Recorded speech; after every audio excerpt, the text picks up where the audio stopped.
Steve. I don't think so. No, you have multiple times. No, what's been said is the Apes is a shit show. And they don't, and Data doesn't like that. Yeah. They're shit flinging. Well, I'm thinking of fucking leaving that house. Yeah, they don't like me saying the Apes is a shit show, so I don't say it anymore. But I like the you go to the Apes. Well, Rainbow, they go ape shit. That's great. Rainbow. Now you can take a screenshot. Go back over there and oh, he's gone now. But you could have took a screenshot of him as a mod. They're such a bunch of assholes. They're like accusing me of talking to minors. I'm like, where does it tell me people's age on here? I don't talk to minors. I talk to rooms. I don't talk to people in the private chat that I don't know are at least adults. And I'm not looking to do anything with anybody. I'm married. They're just making me look bad with their lies. It's so gross. They're just weird. Weird people. Well, in all fairness, I don't remember. But whether or not advanced civilizations need to kill other living things to survive. She came in and just fucking hijacked the conversation. And we simply informed her about what she asked about. And then she went and fucking hijacked your guys' room's conversation and made claims that, like, this is insanity, dude. Speaking of the devil, apparently the young man is in this room now. You can't make this stuff. He's not allowed to fucking be on the stage, and he knows that.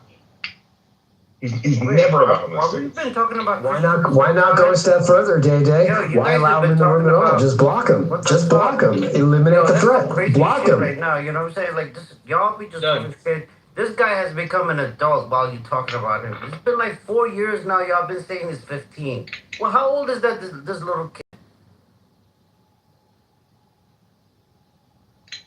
You guys are a bunch of cowards. I brought him here to confront you about your lie. No, that's not true. No one is. You're a bunch of liars. How old is this kid now? Y'all been talking about him for like 3 years now, straight. Oh, he's been 15 for well, this is the first I've heard about it. Thanks for telling me earlier. At this point, hey, overtalker. At this point, Dave, we should just go red and have a conversation. I mean, it's almost at this point. By the way, you guys talking about Christian? Bro, we don't got no true Redders. It'll really be like two. It would be just two warriors going. Everybody else is still here. This is Sparta. Just slaughtered. You turn around, all your homies are still back home. Why do you support little kids? But Rainbow, I gotta be perfectly honest, Rainbow. I just got word that apparently Christian has been modded in that room. That's a bridge too far. I don't know. It's not my house. Not blaming you. I'm just saying, me personally, I'm not comfortable with that. Go let them know. Yeah, because Rainbow don't got he's 50. I mean, I don't care about a 15-year-old's opinion, but I think he's old enough to be on Clubhouse. No, 15 is not a kid. He's not a baby. He's 17 now. Apparently he's 13. But they're worried about like sexual innuendo jokes a lot of adults make, and it gets very dark and can easily be perceived as grooming and inappropriate. For me, I just say eliminate the threat, and I'm not going to mod a 15-year-old. It's just so he can bring all his 15-year-old buddies in too. Like that, what could possibly go wrong? He said he's 17 in the other room. What's wrong with having a 17-year-old on stage? He's going to be 35 by the end of the conversation. So everyone knows a kid's a 15-year-old, right? And here's the issue. If the app wants to allow 15-year-olds and 13-year-olds to have little 13-year-old K-pop rooms, good for them, man. Let's make a space for everybody. But if you're a grown-ass fucking adult who's going to hang out in spaces with little 15-year-old boys, it's fucking weird, man. Why don't you take your complaints up with the app? Maybe they could put a notification somewhere to let people know the age of the people on the app. If you care so much, or don't come here. Idea, but they don't. I mean, it was an empty, suggestion because we all know very well The founders of this app could care less. They're here for it. They've realized they missed the boat on selling this app for any money, so they don't care what happens on this app. They're here for the toxicity. There's a plethora of articles been written about that, all here for the toxicity. Unlike Nextdoor, where it had a lot of toxicity apparently, and the founders finally said, okay, enough's enough. We're going to require a valid government ID if you want to use Nextdoor. Clubhouse, not so much. Well, I guess Day Day and Cypher are okay with it since they do have the app and use it every day. Completely nonsensical statement. We're not okay with retards. We're not okay with racists. But they're all still here. I mean, it's free speech. Yo, that is no way to talk about. The only thing we can do is minimize the damage with what we can control, which is our own spaces. And then we can minimize the damage there. And what you guys are arguing is like, hey, well, some people get away with killing, so let's just start killing. Who cares about killing? Like you're just saying, well, it's not fully foolproof, so fuck it. That's a retarded mentality. What I would appreciate from you, Day Day, position. You'd have been like, oh no, I don't fuck with minors. I don't want to. What I would appreciate. That's what you would have been. But now you're on Steve's side. That's Steve. What I would appreciate from you, Day Day, is to not jump in my back chat and make accusations to me, refuse to confront me about it in a non-public space, insist that I confront you about it in a public space, and then be silent to my questions, not answering my question to the accusation, and running around the bush and wasting my time and being childish. I don't appreciate the way you're treating me at all. I answered all your questions. You're a dishonest interloper. You're an asshole. And you're being unfair and rude to me. And I have done nothing wrong.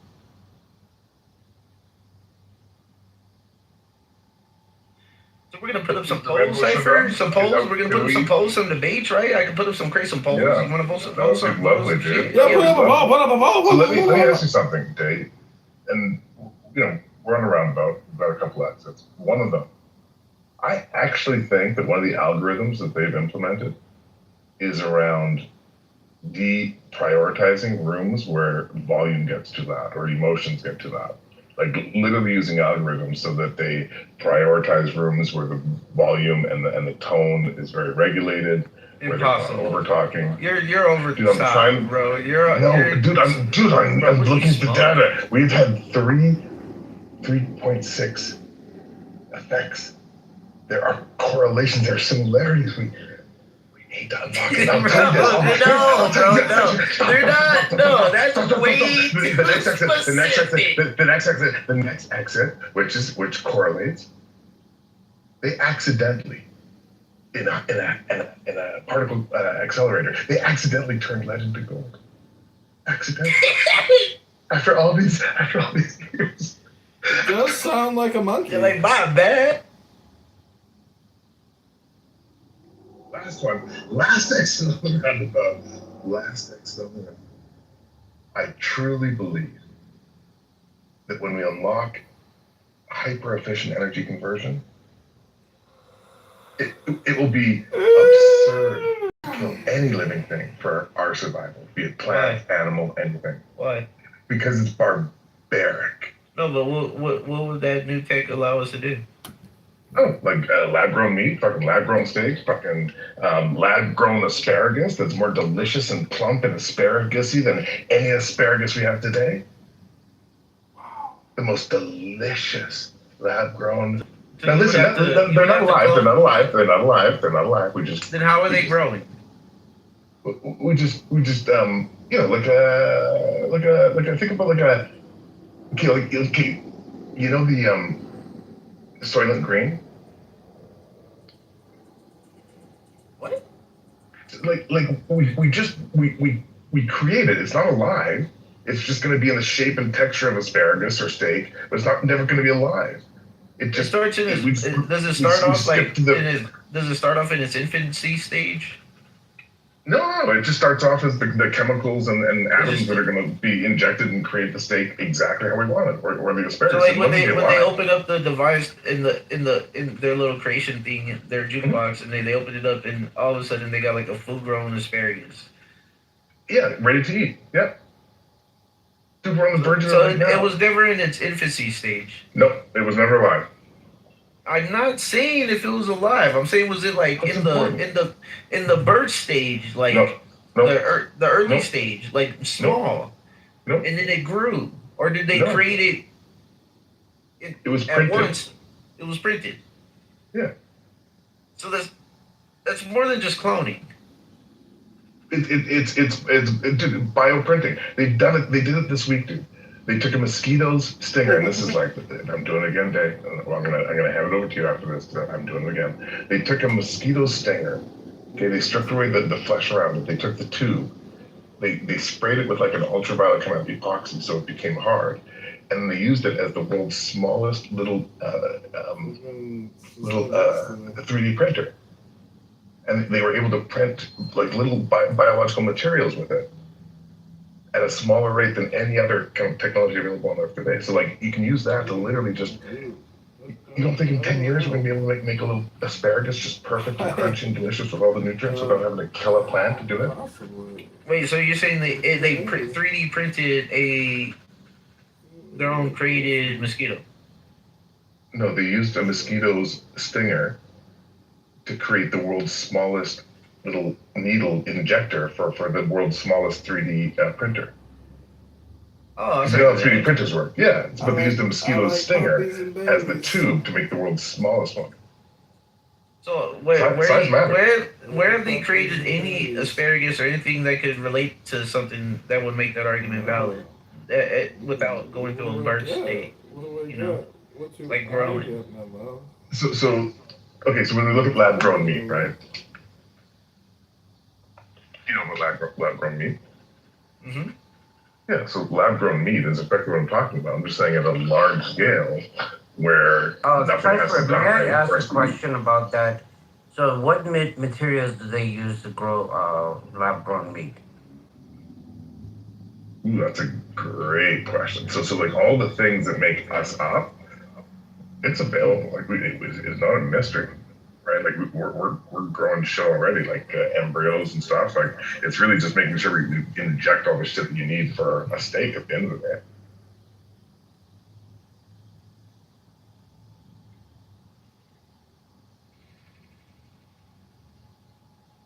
Right, is because like if you think about advanced civilization that has enough access to energy and energy conversion, that obviously like their circle of empathy can extend to an unbelievable extent because they just have access to unlimited resources. You would have to assume that they're not going to kill plants or any type of animal any more than you would kill your dog, right? Like that just seems completely logical.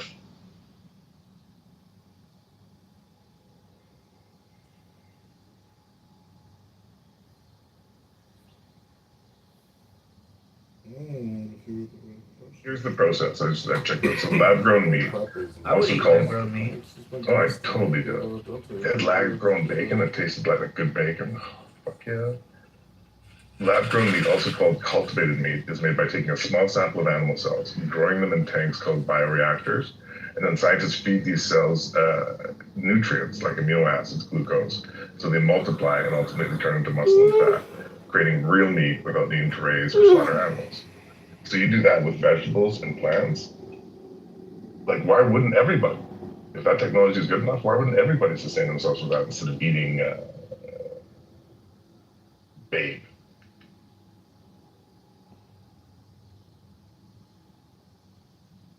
Well, how do you know that you're not already eating lab-grown meat anyway? It's really expensive right now, so the economics just don't allow it to happen.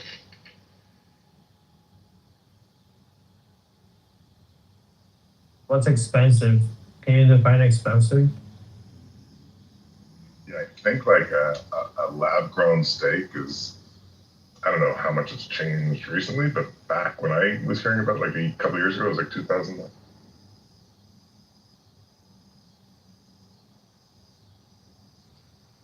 how do you know that real value is 2,000? It could be 3,000, or it could be subsidized, or it could be less than that, right?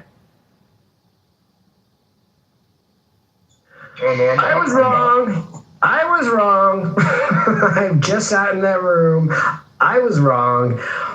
Wow. So I go up there and I'm putting in, they're talking guns. And he's saying, I was like, wow. I was like, hey, Christian, you mind if I ask how old are you? And he gets immediately defensive. And he's like, it's in my profile. I'm like, you have a Wikipedia on your profile about like all the great philosophers of all time and how smart you are. Can you just tell me? And he's like, I'm 16. I'm like, okay, cool. Like, you have a problem with that? I'm like, no, I just, I have a problem with 16-year-olds talking about guns with adults. And immediately his adolescence kicked in, of course, because he's 16.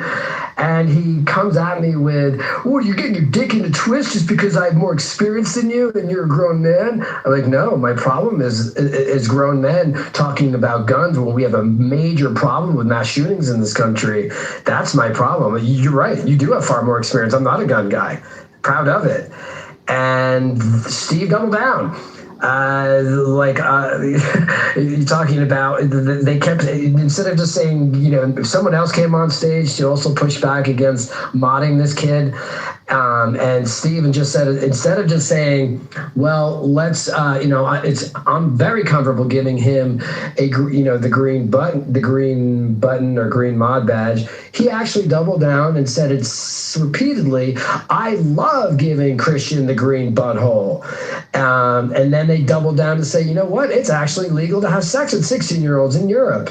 So yeah, I won't be going back in that room.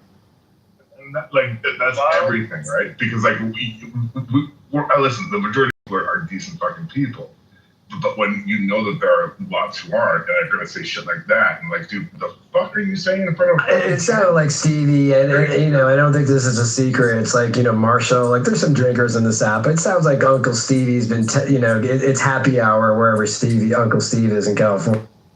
Welcome home, Moose. You're home now. Follow the house. Welcome to the Talk Names. Myself, formerly known as Taz, and I'm also taking over Taz's spot. Thank you, sir, for your hospitality. I appreciate it. I literally just unfollowed Steve after that conversation. I'm done. Like, that was too much. Like, I get it. It's like, yeah, they're trying to go for shock value or something. But I don't know, you just got to go with your instinct, and it started feeling incredibly weird, so I bounced like a ball. And we don't want to kick a dead horse, but it's literally all this whole thing was just a day in the park. All this happened. All this happened. I owe both of you guys an apology, because I did come in here hot before, because I didn't realize the extent of it. I thought it was just some kid that was hanging out in the chat, and I came in here, again, because I was in the room and I thought I was being a groomer by association. That's what you guys were implying, and I realized it wasn't the case. So I formally apologized to Day and Cyberpunk for actually remotely sticking up for what I thought was somewhat of a normal conversation. It's not at all. No, apologies accepted, but crash out. I do have day spots, not Taz spot, but it's just my opinion. No, yeah, I appreciate that, Sin, but being that Taz was never really an ape, he was actually a clown pretending to be an ape. I feel it's only fair that I came in here as Taz, right? That I take his spot. That's all. I give you a clown, Crash, but I'm not sure about the other part. Wait, you said you just want to go back? You want to go back to the old name? Yeah, I might go back to the old name since the other Taz left, and then I can just When I mentioned the name change to Taz, you started thinking about it, huh? You logged off the clubhouse and you were like, damn, maybe Day's right. Maybe I should go. Remember that? I came in here chasing Uncle Ruckus. And then I seen that y'all had a Taz in here, so I was like, you know what, I'll be Crash out. But Did really Steve say in front of the kid butthole? Butthole? That's what he calls it. It's weird. Why does he use the word?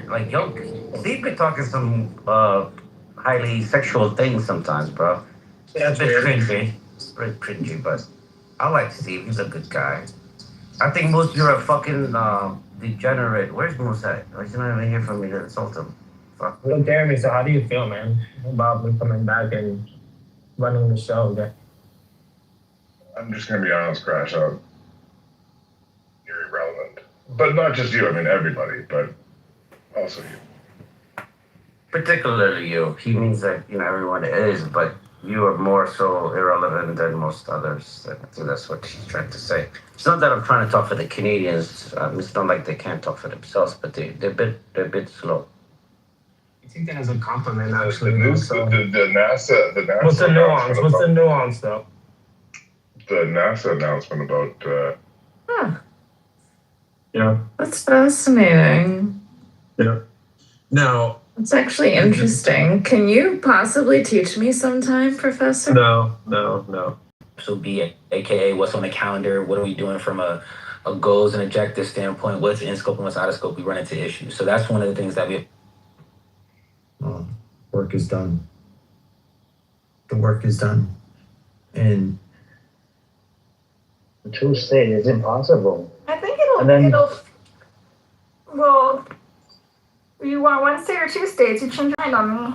You change. No, but so I like the plan where they start with two state and then it will eventually become one state. That would be the better plan because that way they the can. Everest plan, right? With the because it could so people can because Live there's a apart lot for of a trauma. while. Yeah, there's a lot of trauma here. Yeah, makes sense. I agree. I like it. I think that's a good way, but the true state is dead. What happened in here? Something happened in here. I can feel it in the air. There's like energy. You scared everyone away. I see all the angry chats. Who is the angry chat? What did you do in here? Oh my God. You're like on a roll. Why are you so angry all the time? What am I angry, man? Oh my God. I did. Come on, man. They came in. People are busy with their lives. Yeah. Nope was having a good conversation with, and I think Edward was having it before, and then Nope. But some people, they'll come in, they'll become part of it, and then they'll get tired of some people, and then they'll open up their own rooms. They'll take away all the crowd from my room into their room for a few days, and then they'll I found it. Let there be drama. Okay, I'm gonna go tell you what they're doing in there. Okay. I found the other room. They didn't block you? Sam must be in there because I'm blocked. Okay. What part of Canada is that? Yeah, what part of Canada, brother? I'm from St. Catharines. St. Catharines Mall. Yeah, they have lovely disco pants. Now, the question I have for you is Gaza, is it a genocide? Yes or no? Yes. Okay. He's got a pass thus far. But see, I would ask Sam, because a lot of people in America and Canada don't really know what a genocide is. I would ask, what do you think of what happened in Gaza? Because somebody could tell you, well, no, it's not a genocide, but tell you, what Israel did was terrible and atrocious. And human rights violations were, If 3 years and they haven't figured out genocide. No, it's not about figuring it out. It's about they don't know what a genocide is. People were not exposed to this word until. Hold on. Whoa. What did you say? I don't know. He's telling me all these people could go. No, Edward, you could talk. No, who was talking back to Edward? No, that was Greg. It's fine. Oh no, Greg was not talking back to you. Zeron, were you saying something? Yeah, I was saying it's ethnic cleansing. Yeah. So, also, I'm Afghan and Pakistani and Muslim, so I will always be on the right side of history, So ethnic cleansing is separate from genocide.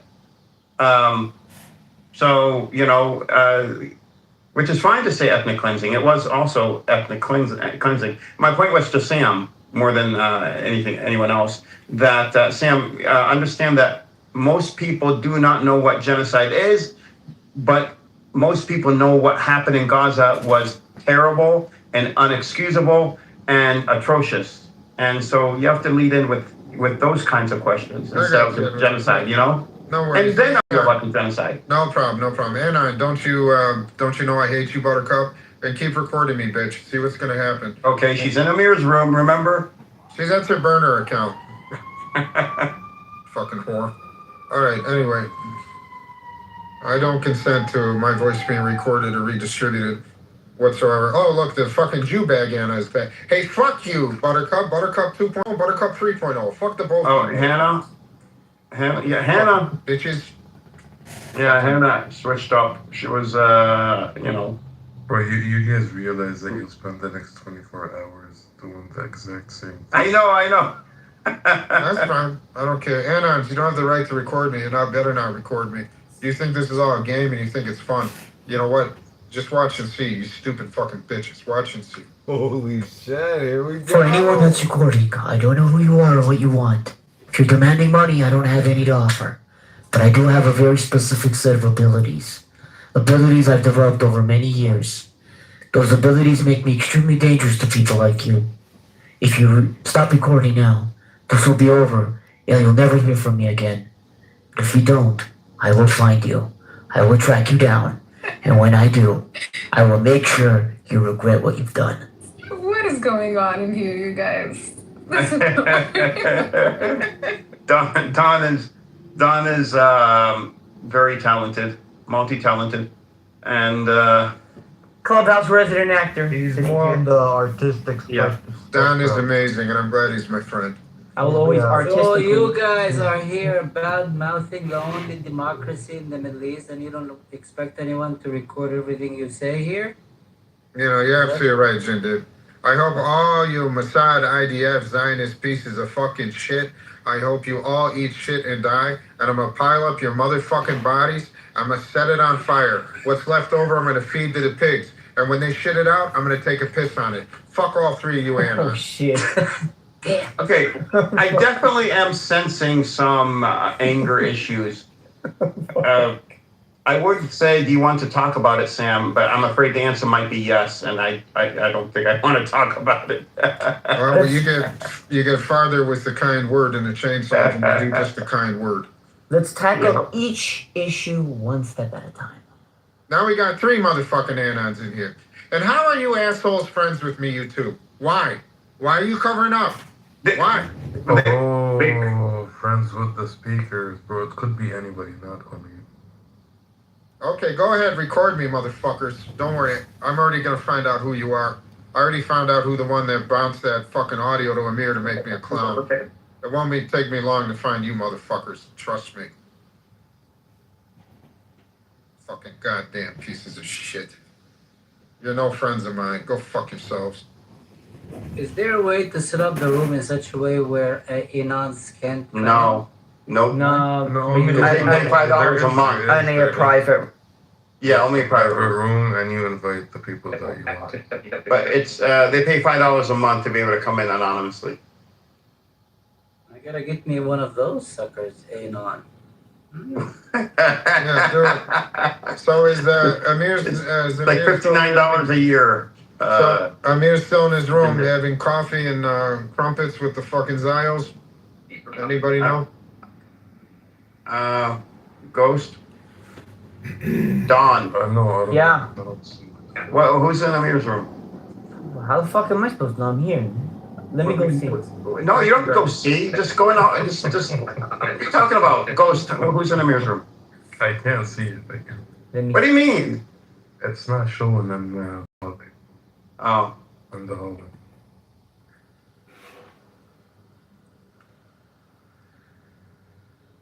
What is this? Like, I gotta go look through the curtain of some room to let you know what's going on inside. I'm not gonna go in there and talk to him if he's got his little favorite faggot Zionist all sitting on his fucking lap. I'm not doing it.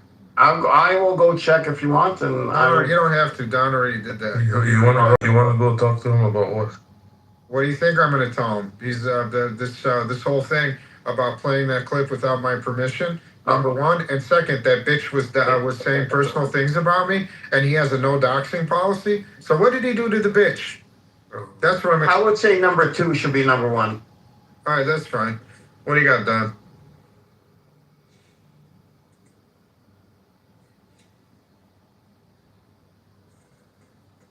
Don, to unmute, you have to click we're on the waiting on bottom Don. left-hand side of the screen. Yeah, left-hand bottom will unmute you, Don. And then you can respond to Sam's question. If you need help finding it, yeah. you if you Gosh, that's bad. Gosh, that's bad. Okay. Johnny boy. John Kitover. Oh no, block him. No, Which one? No, block John Kitover. It's one of the unknowns, yeah. Yeah, block John Kitover, block him. No, let him, bro. You won't be able to fucking block him. He has like 700. No, I know, but I mean, block enough of his accounts. That's the one that has the 77 phones and has hundreds of accounts and puts everything on YouTube. 6 million phones. It's not 77. 6 million. Weirdo. Only 6 million. Okay. And it's All right, Greg. I don't think we should say stuff like that. Why not? What? 6 million has been debunked. We're not even 6 million Jews in Europe. We don't. Yeah, but we don't. Well, you can believe. I mean, the Jews. The Jews have their, narrative about what happened to them. So therefore, it's true. No, it's just it's their narrative. It's not for us to. 279,000. There you go. Learn something new from this retard from Amsterdam. You're welcome. All right. Greg, you should go back to your old name. I just feel like this Greg is just too plain for you. Your personality is too complex. Fucked up, bro. for What a anything. fucked up name he chose, to be honest. I know, really. Fucked up. It sounds like a name that you use on a porno. Okay, guys, I'm gonna start a private room and invite you all in. I'm gonna go ahead and do that. All right, I'm starting a private room now. Can I join? Edward, here's the okay. Can I send you a link to a private room, Edward? Yeah. Okay, I'm just gonna go do that now. Yeah. You're booming. Bye, Joey. Yo, can I join too? Who said that? Zeron. Yeah, hold on, Zeron. Who can start a private room? How do I do that? You gotta boom this room, then you gotta wave at people. Right? Waving indicates look at your screen. You'll see it. Talk live. You see that? All It right. popped up at the top of your screen. That's how you I got it. Let's go. All right, do it again. All right.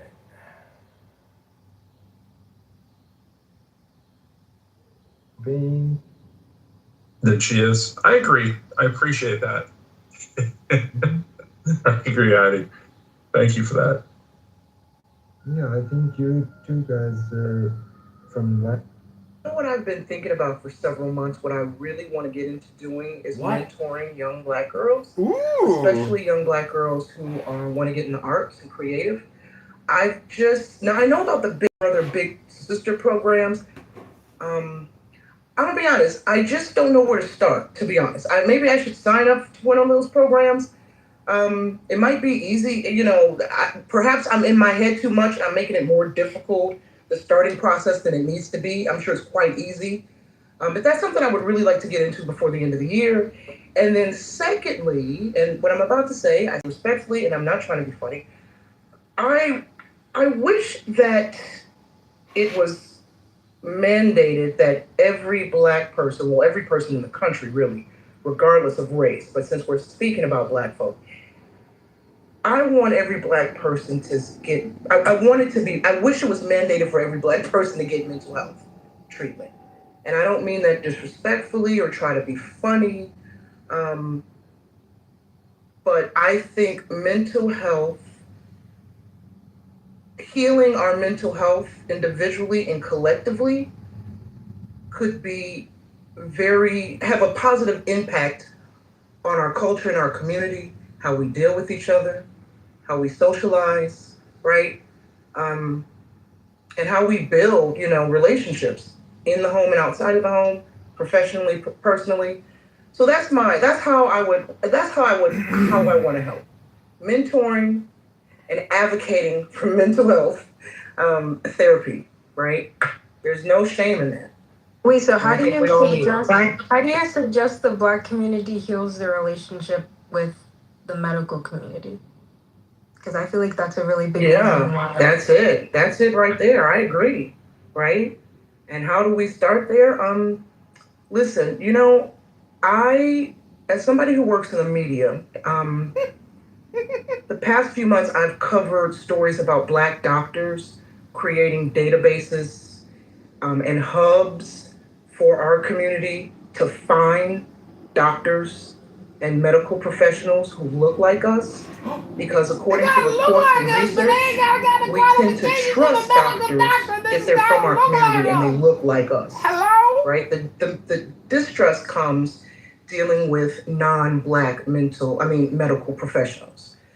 So there's a lot of steps, right? And perhaps we need more, more access to doctors who look like us, more advocates in our community who are encouraging us to seek out either medical professionals that we trust, even if it's, let's take race out of it. Surely all of us can find at least one doctor that we trust, right? It might be work, it might be hard, but letting the guardrails down is one, education is two. If it's a race thing for us in our community, turn to some hubs like blackdoctors.com, or maybe it's blackdoctors.org, right? And these databases are there, and they pool, they curate and accept applications from, Black doctors all across the country. So from what I understand, if you wherever you live, hopefully, maybe if you're in a more rural area, it might be difficult. But your question, Eve, I don't have an answer for that, because I know it comes down to the trust. And how do you build up that trust? Education, communication, advocates, outreach, resources. It's a lot of work. But we have, where do you start? You know what I'm saying? Like, where do you start if you don't reach out and build join communities? And why I think that the MIC, we got to look at things a lot different, and not taken away from what you and Evie's talking about. But we have to learn to trust our own self, right? I live in Orange County, California. Okay. Obviously, where I live, there's very few what we would consider Black doctors. Okay. But you got to find a practitioner that's good and you can trust. Unfortunately, and we do this even in our fellowship, NY, where a lot of Black men don't even want to go to the doctor at all, no matter who he is or she is. So what we're trying to encourage people to do is to get people to the doctor, period, or mental health, period. So we have these courses at our church. Even we just had a big course on etiquette, when we teach our young people. So I don't put it, and it's all different types of young people. They're not just Black. We have everyone, okay? Because everybody needs etiquette, how to speak to each other. So what I'm looking at, and I like the fact that you want to mentor young women. And one of the things I teach young men, because we have a fellowship once a month where we have 4,000 men come once a month here in Southern California. It's called BUDS, Building Up Disciples Spiritually, because we believe in that foundation. We get these men to come in, tell them to stay away from pornography, don't go to strip clubs, no substance, no abuse. So if you don't get hooked on something, you don't have to worry about it. So we're teaching principles where people can stand up, and these men want to be husbands, they want to be fathers, they want to be good men. But if we don't develop them in our homes, and we're not talking about ethnic group, we're talking about just being responsible citizens. This is the part that I want to make sure all of us do, because at the end of the day, these are our daughters, these are our sons, and they're going to go and either enhance someone's life or destroy someone's life. I'm grateful to both my children. They're both married, good people. And the good people they marry are treating them well. At the same time, how many of us put ourselves in harm's way because we don't know how to love ourselves? I think NY, that's a lot of mental health by itself. Too many of us come on these apps, and we think about being Black, not being kind, or being dependable, or being faithful, or being loyal. To me, these are the things we need to be teaching So that's what I want to try to do by helping the community, by saying, hey, it's okay to be good. There's nothing wrong with being good. It's okay. Listen, it's okay to ask the girl you've been with to marry you. It's okay to take care of your children. It's okay. And when you learn these things, then we really build community. Whoever else wants to speak, welcome Holly, welcome King, welcome everybody else. Thank you for joining. Hey everybody. Kids, basically, teaches them about STEM, tries to gamify things, right? But I don't know. I would love to help.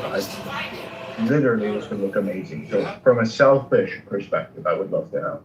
Does that make sense? It makes great sense. We just need to figure out how we're going to do that, right? So just hit me up on the back channel, because again, I think there's enough people on Clubhouse that have children right now that may be struggling in something. And I think we have enough tools that we can help them. I mean, we all have something that we can give them. I'm trying to get people to mortuary college. Why? It's a 2-year program. And it gives them, listen, I'm going to tell people this all the time. I've been doing it 38 years. It gives them a career for life. Okay? A life. And it's a good environment. It's a good career. And it's something that every one of our communities have, whether you like it or not. The 5th highest paid position in America is death care, whether you're doing cemetery or funeral arrangements. That most people don't even know that. And you know what? We're not going to be replaced by AI, I promise you. And not for a while. I think as a white woman, the way I can help Black Holly, are you white, Holly? We would have never known that. is by just doing nothing. They don't want my help. I don't believe in helping people that haven't asked for your help. And I treat them just as good or bad on any given day, whatever mood I'm in, as I treat everybody else. And that's the best way I can help them, by treating them exactly as if they were just like me. So that's what I'm going to do. Holly, I wish that was a little different. Because I think that people would assist and want your help regardless. Because, listen, like I share with people, we've been all around the world. I live around a lot of people that do not look like me. And I've learned something, okay? They got bills. I got bills. They got mortgages. We have mortgages. They have car notes. We have car notes. And one thing I've learned in death care, and I want everybody to listen to me loud and clear, we pick everybody up in the same truck. When you expire, I don't care who you think you are, the great equalizer in life is death. So there's no favorite trucks of anybody. I don't care if you live in Malibu, Palos Verdes, whatever, or you live in 4th and 5th Street in Los Angeles. We pick everybody up in the same truck. The most important thing I want everybody to do, and NY said it very well, have a checkup from the neck up every day.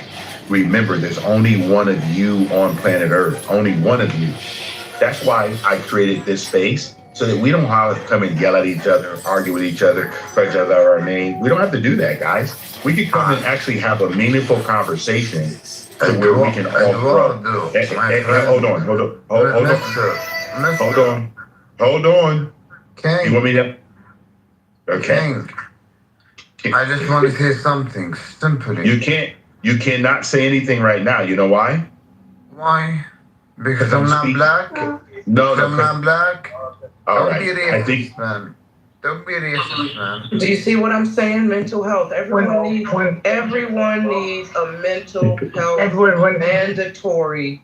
No, I listen. Kevin, King, 1 second.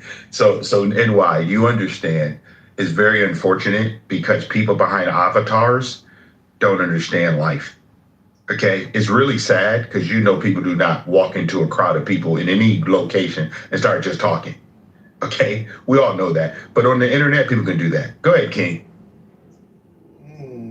Yeah, so I have a unique one because I work in the GovCon space and also in the small business space. And, I always thought that, we should encourage more black business owners and and teach them more how to set up a business, the business skills that are there. And in fact, I do this for all people, so it doesn't matter race, but I'm at a conference now in San Diego, and I'm sitting down with people teaching them how to set up like a woman-owned business, how to get a service disabled business. Like, how much charge? I'm like, free. And they're like, oh, okay. And probably I should eventually start charging, but because there's too many people now. But and I'm helping them take advantage of loans that are available and all these different things, and how to do different kinds of businesses and all that kind of stuff. And I think when you teach people to do this kind of stuff, you're actually teaching them how to fish, right? And they don't actually want, like, you're teaching them, instead of teaching just feeding them fish, you're actually teaching them how to do it and how to take care of themselves and how to learn to fail. And it's the first thing I tell them is, like, I'm going to teach you how to try to bid on a couple of contracts, and you're going to lose them. And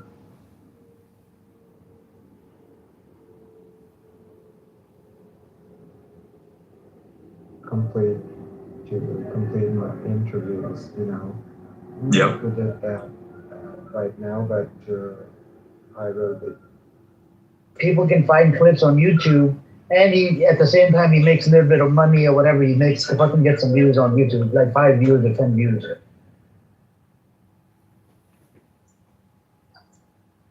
what I'm saying? You make That's what you it make is. money off of the streaming it. But nowadays YouTube, you got to get about 5,000, 10,000 views to be able to make any money. I don't even think he's got 10,000 subscribers. Mm.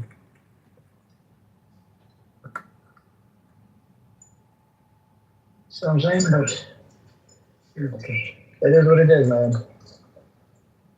But Don, did he say anything about the clip that was being played here yesterday? Did he say he's gonna pull up in here? We could listen to it together. I think you guys should have a conversation, bro. No, I know, but that clip that was being played, you were there, Gev was there, a lot of people were in there, right? You guys heard this, and it's actually true what he said. And I'm just wondering. You guys should just have a conversation and just. And some of these Iranians, right? They're turning Sam against my room. That's what they're doing. No. Yeah. He said about Iranians. He's like, oh, Iranians, they're bothered, this and that. Oh, some of these Iranians, just because I don't agree with their fucking narrative anymore, they're going around spreading fitna. You know what fitna means? Corruption. I think you guys just have a conversation. That's it. We will have a conversation. But he said he's going to pull up in here, and when I receive a clip, or I receive the clip, and we should listen to it together. Because look, it was done publicly. He did it in front of 25, 30 people. You want me to facilitate the dialogue? No. I'm good. If he comes you in want here, me to you want me to arrange a meeting on my territory?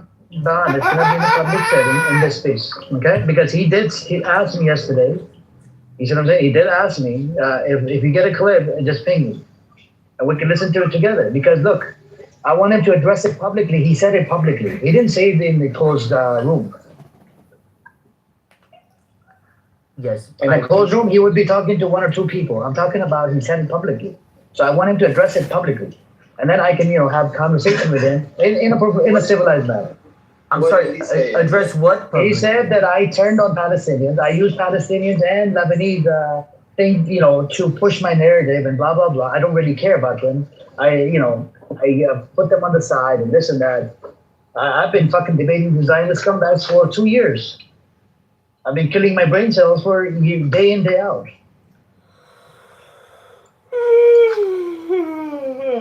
You guys need to have a conversation, bro. Yeah, that's fine. We're gonna listen to it in a public setting.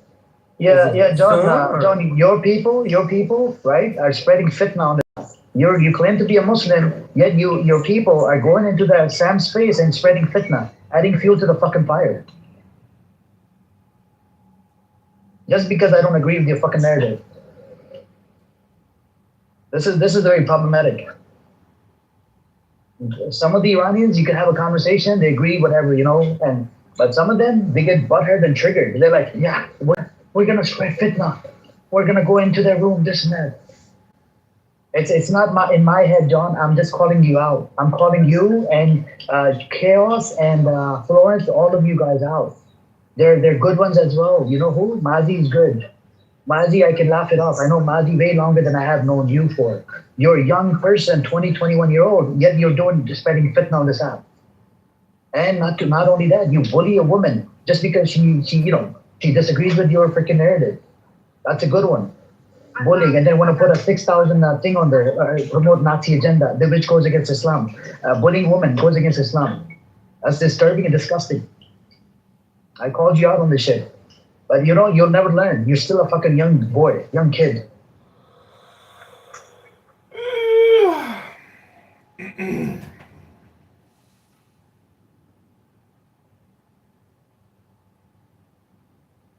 I don't know, man. I think maybe it might be time to deactivate the account if things are falling apart. The alliance is shifting, shit like that. I can't keep up with it.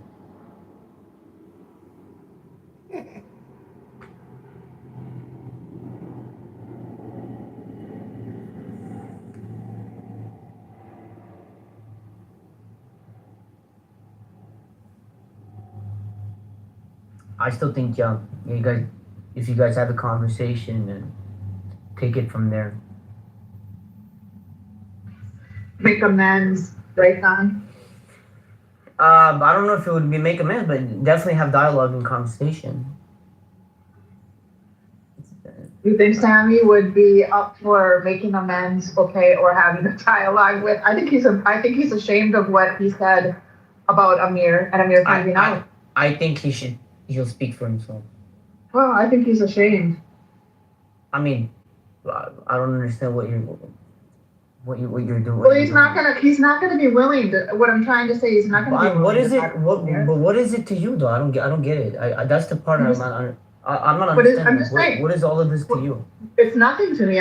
But I'm just commenting on. I don't think he's gonna want to have a conversation with Amir because. Well, we will let him speak for himself.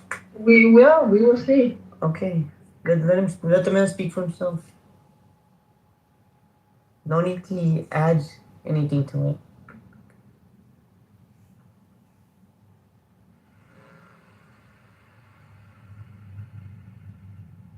This is all.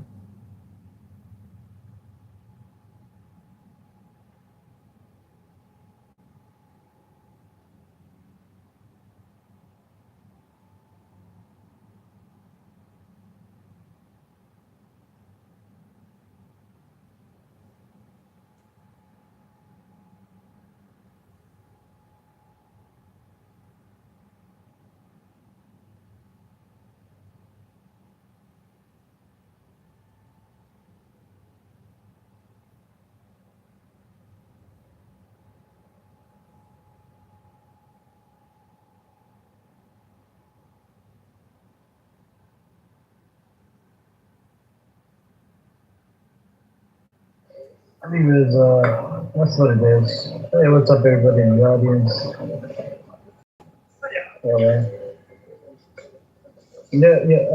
John, I am smarter than you, though. You're just a young.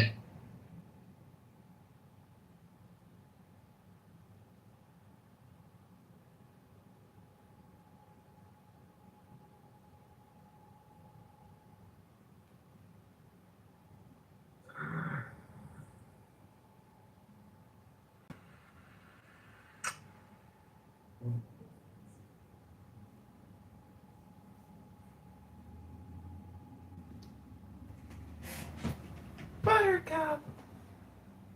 Okay, Sam is an angry person. Hey, Buttercup. I was just, Sam, I heard you said that there was that drama room, so I went to that room. Hello?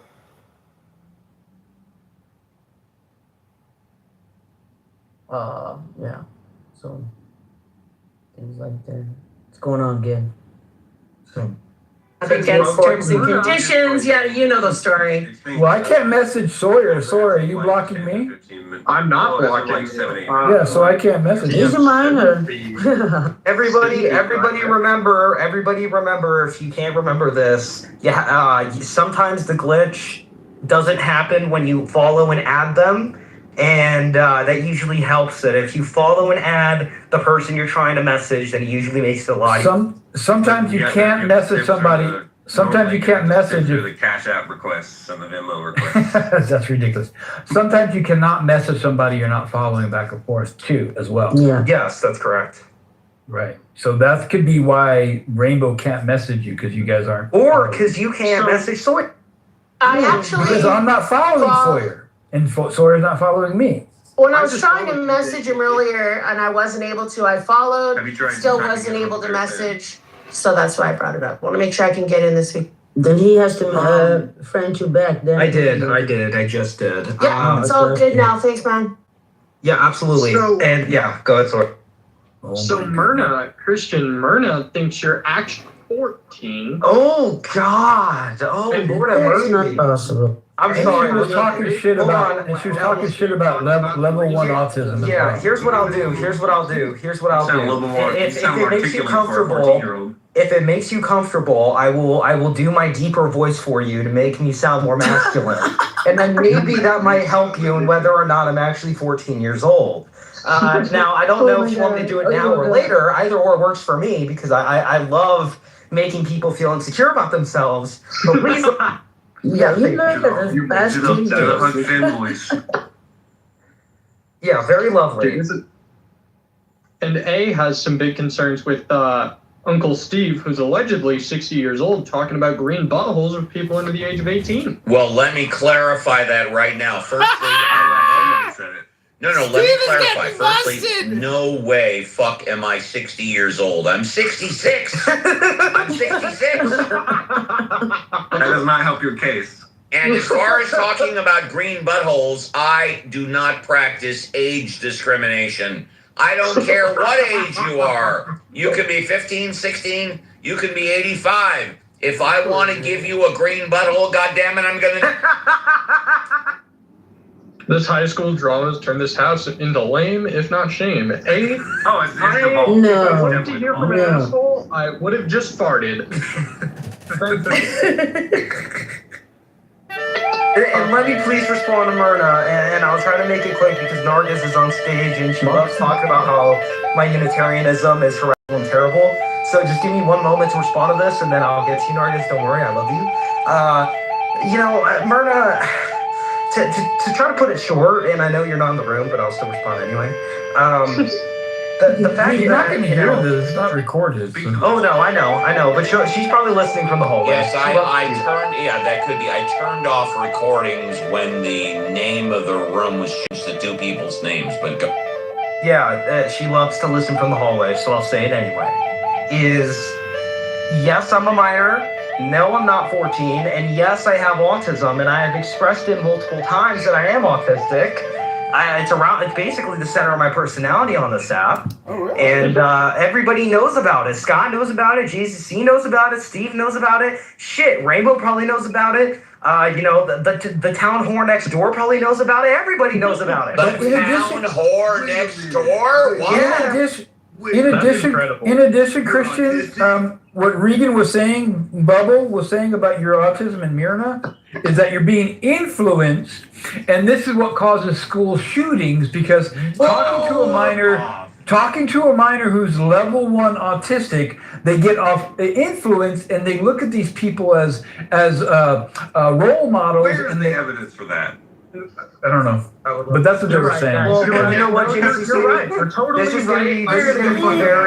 This is not going to be very politically correct. But if I'm being influenced to do a school shooting, then I guess every Arab boy in the Middle East should put a bomb on their chest and go bomb some fucking schools because apparently that's what it must be. Since we're so under the influence. Do you want to slip at the? Do you want to sip of the milkshake that everyone's clutching fucking straws at?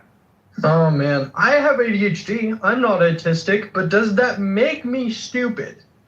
Well, you should probably stop say that taking I'm Tylenol dumb because because apparently I'm that causes- neurodivergent. Well, actually, and I love my Tylenol. That's why I take it every night. But No, it's my not point taking. is, It's not taking Tylenol. It's when the mom's pregnant, she took Tylenol. well, same shit, right? They're making No, not same shit. ACC, you realize that we're getting this information from the same person that said COVID-19 was ethnically targeted.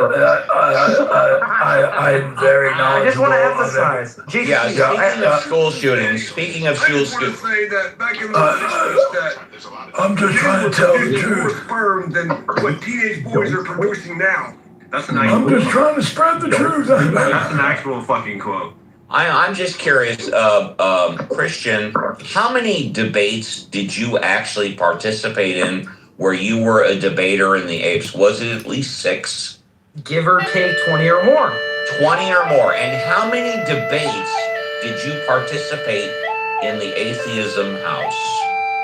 None. None. 0. Okay, so let's just replay. The apes, knowing Christian was 14 or 15 at the time, put him not only listening but in debates 20 times. We in the atheism house put him in debates 0, and they're claiming that we are the ones that are the problem. Think about. Yeah, that's why I brought that up. That's why I called Daddy out and his bullshit. Yeah, it's a Day lied. I can't believe it. Day lied. Massively lied. I know, and that's what. And Sawyer, one moment, and I'm sorry, but Steve, this is exactly why I hate the apes. There you go. Go ahead. I'm seeing that the votes on whether or not I should get honorary green bean this weekend are a little bit more skewed. I'm sorry, did you say cream bean? No, I did not. Yeah, he said green bean. What is the vote? What is the vote? My eyesight sucks. What is the vote? It is 75% saying yes, 25% saying no. I saw that there was a guy named Ryan. Okay. Actually, it changed to 86-15, but please continue. Oh, an ape must have slipped under the door. We're watching live factors right here, folks. We're seeing the polls come in. We're watching it live right now. There's this guy Brian here, like literally earlier, he voted no. I said in the chat, I was like, Brian, I'm curious. Why do you think I shouldn't have green bean? And then he promptly, as any grand scholar would do, disappeared into thin air. What a shame. He obviously does not appreciate how important and how good it feels to have a green butthole, especially on the weekend. Poor choice of words. I like it. Well, you know what? Let me address Nargis, because I said I would get to her and I didn't yet because I'm too worried about how popular I am on the app. Nargis, I'm sorry for my comment earlier. You're a good kid, Christian. I have heard you speak. You're highly intelligent. I just want to tell you something. I know you're young. I'm not saying this because I'm old. I have Peter Pan syndrome myself. So consider this like as a friendly advice. 2 months ago, a couple of kids walked in to an institute. I think it was like Islamic Center or something, a few minutes away from my home, and just comfortably just killed the watchman and the guy inside was doing right, and they were part of some sort of online chat group, which like kind of encouraged a particular group of people, or looked down upon a particular group of people that they never knew anything about. And so I'd suggest like you look at the world a little differently, people, perhaps ideologies that make people assholes wouldn't be it's particular people who become like that. Yeah, I think so not all Arabs or all Persians or all Middle East. Hold on, let Nargis finish. Continue. Yeah, not all the Middle East is like that, right? So not all Arabs are like that. No, I'm not saying I know there is, and I'm not Arab, believe me. But polemically, like I know these arguments are run against and it's fun, right? But because you're young and now there's contention for your age. No, there's drama going on, right? I'm just saying, you're completely right. You are completely right, and I will explain why. I will explain why. Because number one, I know exactly what you're about. I'm not particularly, very involved in this type of area, but I know that it was from an anti-Islamist chat group that despised anybody practically from the Middle East. As a matter of fact, it made many, many, many different types of threats that were outside of just, unfortunately, the attack that happened at that said location. And number two, the difference between me and those kids is that I don't have a hatred for people that are out of the Middle East. I'm not out there saying, let's kill them all. But what I am doing is that I'm absolutely advocating for those who can't speak for themselves, for those who want to speak, for those who should speak, and for those who in the future will speak. And that is the only thing that we can do as people, because we can't be focused necessarily on the bad all the time. We have to be focused on reality. And what reality is that shit will happen and good will happen. And that is what life is. But we have to focus on the shit that actually benefits us. I can guarantee you what has benefited me is being in this room. What has benefited me is meeting people like you, Nargis. What has benefited me, intelligent. What's benefiting me is talking to people like Scott who want to, convert me from my Unitarianism. But, really, generally speaking, there's not much I can do by myself, but there's power in numbers and there's power in those who can use a mic to say what they want to say. And I'm glad that we have another person like that on stage, which is Sawyer. So that's how I'll cap it off. Thank you, Nargis. May I respond on you? May I respond on you, Christian? If Nargis doesn't have anything to respond with. Oh, sorry. Yeah, of course. Nargis, sorry. Yeah, I think you're There's a very power smart in the Chaos kid. Emeralds. I wish you well, honey. There's power in the I think Infinity you're a very Stones. smart kid. I just think you're a very smart kid. Use it to love. Yeah, not to hate. Love All right, is now the, love is go the ahead, engine finish. of survival. Everyone, love is the engine of survival. This is my freaking message to all. Thank you very much. Love is the answer, said Einstein. Thank you. You're welcome. Now everybody hold up because Millith wants to speak. Go ahead, Millith. The stage is yours. Millith, Thank you, Steve. Yes, go ahead. I just wanted to say hello, everyone. What are we debating today? Right now we're not debating it. But do you want to debate? What do you want to debate? Before you talk to Millith, you should know that he's a Jew. And Deepak, before you interrupt me, you should shut the fuck up. Absolutely, Steve. Absolutely.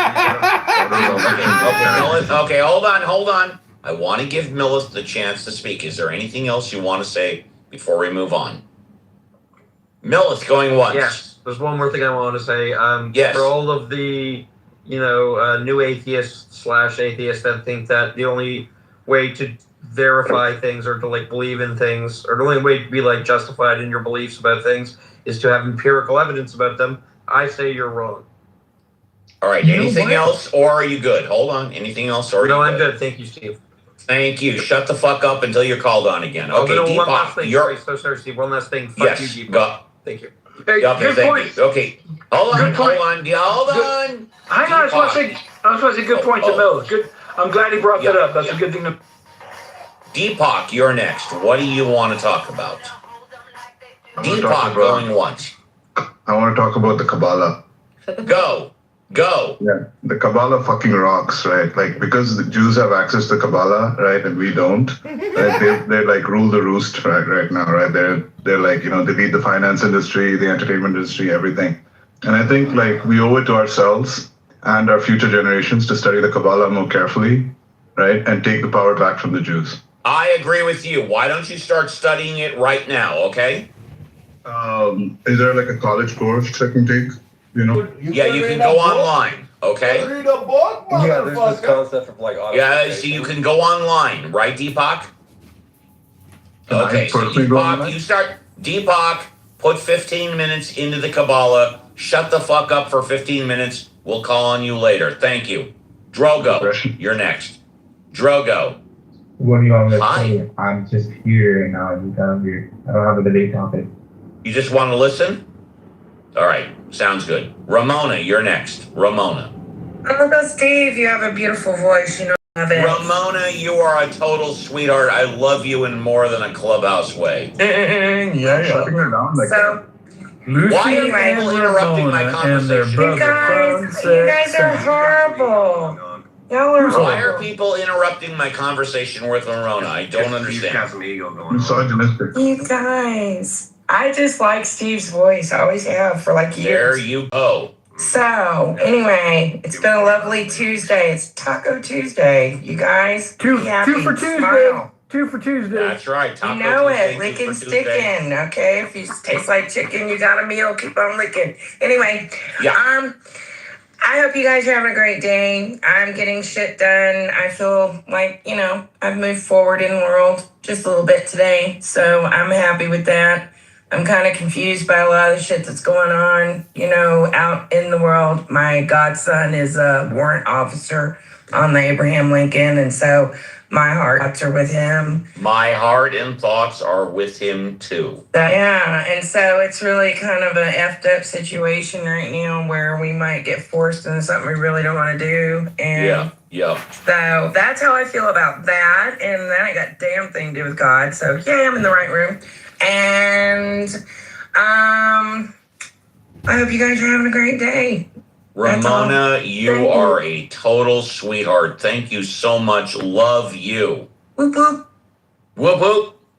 All right. Lucy and Ramona and their brother Sunset Sam. There you go. Back to popcorn. Just do your best one at a time, not to argue with I each want other. to talk on Yeah, go ahead and Christian. talk. Yeah, Yeah, go can I ahead do and that? talk. Okay, thank you. Christian, I know you like 2 years ago when you came in the room, and I know why people were upset later when they found out how old you were. It was because Clubhouse didn't allow people under a certain age to go on in the rooms or were not allowed, and you were in there, and therefore there were a lot of people saying, hey, that's not right, because there was also a lot talking about pedophilia and all that kind of things, and then they didn't want to debate you or they didn't want to talk to you because they didn't want to get involved in that if Clubhouse found out. And then now I hear it's like, how old? 13. 13 is 13. So now it should be good. And I want to say, then you were very fanatic and very anxious to learn, and you did. And that was also why the others were like, hey, what is this dude doing, talking over me? You were just go with the flow with us. And then later, I didn't see you anymore.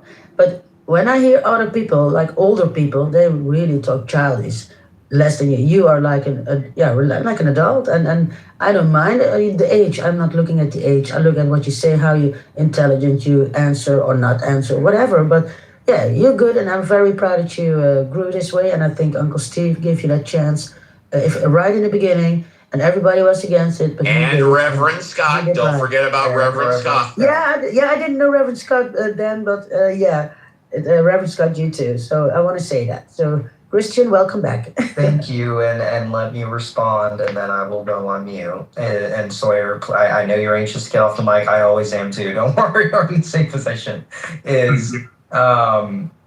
I came on this app, and this is going to give a little backstory of why I came on the app, and a lot of people do not know this, and I've said it way too many times to count. I have been vigorously and without any regard for human well-being, terribly bullied for the majority of my life for my neurodivergence, and also for a lot of other factors, which is a really sad thing to say.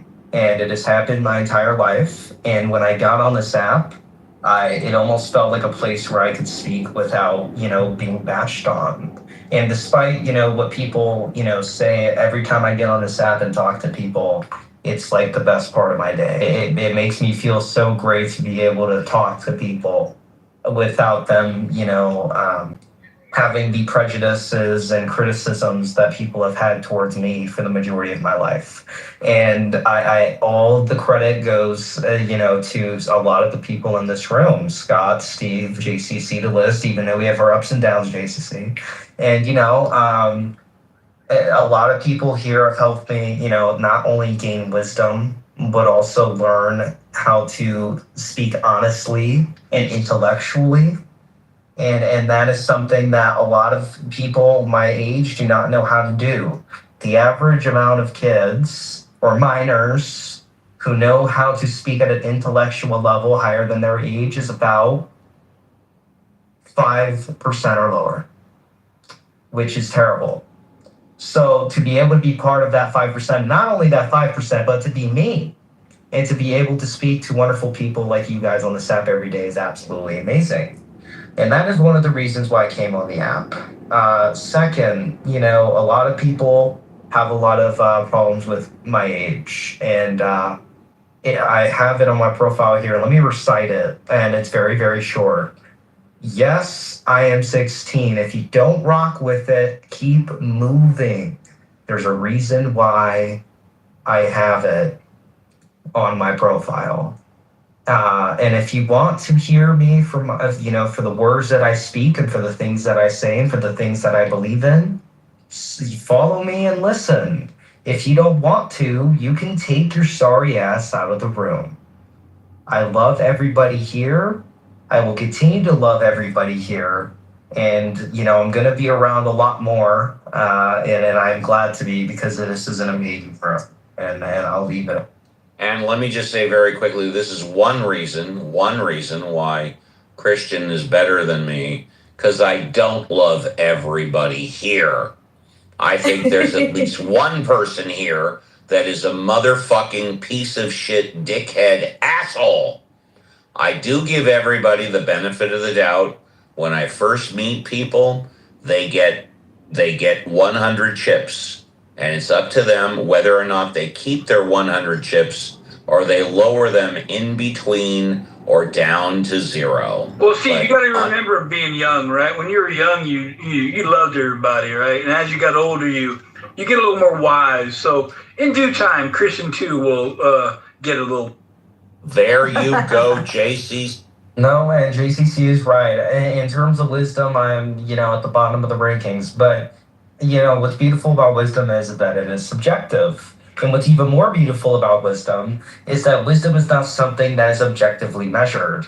There's a lot of experiences I have had that JCC has had that has Yeah, not. so Christian, a word of advice: when a girl just touches your arm, it doesn't really mean she wants you. No, I know. I Don't get And Christian, another piece of advice: when you touch a girl's shoulder, it doesn't mean you just want to touch her shoulder.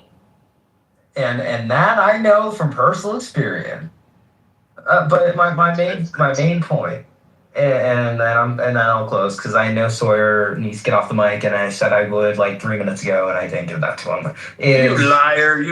I know, I'm terrible, aren't I? Your pants are on fire, baby. I know they are. I know. I'm sorry, guys. I'll redeem myself. People should not be judged based off of the qualities that are bestowed upon them that have not yet changed.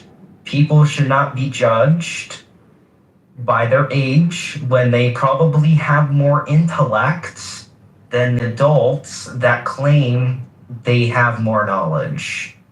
And when people learn that, like they have in a lot of European countries, this is why I love Europe so much, then there will be this sense of peace knowing that not only can knowledge be shared to everybody, knowledge can also be something that is not defined and measured by somebody's qualities or by somebody's age, to be a lot more specific.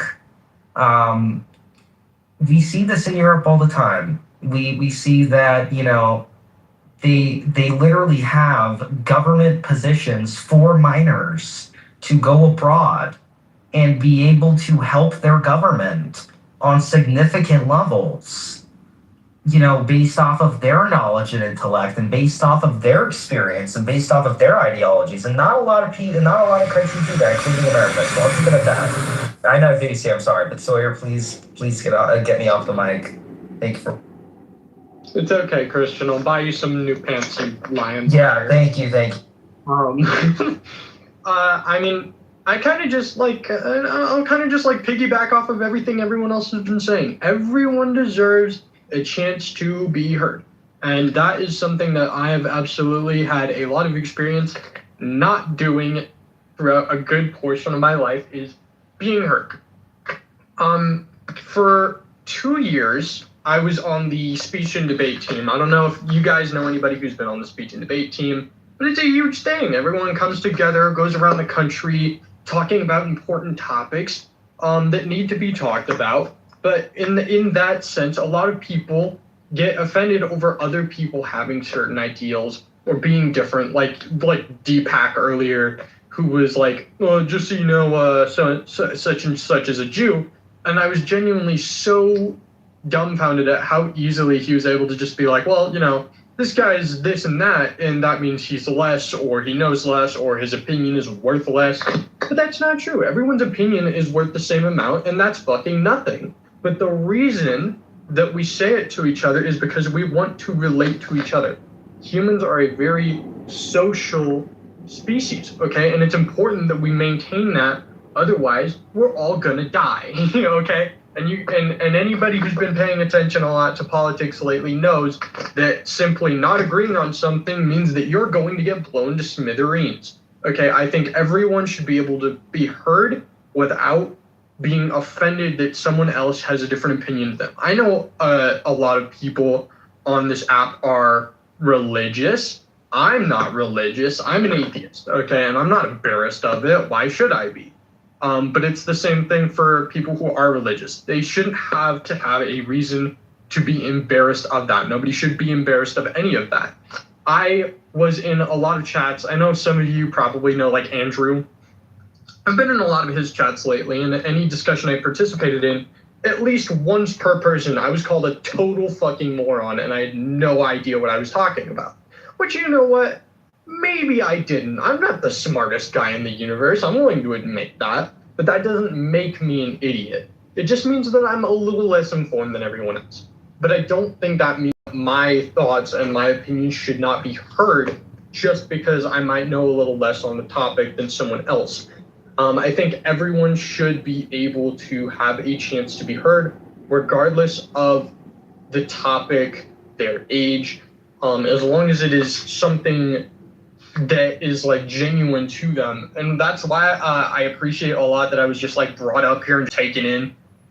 Is just like now suddenly I'm here and I'm able to say what I want to say without feeling like I'm going to be judged. Like I'm confident right now that like nobody here is just gonna like in earnest just call me a fucking moron for what I'm saying right now, which is it's a valuable thing. You shouldn't be embarrassed about saying what you believe, and if you believe in something, please fucking talk that talk, man. If you believe in something passionately enough, I think you should absolutely be able to say it, regardless of how potentially ridiculous it may be. If you believe that the earth is flat, genuinely, say it. There you go. Say it, I guess. It's weird, and I don't believe in it, but I'm not going to call you a moron. I'm just going to say you're wrong. But I think everyone has the equal opportunity. Everyone should have the equal opportunity to be wrong at some point, including me. So I think that's the gist of it. Everyone should be able to have the chance to say something, even if it's potentially stupid, wrong. God damn, what's up with these long-winded teenagers? What the fuck's going on with them happy today? that they can talk. They feed me words, and I spit them out. that's Dude, Sawyer's like one of those AI databases that's like constantly handling ChatGPT prompts that are entered into their system, being like, sorry, my terms of service cannot give you an answer for this prompt. Please choose. That is what Sawyer's spitting out right now. This is exact. But you know what? I love it. It is fan. I am a data center. They feed me water, and I spit out words. But yeah, that's just the point. Everyone should be able to be wrong at some point, and it's okay. Nobody should be judged. It's okay to be wrong, and it's okay to not know something. Oh yeah. That's the shortened version of what I just said. That whole tangent. But what if the age earlier was 13 already and you came in? Would they do the same to you? Because then it would be legal, so to say. And you are like 15 or 14. Would they be acting differently? You think? I think, no. I think everyone should have a chance to be heard, even if they're of a younger age than me or Christian. But if it's like, obviously there's a limit. If it's a 3-year-old, then I'll hear them, but I probably won't take it seriously. Well, they probably don't even know how to speak yet. But that's besides the point. What is the point, though? And I'll try to put this to the best, to the best wording I can. Is when you get on an app like this, please read the TOS. Not only do they allow 15-year-olds, not only do they allow 14, 13, 12-year-olds they allow 11-year-olds on the app. And, your morality can judge how good or bad that is. That's not my ordeal. That's Clubhouse's ordeal. You can go talk to them when they host their haul on Mondays or whatever, whatever it may be. But they allow 11-year-olds on this app. I was on this app, 11-year-olds. Legal? And it's completely legal. It's completely legal. It is not illegal. It's completely protected by COPE and all the other different acts that they have for children. But 11 years old. Why the fuck would an 11-year-old even be on here? Well, I don't know, but I don't know, but they can. That's the important part. Yeah, they can. They have the ability to. That's the answer to a lot of things. I don't know why they can do it, but they can. America. Yeah. America, freedom of. Yeah, but things. the argument was also that they talk adult talk, and then there were children in the house, and then it's not you don't do that. They wouldn't do it with their own children either. So that was not an argument while they're young, and the topics that we were talking about. Well, you know what? Here's what I advise. I want everyone who thinks that to go to a local middle school or high school in their area, listen to the conversation they have at lunchtime for 15 minutes, and then go into a high school bathroom and look at the amount of kids that are either fucking a girl, vaping, smoking, and or doing other illegal activities. I will... Yeah, you're right. And I know, this first stream isn't, a huge, great first impression as to my level of intelligence. But I like to think that I'm relatively well knowledged and well versed in a good handful of topics, which is why I think it's very stupid for someone to just assume oh, you're 17, you don't know. Yeah, that's really stupid. Well, I remember high school, and I don't remember girls getting fucked in the bathroom. Oh no, that's a common thing now. You never knew. Yeah, but Steve, we're older. It's in their time, not in our time. Yeah. So well, in high school, we just fucked in our cars in the parking lot. I was gonna say we fucked in our cars, but we didn't fuck in the high school bathroom. Time has changed. Yeah. So let me explain this. Let me break this down. The morality's completely changed. More than ever, sexual freedom is becoming a very common practice within our society, especially in liberal states. And clearly. We're not denying sexual freedom. We just said we didn't use the bathroom when we used our cars. Hold on, JCC. You didn't let me finish, though. You didn't let me finish.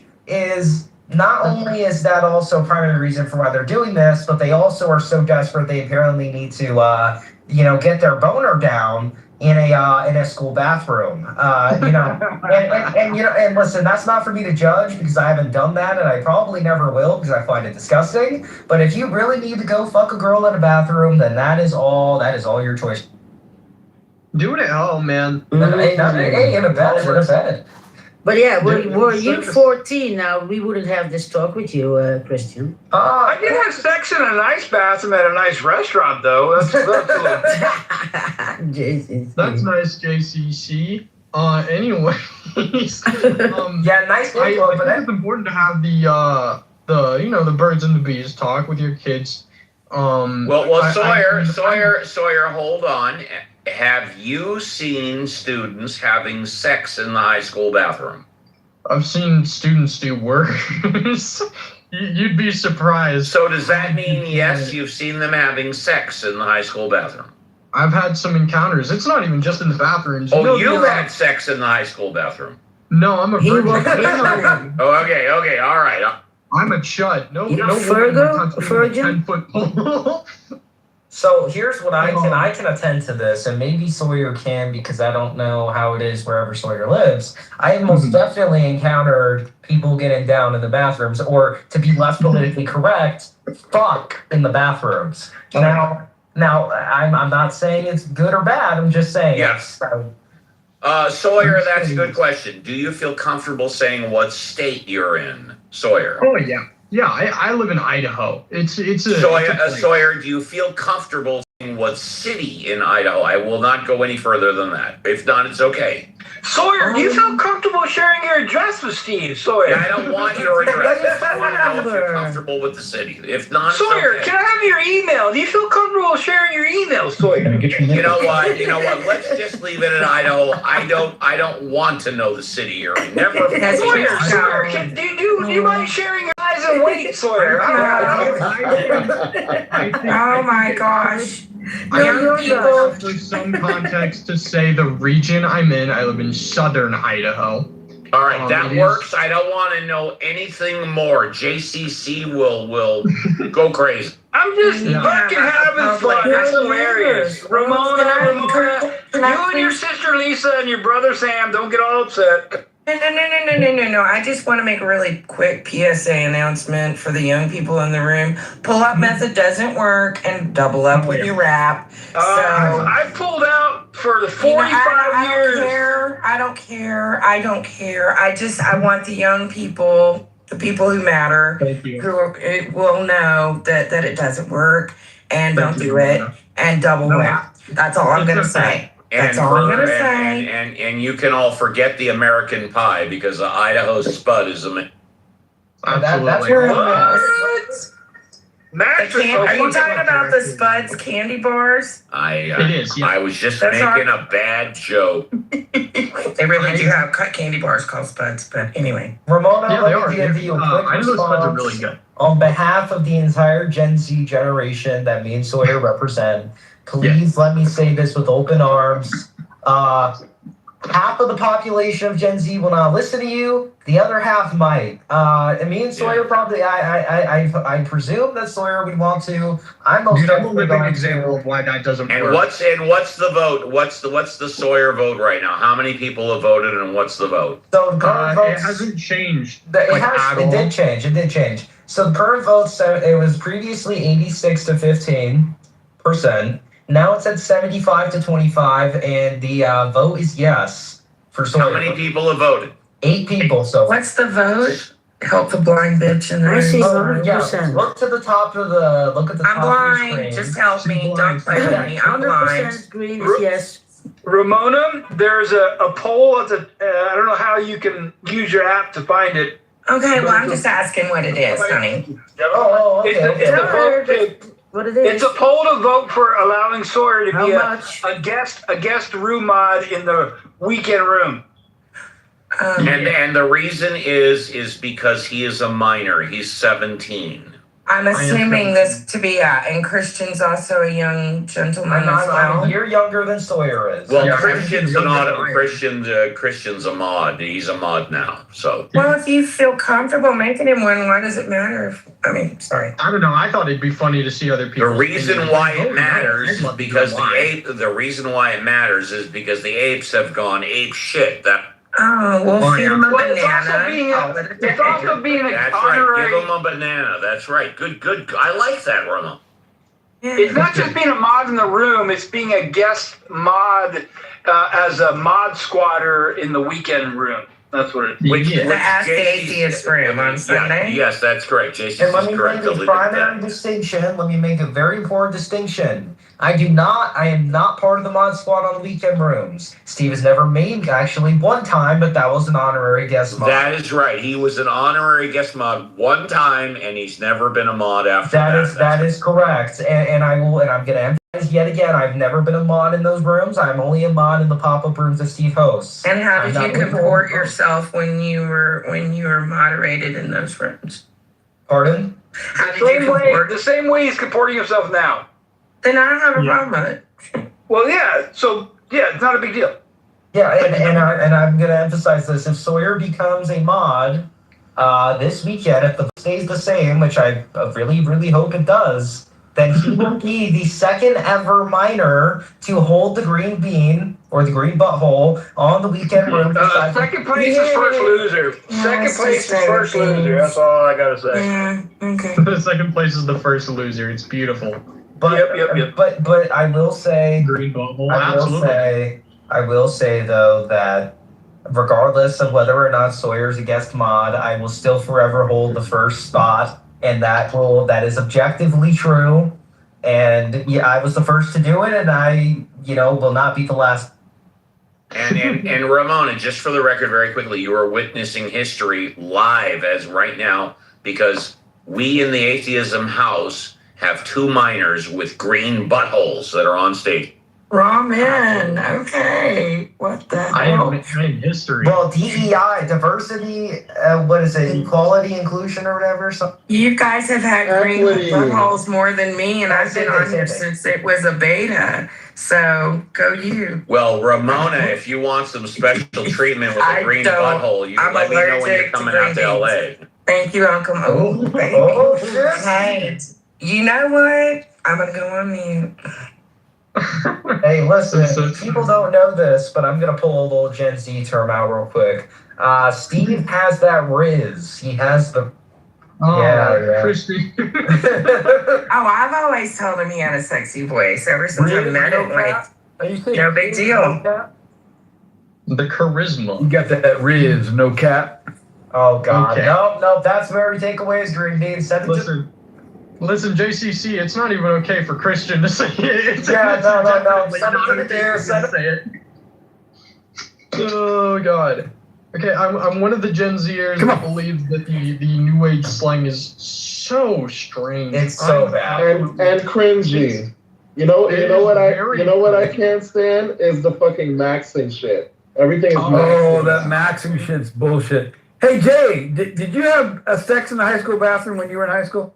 No, I would have liked to though. Well, Dude, do you know what those bathrooms are horrendous. Really? Yeah, but at that age, you don't care. In the school bathrooms? I would have done it. Let me tell you something. One of my friends, but I didn't witness this, but one of my friends walked in on someone else doing it in the band practice rooms. And that's better than the bathroom. That's way better than the bathroom. I think the band room might be cleaner. Yeah, way cleaner. Worse than the bathroom. Like that one time at band camp. One time at band camp when they stuck a flute up my vagina. Ugh. Oh, yeah, like that one time at band camp. Oh. That is criminal. One time at band camp, I shoved a flute up my pussy. As a band kid, that's fucking that's miserable. Ouch. Let me, I really don't want to hop off this conversation because it's just really making me laugh and giggle. But Jay, me and Jay have unfinished business from. What? Yeah, me and Jay some unfinished business. Not in a gay or homosexual way, JCC. Don't worry. Where? I forgot. Hey, welcome to the room. I am your wonderful heretic Christian. If you want to speak, please do. If you don't have to speak to me, but speak to someone who will talk to you. And do we argue? Oh, we've argued multiple times. Yeah, we argued. What? Barbie could probably. No, you said it. You and Was it about? as an argument. Barbie is not happy. Was it about what about trans shit? No. I love trans people. Which sounds really wrong now that I say it that way. No, it's okay to love, especially as a Christian. It's supposed to be God is love, right? Let's all love. Let's love a lot. But what's the issue, Christian? Tell him. I think me and Jay got into it about like Hebrew wording of something in the Bible. Oh, the gay stuff. Well, yeah, of course. Hello. Well, no. Listen, Jay, I am an LGBTQ affirming Christian, unlike the majority, which is, a lot of people find contradictory. But, the Bible doesn't forbid being gay, which, a lot of people don't understand. It really doesn't. So then what do we argue about? I don't know. Now that I think about it, Jay, now I don't know. Jay, are you gay? Are you gay? Yeah. Why are you gay? Oh yeah. What? Yeah, why are you gay? Why are you gay? Because I love it. Because I love it. Gay? Yes. I love it. Because I love it. I love dick. Like, what the fuck? You go, JJ. Hey, you know what? I only do this one. I only did this like 3 times today, but let's make it 4. Oh yeah. Slay, AJ. But it's not even just that. Honestly, because people always like attribute it just to that, but I'm like, I like men. Like I enjoy pretty much everything about men in like an intimate way. So even if we weren't, doing that, I'd still want to be with a guy. That's beautiful. That is beautiful. That is beautiful. And a quick announcement. This isn't really like a housekeeping issue, but we have officially 10 votes, which I think is a 10 pretty votes? It's a distinguishable amount in my opinion. I just in my voted. opinion. Thank you. Thank you so much, Ramon. It isn't for me, but it is for Sawyer. So I'm going to give the results right now. I think 10 is a pretty reasonable amount of votes to end the poll. Screenshot it if anybody wants to. But currently, as it stands, Sawyer getting the honorary green bean this weekend is a yes, 80% to 20%. And Steve, if we're good with 10 votes, then he is going to be an honorary mod this. I would say that the voting is closed. If he comes in, he's got the honorary green butthole, and it's my pleasure to give it to him. I'm honored. Thank Round you. of applause. Thank you. I just want to thank my mom and my dad and everyone who supported. Don't me throughout forget this about God, long you career. motherfucker. Yeah, God. And I'll thank Christian's God. And don't forget the blind bitch that gave you your 10th vote. Anyway. And I'll thank the blind bitch that gave me my 10th vote. You're Thank welcome. You, You're such a sweet lady. And I want to thank Jay for being who he is and loving whoever he wants. That's beautiful. Thank you. And everyone in the goo.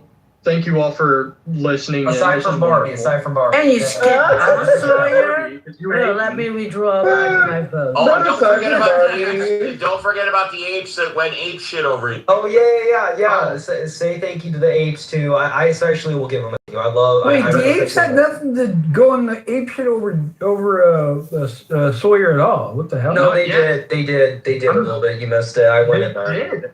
Beautiful. I want to thank the apes for being total chuds about minor talking. I want to thank those guys. I'll thank everyone in the panel for chatting it up. I love this. This has been a great experience. And I'll thank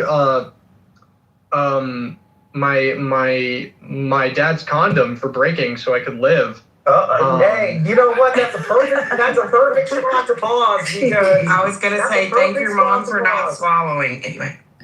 Yeah, exactly. That's a perfect spot to pause because as they say, I don't know what the fuck they say, but you guys get my point. I get the gist of it. But I really hope that everybody comes to the show this weekend. I don't say that literally. I meant it figuratively. You must have been conceived on a Wednesday because Wednesday's in the hooch and not down the hatch. It's Wednesday's hump day. So that's right. It's in the hooch and not down the hatch. Tuesday is 2 shots down the hatch, and Wednesday's 1 shot in the hooch. Down the hatch. Lucky if it's 2. My dad's a real fucking gross guy. He has 8 kids, by the way. If you guys want to hear my lore, at one woman or one woman? That's too many kids. 4 different women. So I'm about to go on a tangent. So all of y'all get you some snacks. I'll make sure to get the mute button ready so that I can stop you if it's too long-winded. Yeah. Absolutely. Oh, Christian. Okay, we'll start from the beginning. Before I was born, in a galaxy far, far away. Oh yeah. My dad was married in California. Thank you for the reference, Nancy. I appreciate it. Hey, that's not nice. Anyway. I was complimenting you. No, Christian muted me. Oh, okay. No.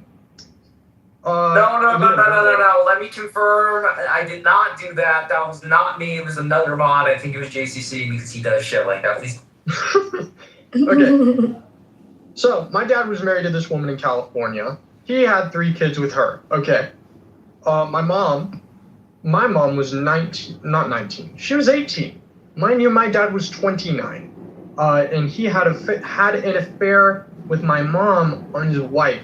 Mind you, my mom had no idea. So she was not just like totally compliant with this whole situation. She had no fucking clue. Okay? He had 3 kids with my mom. And I was born when she was 19, so she was like fresh out the oven. She had only been an adult for like 6 months by the time my dad got her pregnant. Okay. Then he left my mom and got another woman pregnant. Never married her, by the way. Freaking whore.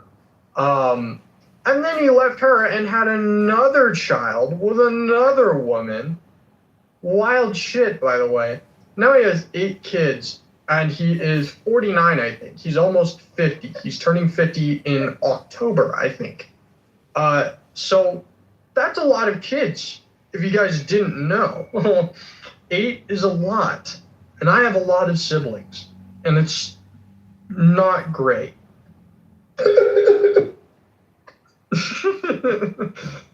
So you're the 4th? I am the 4th, yeah. Mm. I'm the oldest May the of my 4th mom's be with you. I am the 4th, and I'm with y'all. Yeah. And I'm the oldest of my mom's kids and the middle child of my dad's kids. His oldest is 27. So yeah, 10 years like, old. Yeah, a whole decade older than me. So my dad, not the best influence when it comes to lessons on not impregnating women, in case y'all didn't know. So, like Ramona said, double layer. The pull-out method doesn't work, so wear a condom.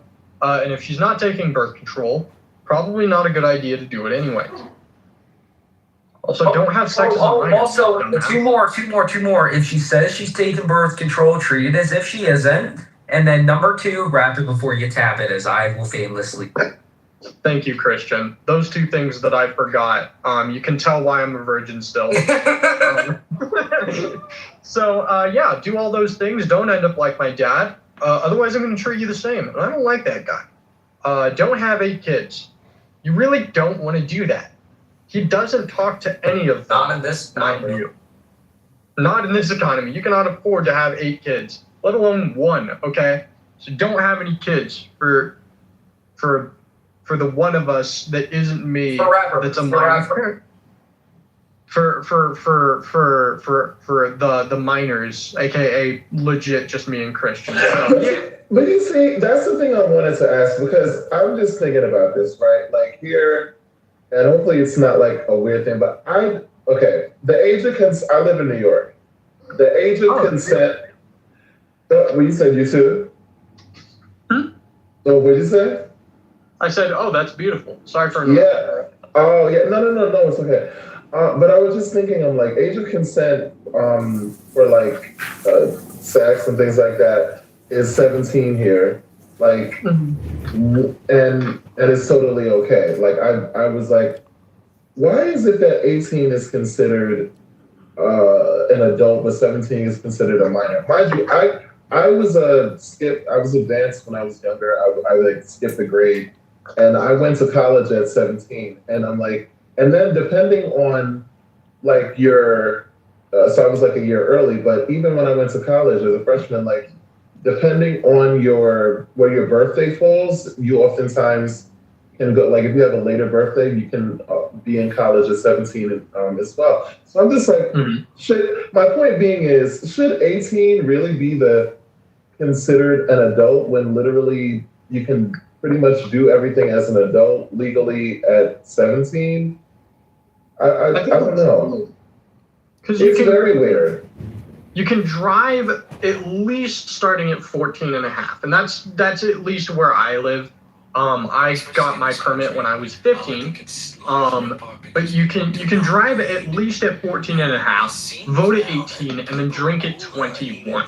So the range of like the ability to do certain things is very spread out, despite the fact that 18 is the age where you legally become an adult. I personally think that.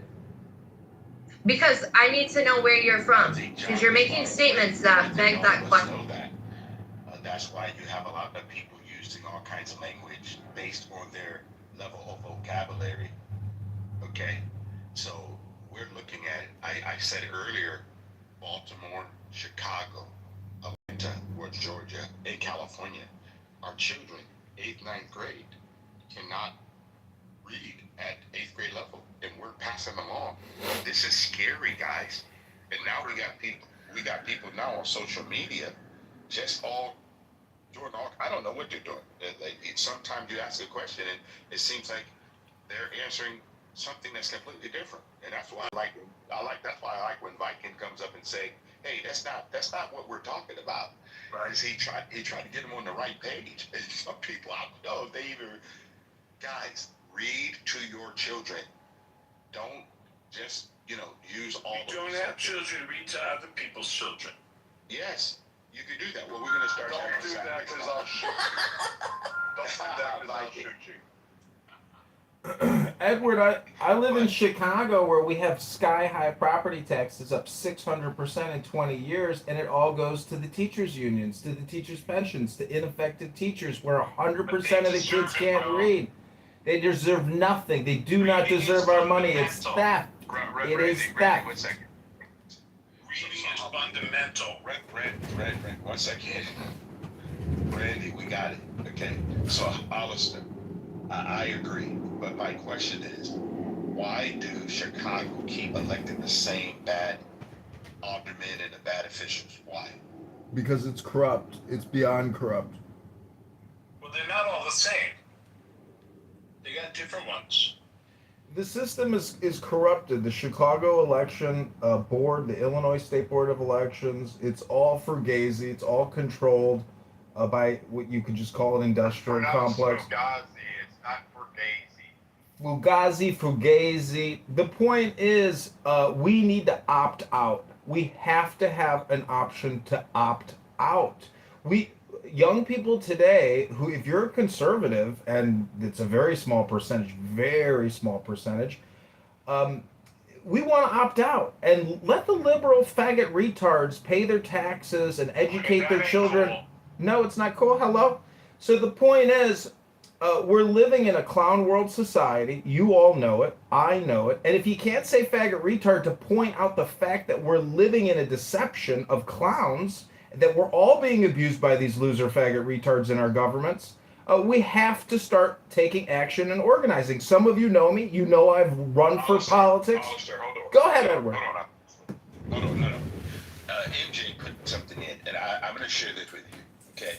I want us all to stop blaming the system. We, the people, are the largest part. The government is called we the people. Okay, Randy. Okay. I'm sorry.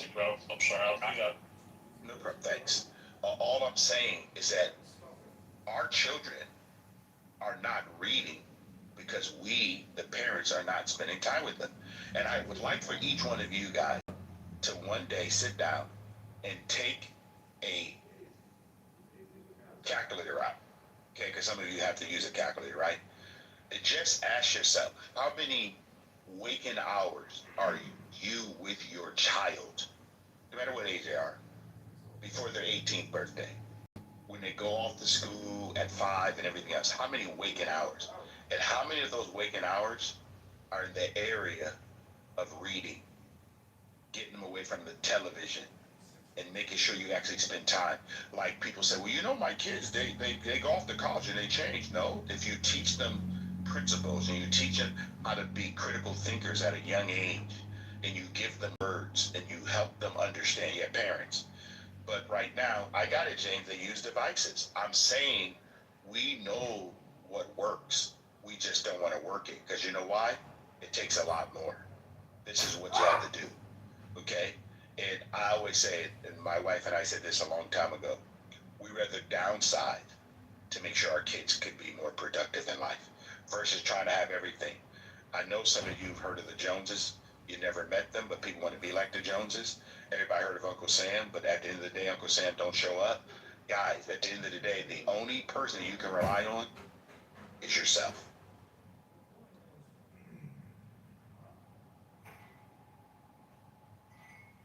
Mr. Edward, I'd like to comment in regards to why you hear a pause after you speak on this topic. Go ahead, Joe. I don't know why, but go ahead. I know why. I had a mutual friend of ours from Periscope. His name was Anthony. Um, Shared with me when I first came here because I would talk the same way and I wouldn't get a response. People wouldn't respond. And he said sometimes people are sitting there thinking about what you just said and internalizing it. And what makes this app slightly different than what we did at Periscope, where we just had 4 mics and we kind of ran it like a talk show. We'd have different guests throughout the hours we'd run it. Every 15 to 30 minutes, we'd switch out a new speaker and things like that. It would switch the vibe. But here, this is the most peculiar scenario in life where you're sitting here with almost 20 people on stage with a microphone. I don't think I've ever had a conversation in life where all 20 of us were speaking directly to each other. Where if I'm sitting in a room, the 20th person is on the other side of the room. And without me hollering over there, they couldn't hear me, So the dynamic is very kind of counterproductive to the evolution Agents. of This is a different. how humans have learned to communicate. So I think there's a little bit of that and why sometimes people aren't so quick to respond when positive conversations are occurring. I don't know, y'all's thoughts. Well, that's why I keep talking, to let you know that you're not alone. To let you know that I agree with you. That's my whole problem, my whole message. Say, yes, I'm down with you. I would just encourage. Don't feel like you're just talking into the wind. I would encourage some of the. I can hear you on the other side of the room, Randy. I would encourage some of the green beans in this room do what Edward did today. Which is play an audiobook. Because these black rooms here in the President Trump house that go for days on end, they are pointless, they're ineffective, they're a waste of time, and they're actually harmful to the participants. That's racist. Well, that's your projection, Randy. The point is, this is happy hour. And in the President Trump house, we have to admit that Donald Trump is the greatest president that this country has ever had because of Kamala Harris. Because of the liberal, progressive, Democrat, pluralist, faggot retards that installed a transgender surgeon general in this country. A complete fucking retard. And we kill 3,000 babies a day for $1 billion a month. Let's end it. Let's stop this madness. Hello? Redoubt what you just said. Joe, I think that your response to waiting for people to respond. Alistair, I don't disagree with you in totality, but a lot of the conversation that we are having is this is the marketplace of ideas since the lockdown, where people gather together. I think that we can all grow together, but in real life, I think we also have to look at how many of us outside of this app are really benefiting ourselves in society. And I don't disagree with you. I think that President Trump has done an amazing job, and obviously we all know that. But you only can do so much. He's only one person. We have a lot of other Americans that should be participating in their government. But because we, the people, are so uninformed about how our government works and how we should be as Americans, that you got people saying that young people don't know how to get an ID. Okay, we got people saying that people don't know what a computer is. I mean, these are the leftist liberals who are putting all kinds of stuff out. But if you don't know how to critically think, it's very difficult, guys. Very, very difficult. And at the end of the day, I'm going to say this over and over. Male headship is important in America. Having a good man, whether he's a father, an uncle, a grandfather, in the lives of our young people, both men and women. I think this is where we have lost it in a lot of ways because, guys, and Brad will tell you this, Michael will tell you guys this, men today in 2026, it's just scary, guys. I don't even know what to tell you. Like, I'm very fortunate that my daughter found a strong man. These are kind of things that, and I'm not talking about just making money, guys. I'm talking about about somebody showing up every day, someone being real, someone knowing how to be a man. And it's unfortunate. And Alistair, I think this is what happens to a lot of us. Very, very unfortunate. And when you have a conversation like this, where we all are being honest and conversating and talking, I've been to Normandy Beach, where 18, 19, 20-year-old men stormed the beaches of Normandy and laid down their lives. Today, we got young men, 25, 30, 35 years old, on Clubhouse, just crashing out and not really being men and standing up to the plate and say, I want to take care of family. I want to be a husband and a father. I want to be a leader in my community. We don't find that today. We don't find men who want to be men. And unfortunately, our young daughters, our young sisters are having a difficult time finding someone who is decent. So let's get back to we the people. Blake, it's been a minute, man. I haven't heard you, Blake, but it's good to see you, brother. Man, Blake, I'm just trying to, man, it's the best day of my life. I'm just trying to bring some different vibe to Clubhouse, man, because, you know, everybody can argue and yell and scream. I just believe that we can all look at, you know, what's working, you know. Most people don't even know that our economy is growing. They don't know that because they don't listen to that part. Yes, we know things are still going backward, but at the same time, things are still Edward, the name. Yeah, perception is a deal, you know, Edward. And to your comment about the men, you know, women look great in dresses, so you know, why are you surprised that you know men want to try them on? But to the point about you know the Blake, stop it, Blake. Stop it, Blake. That's too much. To the point of the economy, you know, it's hard for somebody to perceive that the economy is going upward when they're spending more. We gave the same complaints to Joe Biden when he was in office. We had the stickers, everybody was clowning Biden. You know, they called it Bidenflation and all of that. And I feel like our side's doing the same kind of gaslighting that they tried to pull on us when it was getting out of hand with the gas prices and the food and the egg shortage and the diapers, not the diaper, but the formula shortage. It's like we gave all those complaints, whether it was Joe Biden's fault or not. And I think it's only fair that if that's how we do things, that we got to be able to call it that it's not looking good for the average American. Like, you know, we got to be consistent. That's been my mission now, man. I'm the guy that none of my friends like anymore on Clubhouse because I'm speaking the truth. I'm being consistent. I'm not a Trump-tard. I supported Donald Trump, but I am no Trump-tard. And it's not... Well, what's a Trump-tard, Blake? What is a Trump-tard?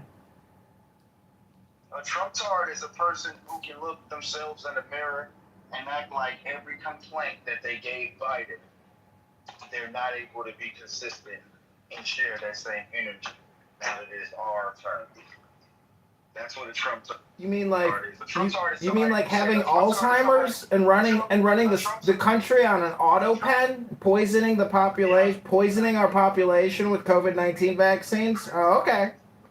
We got to start from first of all. My president has nothing to do with my criticisms of the former president.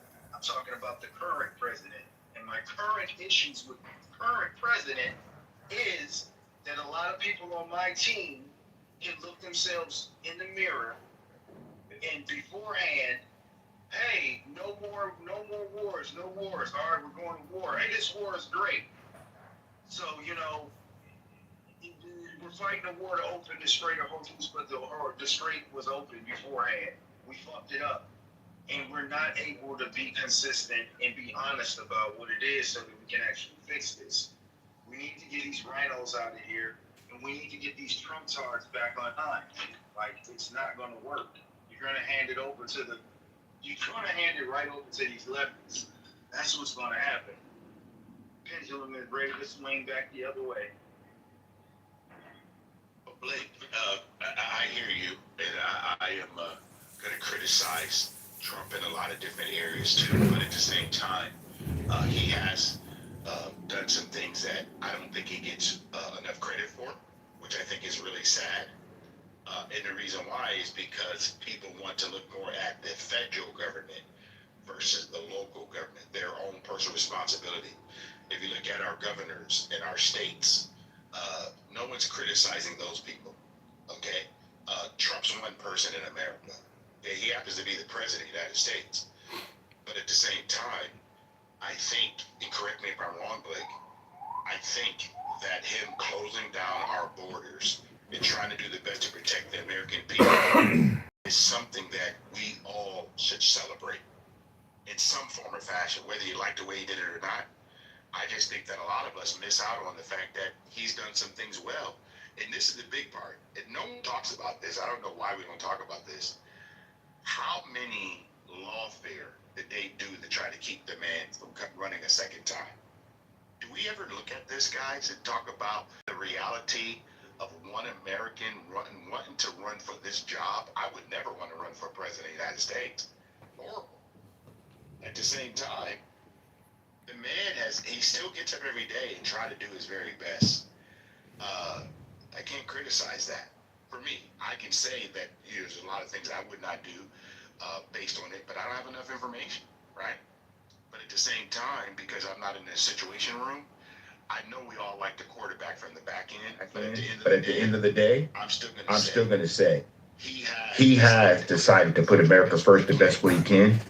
And I think that the war in Iran, and Brian, you could probably speak to this, I think he's doing a lot of stuff to stop China, guys. And I don't think a lot of us really understand this. It's not about Iran. It's about China.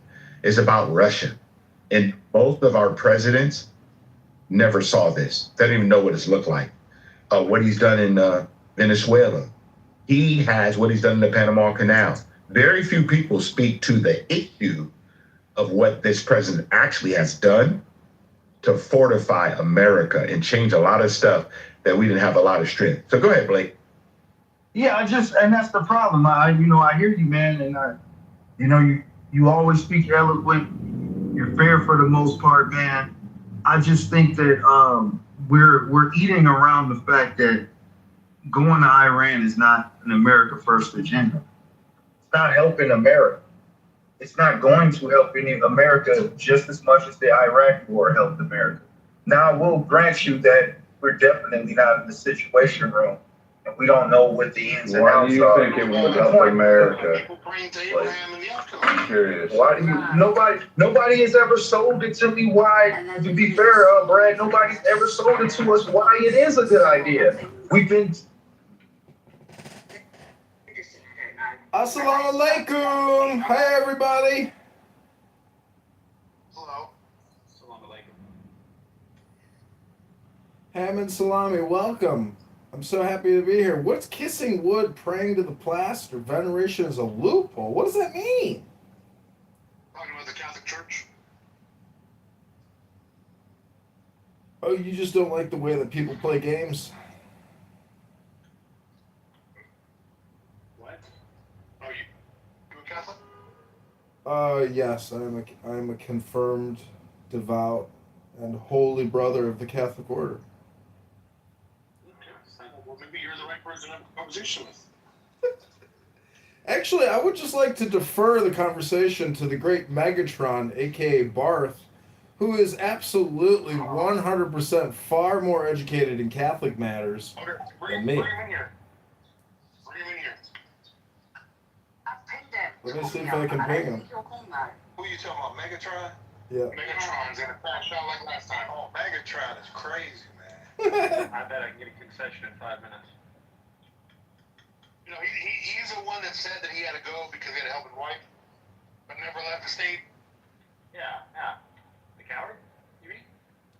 Yeah, See, if you claim though that Catholicism is a loophole, I just don't think you actually understand the deep. He's not claiming that Catholicism is a loophole, brother. He's claiming that the practice of venerating icons is a loophole. I claim that the Catholic Church can't be the one true church based on its own standards. Wait, why do you think iconography is, I guess, what's another term for a loophole? Redundant? Shortcut? Redundant would be fine. Yeah, because the iconography is very, very complicated. I have a book on Egyptian iconography and the Rosetta Stone and how they figured out how to translate from Greek and Egyptian. Let me help you uncomplicate it. Can you show me where the apostles taught it? The apostles taught it? Can you show me where the apostles taught it? Question. Where they taught iconography? It's all in the teachings of the Gospels. What are you talking about? Show me where they taught it. You want me to actually pull up Bible verses for you right now? Sure, no problem. Show us where the apostles taught it. Yeah, no problem. I can do that very quickly and easily for you. Okay. Well, I would just point you to Psalms 119. You don't like the psalm? Yeah, brother. I just said apostles. Well, you're very specific. Why isn't the writer of the Psalms a prophet? Is he an apostle? I would call that apostolic. Oh, good God Almighty! You're not a Catholic, brother. Are you sure you're Catholic? Okay, fine. I got one here for you. This is iconographic. This is Matthew chapter 7, verse 7. It says, "Ask, and it will be given to you. Seek, and you will find. Knock, and the door will be open to you." How is that not iconographic? Yeah, this guy's dumb. Oh, I'm stupid, huh? That's a projection. Let me get a projection mirror for you. Yeah, go get a Catholic that knows what they're talking about, please. Get Megatron, brother. I can't draw in Megatron. He has to come in at his own will. He is the great Megatron. I've pinged him here and I've just messaged him in the back screen. So, Alistair Crowley, aren't you an occultist? What about the book of John, chapter 10, verse 10? It says, "I have come that they may have life and have it to the full." You have mod powers, Aaron. You have mod powers. Oh, you guys can be very petty. You're very petty. You're all weak and pathetic. You're a coward. That's weak and pathetic to mute or kick. You are all weak. Yeah. You're all weak and pathetic. Weak and pathetic. Weak and pathetic. Weak and pathetic. Hello? Do you believe in Aleister Crowley's occultism? Oh, it's some of the greatest writings ever created by man. It's unbelievable. So you're an occultist, okay. Yeah, I'm an occultist. I like books, iconography. Unlike these dumb fucks here who say, "Tell me the apostolic iconography. It's a loophole. I want to complain all night long to Megatron to make myself more." That was started in one of the biggest bloodbaths next to Pol Pot and fucking Stalin. Yeah, I mean, fuck those guys, man. Fuck those guys. I just want Brad to have more money in his pocket. I just want, I wanted the Epstein files. We say we got them, but really didn't get shit. No heads are rolling. I just want some of the things that were sold, to be on the table, and they're really not. And I think, to be fair, we can't get everything we want. But I just think, our team, maybe even in the secret, we need to be be a little bit more 100 about what we just sold and what we actually got. You know what I'm saying? Like, the receipts don't match. And a lot of people don't like it. And we got enough. Biggest atrocities, and not just day-to-day crime of, that's... Okay, are you going to compare us to white men? Wait, hold on. We're talking about American men. Hold on, before anybody continues speaking, I have to say a couple of things. Number one, I know we're having a pretty political discussion here. Let's just keep it one at a time. Number two, Sawyer, I mentioned a legendary man by the name of John Kitover. He is currently on stage. If you'd like to converse with John Kitover after this conversation finishes with Pepe, please do. He's definitely a creature. JJ, Pepe, please continue. I just had to say that. Okay. I just want to say, it takes a creature to know a creature. That's a creature projection. We get people being dangerous, and you guys are going to count in the. I guess we can. I don't know. Maybe some people consider Stalin white. I don't really care. But let's just say lump in Stalin. Let's lump in Hitler. We say, oh my God, look, King Leopold, let's just go ahead and throw him in there. And we could say, look, white people did that. Therefore, white people today are dangerous. They're the most deadly creatures that have ever existed on this planet. Okay, now we can look at American, white men. We can see that there are differences, especially, and I understand there are different underpinnings for why this would occur, but you have a violent crime rate that is much higher with for example, African Americans. Now, I could just as easily say, well, you guys are a bunch of savages. You guys are super violent. The whole race is bad. Black men are the most dangerous people on this earth. We need to protect ourselves from black men. We can play this game all day long. So when you use this rhetoric that is not based on reality today, okay, you're literally playing the same guy. In fact, even a worse game than the people that would say what I just said. And so, no, I think it's absolute bullshit to sit here and rhetorically blame white people, but particularly boys. We had to go throughout, our whole fucking history is boys and girls, men and women. And you want to demonize one fucking side. No. It's not about demonize. See, here's the thing. I think that what's happened with social media and, even this app, and the rise of podcasts, we're having all these panel discussions, summits, conversations. What you call demonization, other people call accountability. We're talking about things that are going on in life. You're using a word, but what I would say, but I can use the exact same word. When I see, and this is an actual reality, the violent crime rate amongst African Americans, there needs to be accountability. The black people need to have a okay, but it's no different. It's really no different. You're setting these arbitrary. What you say is a reckoning for what happened in the past. That is a value judgment that you're making. It's not like it's something that you can actually define as true or false. If that is an opinion you made and you believe that it is fair for men or whites or whoever else for there to be prejudice against them, I think that's bullshit. And two sides can play, and I think like what you see after Woke 1.0 is that now people like me, who I was a lot more of an extremist like 6-7 years ago, okay, you see people that the shit that I would say is mainstream now. Okay, like you woke up that reaction out of everybody, and I'm somebody who at least I predicted that was inevitable because people fight back.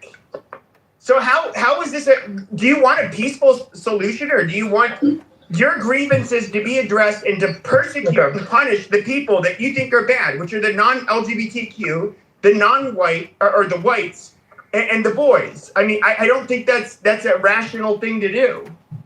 So you are generalizing on both sides, okay? Nobody's saying that all white men or all straight men or all Christians are bad. As a white straight man, okay? As a white straight man, so that you can understand that I'm not being biased here. Nobody has ever said that to me. That I'm a bad person because I'm white, straight, or a guy. Nobody has ever said that to me in my entire life.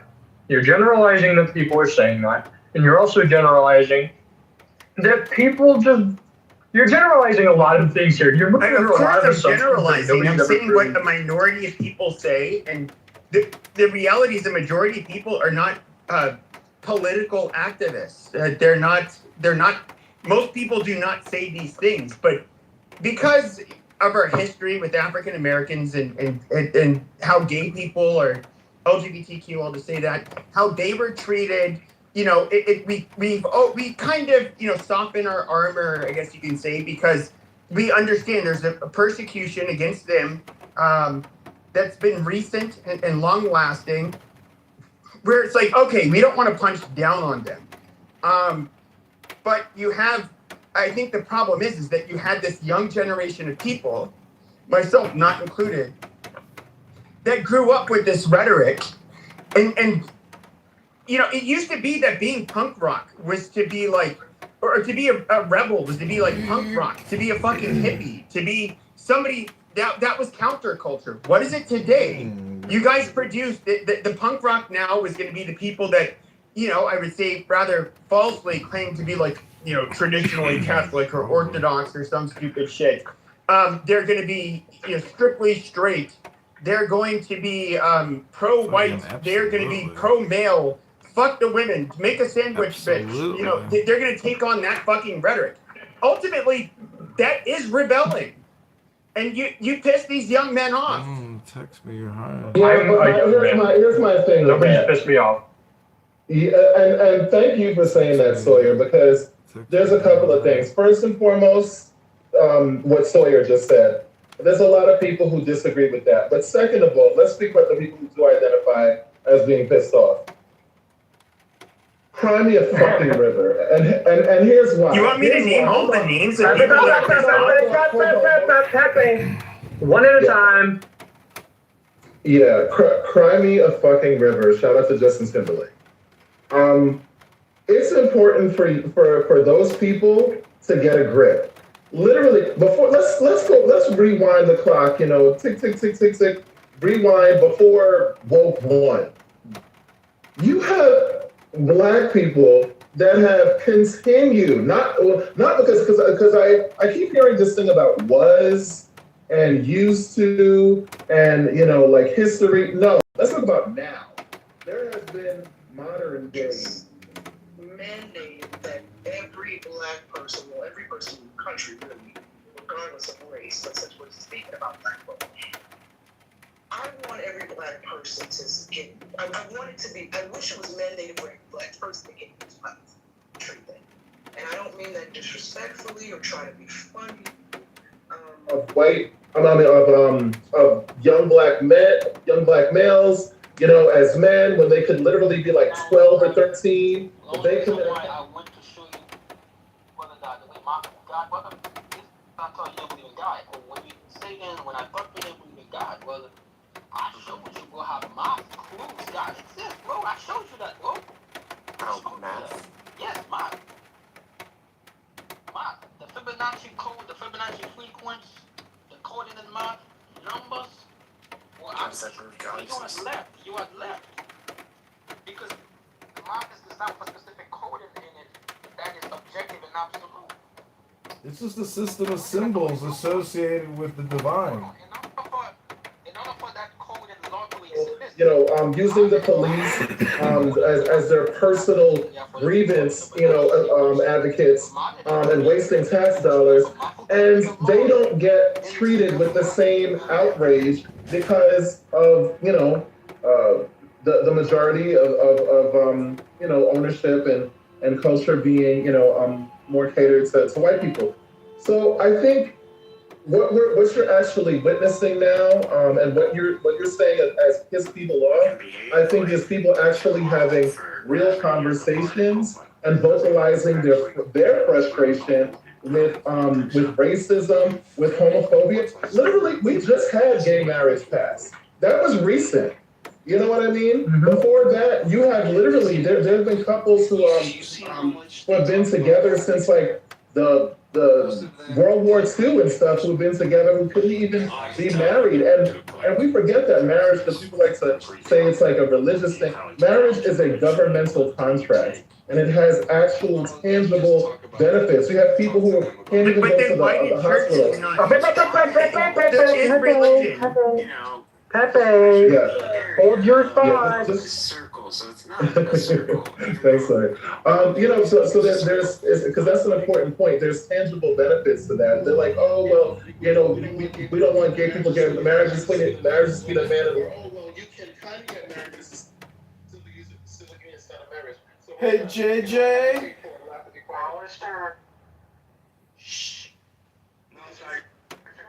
I'm sorry, I'm just wondering, like, how long is this going to go on? Because you guys don't know how long Pepe can go. He can go for hours. Okay, Look. Here's what we're gonna do then. John Kitover, get off mute. I'm gonna introduce you to Sawyer. He's a great friend. You don't have to talk like Steve Apple, Christian. You are your own man. You are not Steve Apple. I understand, but just talk to Sawyer real quick. He's a great friend of mine. Just You're a peach, Christian. Hi, John Kitover. Hey, so I just want to ask you a quick question. What do you think John 10:10 from the Bible means when he wrote, "I have come that they may have life and have it to the full"? Hello? Nice running for mayor, by the way. Just one minute. Amazing. I've never read the Bible. I'll be honest with you right now, just before we even continue this conversation. I've never read the Bible in depth. That does not sound like anything comprehensible to me. It's not. It's someone give me a translation. He's trolling. He's trying to make a gay joke out of it or something.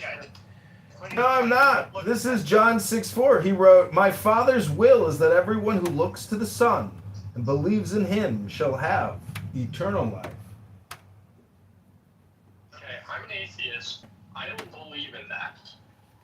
Yeah.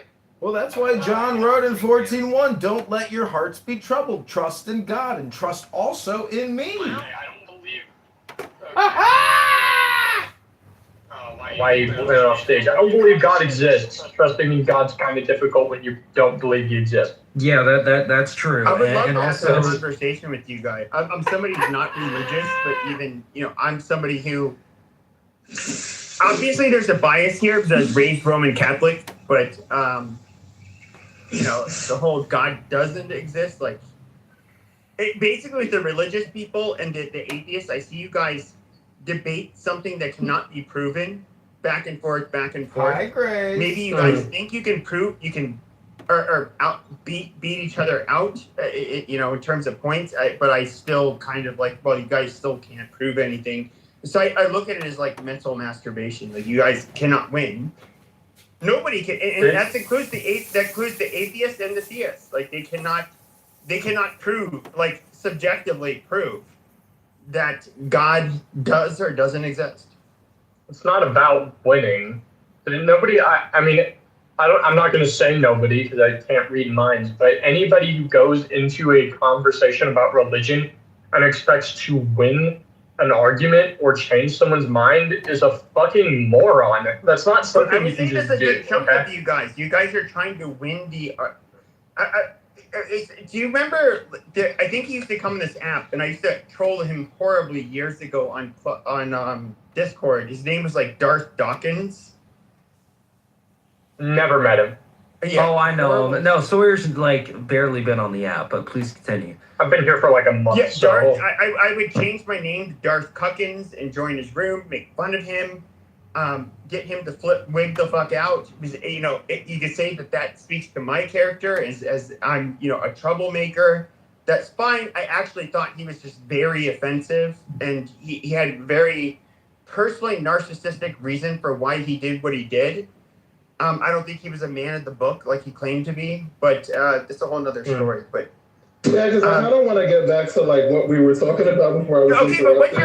But everything I got out. Okay, and this is what I was trying. Because John Kitover wanted to speak his piece. I'll say this very quickly. Okay, you have a racial grievance or grievances with. It sounds like many different people, the non-LGBTQ, the people that are not black, the people that are not of color, the people that have done wrong in the past. Okay, so you basically you've taken you think that you have your collectivized identities, which have grievances, and you're going to, in a sense, basically make all of us that are a part of these other identities, we should all suffer the wrath of what non LGBTQ people, non-people of color people, and so forth have caused in the past. Faggotrons! I would say that, like, you're just asking people to basically react to that. And men, especially young men, I would say probably the most dangerous demographic, they will react to that. And it's not going to be to your liking. Yeah, I think it's a really Are you justifying? It's a really stupid word to fight.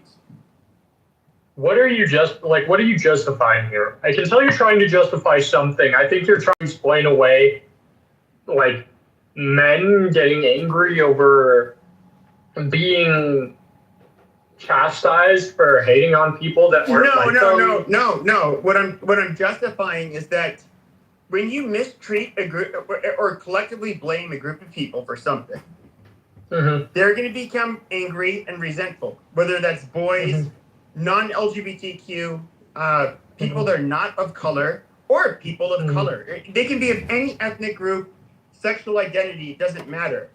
When a group has when they are basically reduced to like, hey, we're going to do collective punishment to this group, okay, or have rhetoric against this group, that group will fight back. And so that doesn't depend on the fucking race or the religion. Pepe. See, the problem is with what you're saying is you are taking what is very, very kind of surface, and what really should be more of a, like, the intention of it is to actually get people to open their eyes to systemic injustices, and but you're naming things that occurred before these white people were born. Oh my God, Pepe, relax. Yeah. So what I'm saying is that this has always been a thing. Every single civil rights movement, whether it was with Black people, Black civil rights, women's suffrage, gay civil rights. It was about, like, with the anger that you're speaking of is all those minorities had that. Well, actually, women aren't even a minority, but all of those oppressed groups, they had that anger. The reason that we needed a movement, just.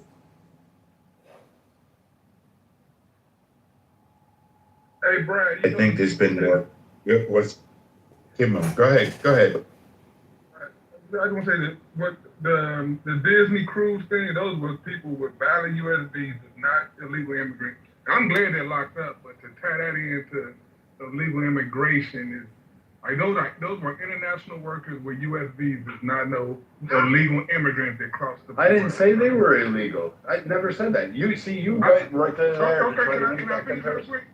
Go ahead, and then I'll respond to it. Okay. I thought you was tying that into Trump getting off illegals off the street. I could have swore that's what I heard you say, but if you didn't say that, you can please correct. Yes, I did. And I'm happy that ICE is grabbing people that overstay their visas.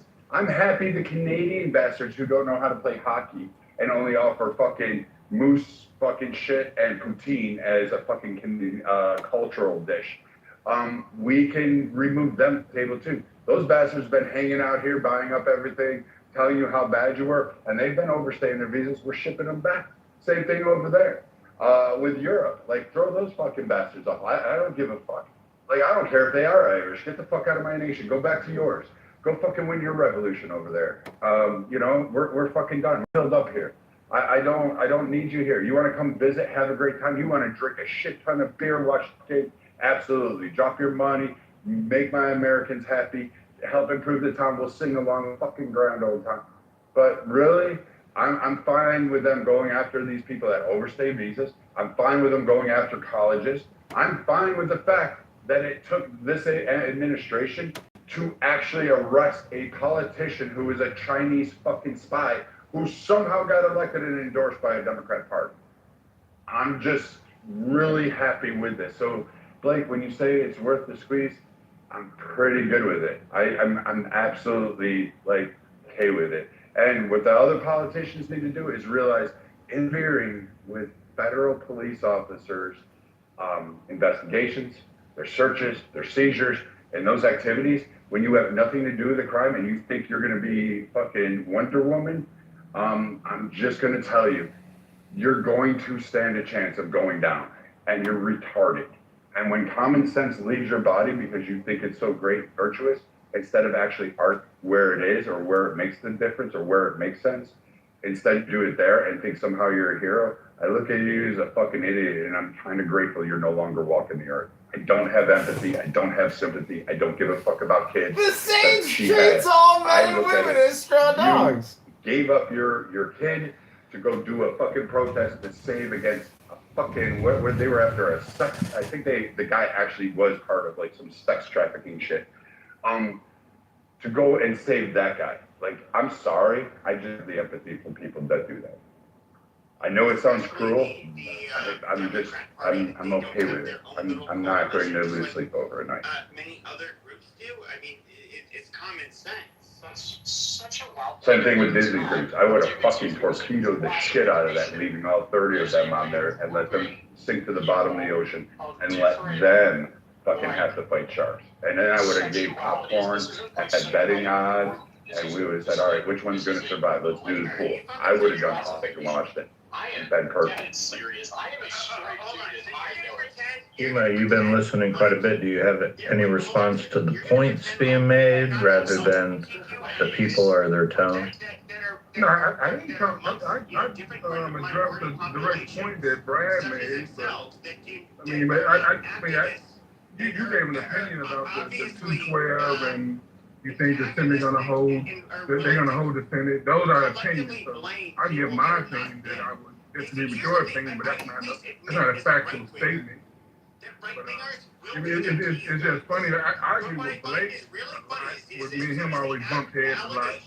But I just think that this administration has not been America first, and I think you guys are going to see it in the midterm. I think it's going to be. I think you're talking about blue wave. Because I'm not a Democrat or anything like that, but I think that the Democrats are going to take the House and the Senate in pretty good numbers. And they should, because this administration have not did what, like Blake said, he did not do what he said he's going to do. It has not been America first, not at all. Minority groups, and you're He's not making America great. Like, you listen to soldiers trying to commit suicide on the USS Abraham Lincoln, because they've been deployed so long. We got gas prices at the highest level ever this time of year. There's so many things going wrong, and he acts like it's okay. He's spilling money. He's literally doing, what they got him, 21,000 stock trades. He never did that. First, therefore, we are collectively, we're to blame, because at the end of the day, who was causing all of the terror, making everybody feel bad and out of place? It was the evil white Christian male. Therefore, we're going to say dehumanizing things about this is not just a racial issue.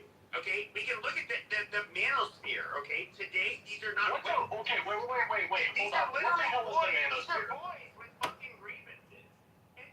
How predictable is that? When I was growing up, okay, I was taught to What is the manosphere? So I would say that it's men that basically it's male grievance politics For the most part. And so basically it will stem into them going into like they'll talk about what they scientifically, I'm using that term loosely, it's not my belief, but that females are biologically different to an extent that they cannot without a male lead, they cannot operate. I don't believe that, and I'm dead serious when I say that. They believe that, at the end of the day, you cannot allow women to have power because they are going to ruin everything, basically. And the reason why relationships often fail is they're going to blame it on the women. That is literally the manosphere. Okay, and why does that have to do anything of what you're talking about? Because I was literally talking about how when you start going after men, non-gays, white, whatever. Nobody's going after you're any gonna of get those pushback, stereotypes. and you got the goddamn pushback. But what's really funny is because these people are not white, and and or Christian. Okay, these very loud voices. It's kind of like, oh my god, what do I do with these monsters that I fucking created?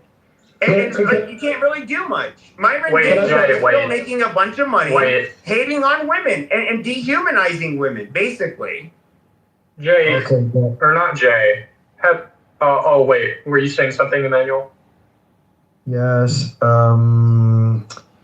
Yes, I would like to say something, Sire. First Absolutely. of all, hello guys. Thank you for having me here.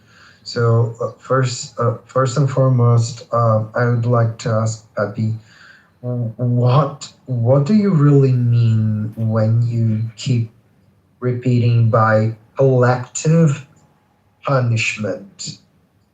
And the second question is also for you, Pep.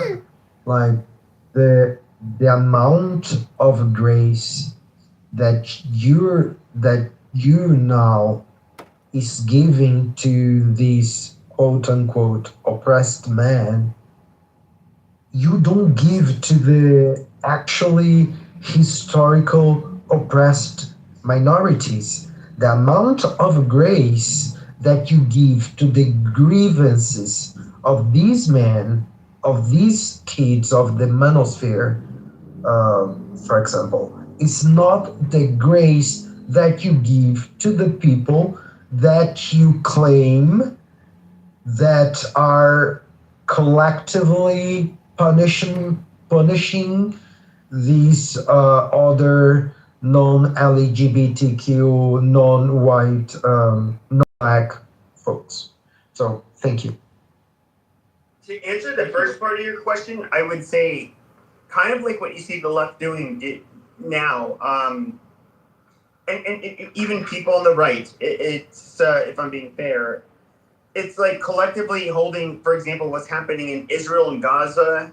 It's collectively holding every Jew responsible for what happened there. Now, I personally am not, I'm not going to mistreat Jews because of what's happening in Israel. That's just not who I am. But there are people that I feel like that are on the left that are willing to collectively punish people that were the historical oppressors of their people.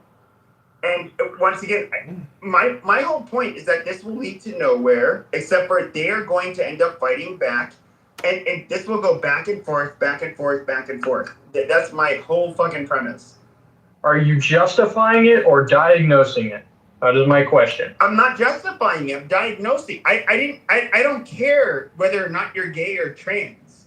I personally don't give two fucking shits. The only time I talk about the LGBTQ community is that like we have differences, or I should say, we have female sports and male sports for the primary reason is that like obviously males are they tend to be a lot more athletic in most areas, and so I think that it's unfair, to force it to have trans females competing with biological females. Other than that, I don't give a shit. That's never been one of my fucking talking points or something.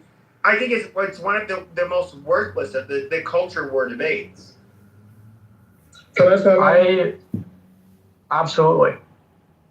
Yeah, so I think there's oftentimes that's the talking point, like we don't really care. What you do in your bedroom is your business.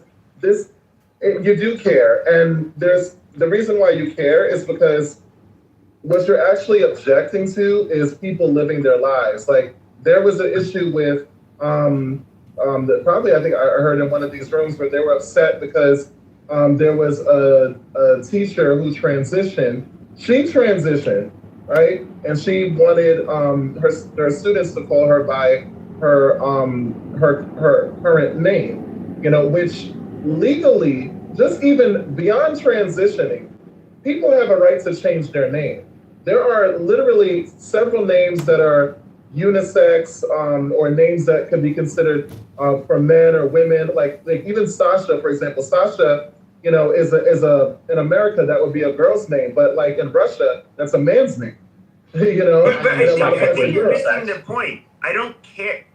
If No, you're no, gay, no, I'm not. Wait, no, no, no. if Wait, you're hold gay, on, if you're a gay male, I don't have to compete with you on the dating market. If you're trans, I definitely don't have to compete. At least if you're a There's gay no bar there. female or trans female, I definitely don't have to compete with you in the dating market. They are literally not of any fucking concern to me at all. Yeah, but Pepe, you're saying that, but the problem is that what you're actually describing, and see, this is the thing that it gets frustrating because you're talking about people being punished, right? And what you're actually describing is people saying that we're tired of like the hyperfixation on us living our lives. Like anytime we try to push for, you know, certain rights, whether it's trans people getting the ID, the gender that they're aligned with on their IDs, or being able to use just even being able to use the bathroom, you have an issue with that. No, I think you misunderstand. I One literally at a said it only had time, to do with please. sports. One at a time. Yeah, Pepe, hold on. Because what happens is, like, they will take anecdotal examples of problematic characters within that graphic to justify the infringement on rights of the LGBTQ, for example, and that things that they don't like. Or, like, let's take race. The rollback of DEI, which is actually helping a lot of Black people be able to enter, a lot of other groups as well, including white women, be able to enter certain spaces where they were not getting there before. There's been studies that have been done. The reason why we even had DEI is because there was an issue with certain groups being allowed into certain spaces, schools, you know, jobs, professions, all of those, or wage amounts. Like that was the reason that we had these policies implemented in the first place. And then what has happened now is that people from the majority group who have never been, this is what I wanted to bring up earlier, but I forgot. As a straight white male, love you, no problem with that. But you can't compare your experience with mine. You have never been attacked simply for being straight or white or a male. Not actually attacked in a way that could actually prevent you from getting anything. Not words online, on social media, or even people, you know, chastising you on this platform or whatever. That is not an actual infringement on your life. However, gay people, Black people have actually, and other minority groups have actually.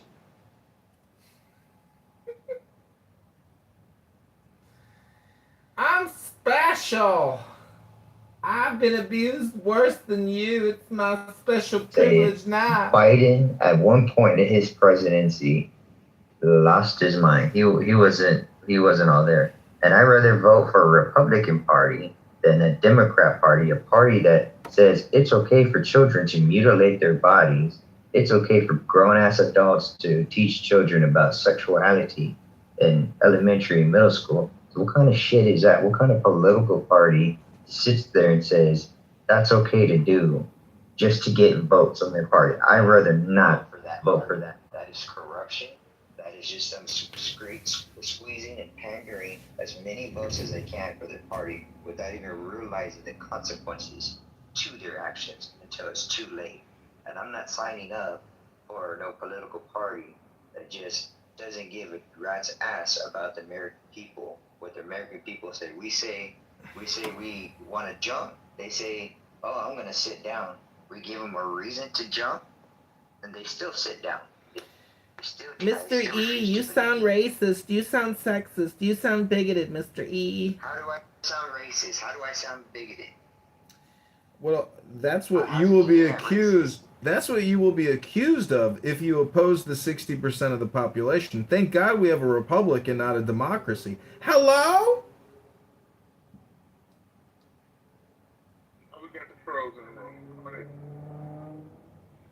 Yeah, I mean, you can go to any room on this app right now and you can hear It's not wrong. You could be a troll, but he's still fucking right. Yeah, I am I'm not retarded. trolling nobody. I'm just saying, why would I vote for a party that says it's okay for a child to say, oh, I don't feel like let's take this as an example. A boy, he says, I don't feel like I'm a boy. I feel like I'm a girl, and I want to mutilate my body just because I'm mentally ill. Hey, what politicians running on that? Let me know which one. Kima, they all run on it. Don't you live outside of Chicago? The future mayor, Alexei Giannopoulos, a criminal, murderer. The next mayor of Chicago is a confirmed murderer, a confirmed career criminal. Stole 400 million. Yeah, he stole 400 million. He had to settle with the FDIC for 5 million, and he runs on a pro LGBTQ, IA, trans, etc. The guy is fully woke.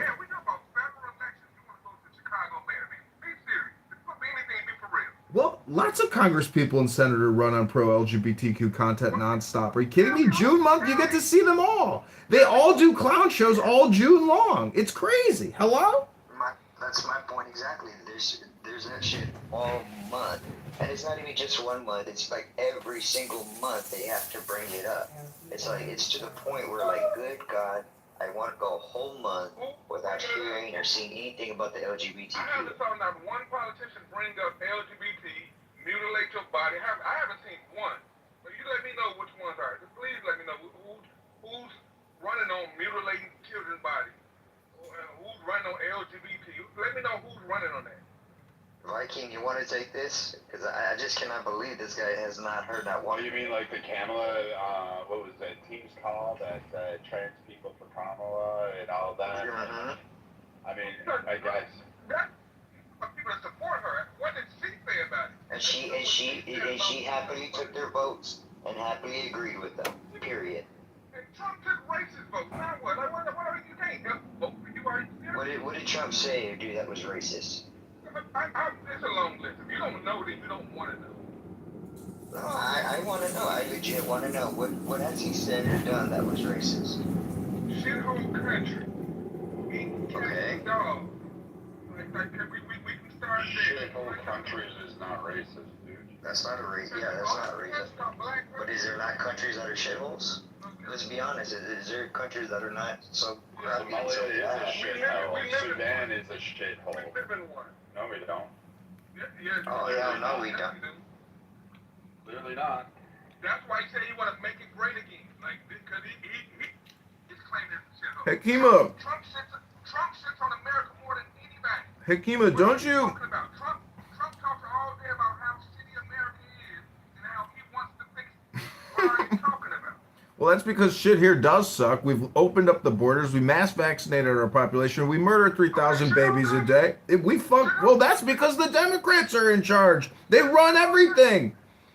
Hakima, what I don't understand is you may dislike Trump, but don't you appreciate someone more that says what they feel what they say, and they actually say what they mean, as opposed to somebody who has to pussyfoot around and say, "Oh, I'm sorry, I don't want to hurt your feelings." You want our president to be the faggot running around town saying, "I don't want to hurt your feelings. I don't want to say anything. I'm not going to say anything because it could offend you." That's the type of faggot you want leading this country, Akima? Hello?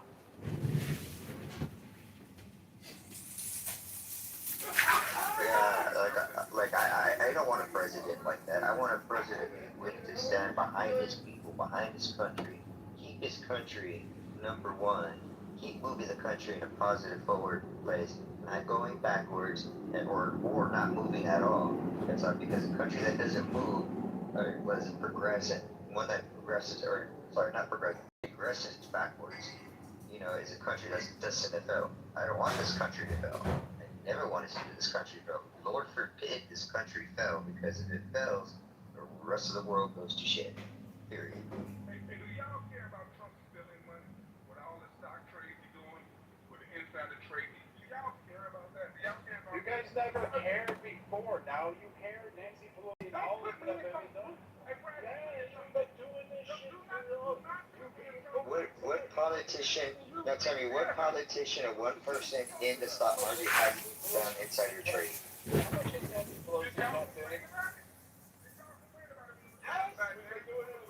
Absolutely. When Martha Stewart did it, everybody complained about it.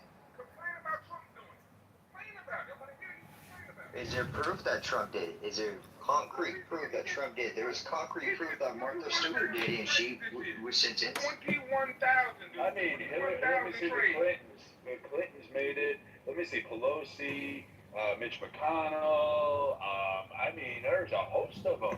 But you guys never cared about it. You don't call out your own side. Like, fuck that. Like, all of a sudden, now, I want to hear you say Trump. Like, fuck you. You didn't care about it until Trump. You just care because it's Trump. That's all it is. That's why people say you have TDS. Because you don't really stand for shit. You lie. You're a hypocrite. Right, and then people, and these are the same people that bitch about people getting deported who don't belong here. It's like if they're illegal, they have broke the law. It's considered a criminal activity. What part of they crossed into our country illegally, they committed a crime, they're considered a criminal, do you not understand? What part of this government, this country needed those people to come over the border? That's why those people are still here. Hear me out. Those people that came over the border, the Venezuelans, they still here. He did not deport those people. They needed those people here. They get them out of here. I don't care about that. Hikima, is that just like your opinion or something? Because I mean, do you have a link suggesting any evidence that we needed them? Well, you are one of my top campaign donors for Congress, so. Immigrants that have come to this country, do we actually need? Now, we would have closed. If the United States would have closed their borders. Yeah, we needed the ones that came over and murdered our young people, slaughtered them, sliced their throats, shot them in the faces. Lots of examples, hundreds and thousands of examples. Everywhere, every major sanctuary city, we've lost young innocent Americans. Just a girl out on a jog got fucking raped in the forest and murdered by somebody from Venezuela. I can show you countless examples. Didn't we march in March when he sent all those hundreds of Venezuelans to, was it Ecuador? Under the Alien Enemies Act. What did the Democrats do? Oh yeah, they took the court on those issues, and he deported those Venezuelans that said wasn't there. You guys were in the streets, no kings, apparently, and holding Venezuelan flags. Like, I mean, the people of Venezuela were saying, thank you, Trump, for getting rid of dipshit, and you guys were, oh my God, he's a dictator and all that stuff. And he deported all those criminal elements to Ecuador who said, yep, give them to us. We'll hold them because they've been affecting our country. We'll put them in prison, and we'll take care of them. And you guys took them to court over that. So it's actually wrong what you said. Like, see, now you're a hypocrite again. You said he didn't deport Venezuela. He deported hundreds of them. You're Yeah, he did. Millions came in. He deported hundreds of them. Yeah. He's still deported. What are you talking about? He's deported thousands of them. I think at the time right now. Thousands opposed to millions. What are you talking about? They're working as fast as they can. They have to go through all your hurdles and all your sanctuaries. You really think that? Yeah, he's got to work with all and all the people who are aiding these illegals, they should be arrested too and sent to prison for being traitors to the nation. Period. There's no excuse you can give me to be aiding an illegal person in this country or any other country. If I were to go to France and I overstayed my welcome there, and I would be deported immediately, no questions asked about it. So what is the difference between our country doing it and France doing it, Germany doing it, Russia doing it? Can I ask you a question, Mr. E? Is Germany or France America? Like literally, like America always stood apart from every last country. Bring me your tired, your weary. Like America was always different. And speaking of light, so don't act like America is Germany or America is France or America is any other fucking country. I'm not. I'm saying we all have similar policies about illegals. So what makes it wrong for us to deport people? You still haven't even answered my question. You're dancing around it just like the rest of the people do. I just said he didn't do it. I just said he was right. I just said he did not deport those people that came in under Biden. Yes, he did. Yes, he did. He deported I'm saying that we should deport those people. It doesn't matter under who's ruling. If they're here illegal, their education visas expire, their work visas expire, they don't belong here. He out they go. Just once, I'd like. And if you're here in this country, you don't like this country, get out of the country. There's a border. There's multiple borders you can leave. You don't like it, get the hell out. For one day, because I want to know what it's like to remove accountability, not even fucking represent the truth about what goes on, and just basically make up shit, and then be so hypocritical and think you're somehow a virtue to the populace and that you're standing for America, when quite literally A, you lied, B, you told a hypocritical tale yet again, and you're still continuing to do that. You flip-flop more than a pancake. Brad, Hakima has fucked over 30 Uber passengers. Like, the man has got some skills. He's got a little game, but he is retarded. Hello? That's so dumbass stuff. So, look what's happening in what is it, Dearborn, Michigan?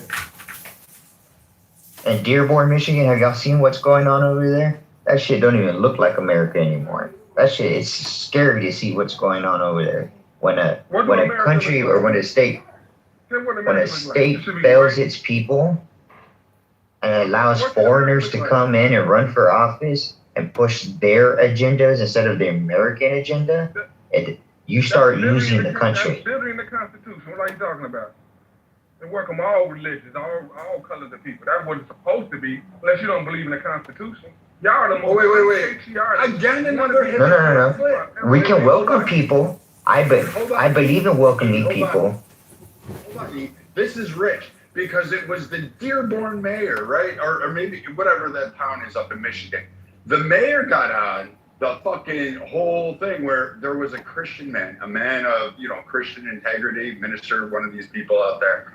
And he sat there and went to a town council meeting. And the mayor was actually filmed. It was AI. It wasn't made up. It was actually this quote where he said, "It will be quick. We will hold a parade when we get all of you Christians." He's Christian, by the way, and get all you people out of here, out of their town, because he was elected in. And what's funny is the guy that went to complain about him against the hostilities against that Christians were facing in the town was one of his supporters. He went there and gave campaign funds and then turned around and told them, "Well, we want you out of here. We're going to push you out of here." So that rich, again, another hypocrisy that you didn't even fucking acknowledge. And yes, I think those idiots that are sitting there saying to people, similar to what happened in St. Paul, Minnesota, to particularly black neighborhoods, because Waltz was really concerned with people minorities, so he dumped a whole bunch of refugees smack dab, you guessed it, in that black neighborhood that had prominence, that had homes and all that stuff, and then was basically like, "Yep, no, you guys can move out. We want to cater to the Somalians."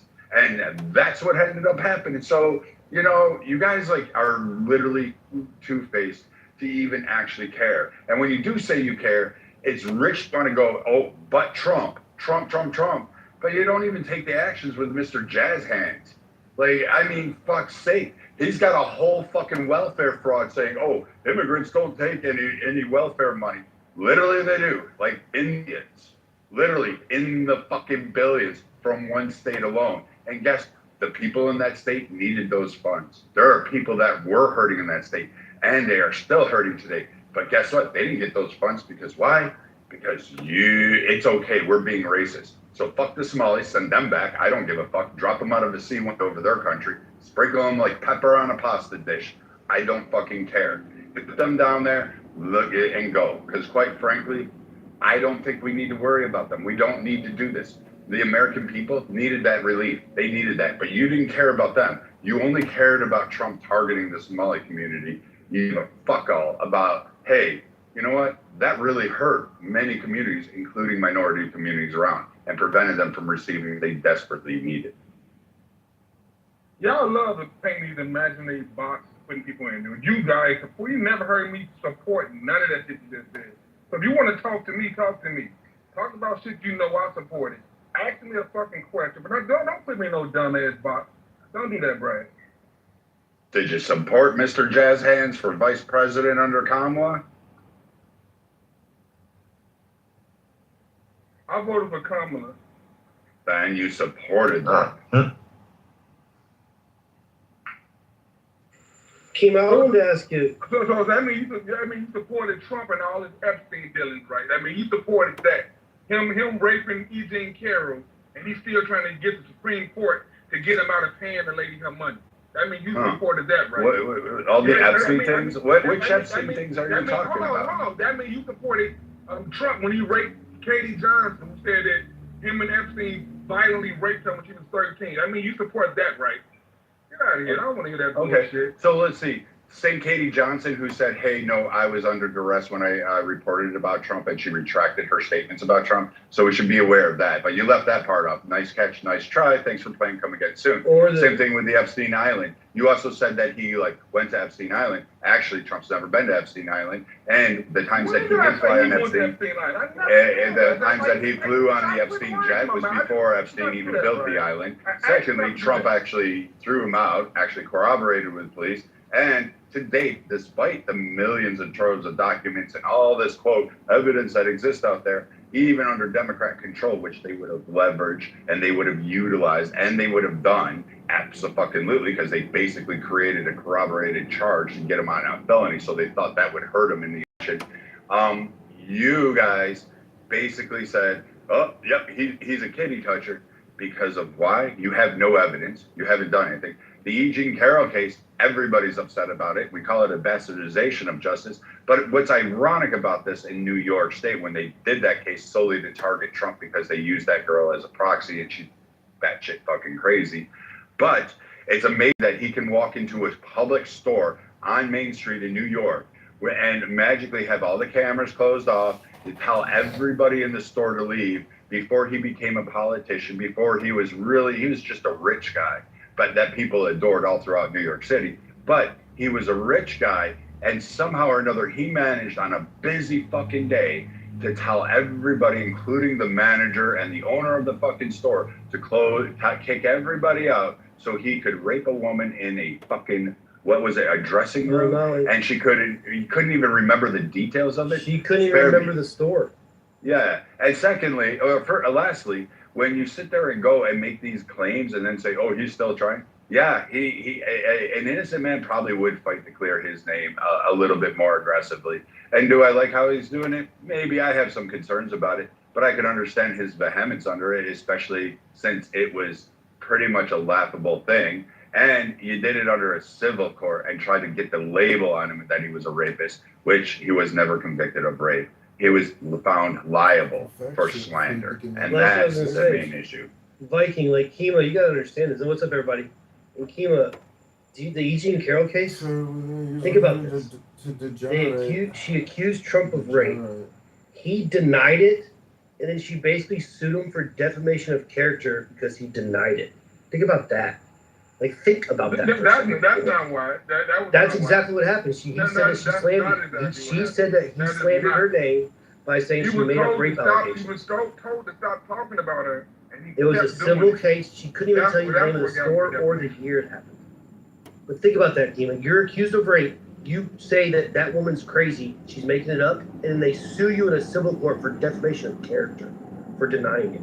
The last time I checked, when OJ got found not guilty for murder, then guilty in the fucking civil case, everybody, we knew he did it, and you motherfuckers used that to demonize OJ to the fucking day. But now that Trump gets convicted in civil court, now, it's just a civil court. Like, get the fuck out of here. What? What? Nobody demonized I know what OJ Simpson. We just all said, yeah, that prosecution was shit. That prosecution sucked, and that was just blatantly a fucking drop ball by the DAs, and we were pissed off about it. The civil case against OJ was because they died on his property, so they went after him saying they died on his property, so they He also went and stole his own items, even though they were seized in the civil case has nothing to do with saying that, well, OJ, we know you did it, we just couldn't find you criminal. Like, they said it because it was, like, they were on his property. Hey, do you believe OJ killed him? Do you believe it? So OJ was found not guilty. Do you believe it? I'm asking, do you believe he killed it? Yes, I think OJ killed it. No, you know what I heard? I heard that his son actually was the one who killed him, and he covered for his son. So his son was the one who killed him, and then he covered for his son, knowing that he probably wouldn't get convicted. He covered for his son. Did he ever say he did it? How did he cover for his son? And he killed them. He did it. OJ did it. But again, us saying that OJ did it doesn't equate to Trump raping E. Jean Carroll. Sure, you can't call Trump a rapist, just like you can't call OJ a murderer. Like, you can't call Trump a racist. And I wanted to go back to the thing you said earlier. OJ or Donald Trump. I'm just pointing out the hypocrisy. How y'all minimize a civil case like it don't mean anything. Yeah, but compare the two. You cannot compare the two. Yeah. But earlier, OJ did. There was plenty of evidence. I mean, there was overwhelming evidence. There was not evidence that he raped her. She couldn't even remember the name of the store or the year. And you bring up the Epstein files. He's mentioned over 4,000 times. Well, if he's mentioned over 4,000 times, it should be pretty easy for you guys to find something.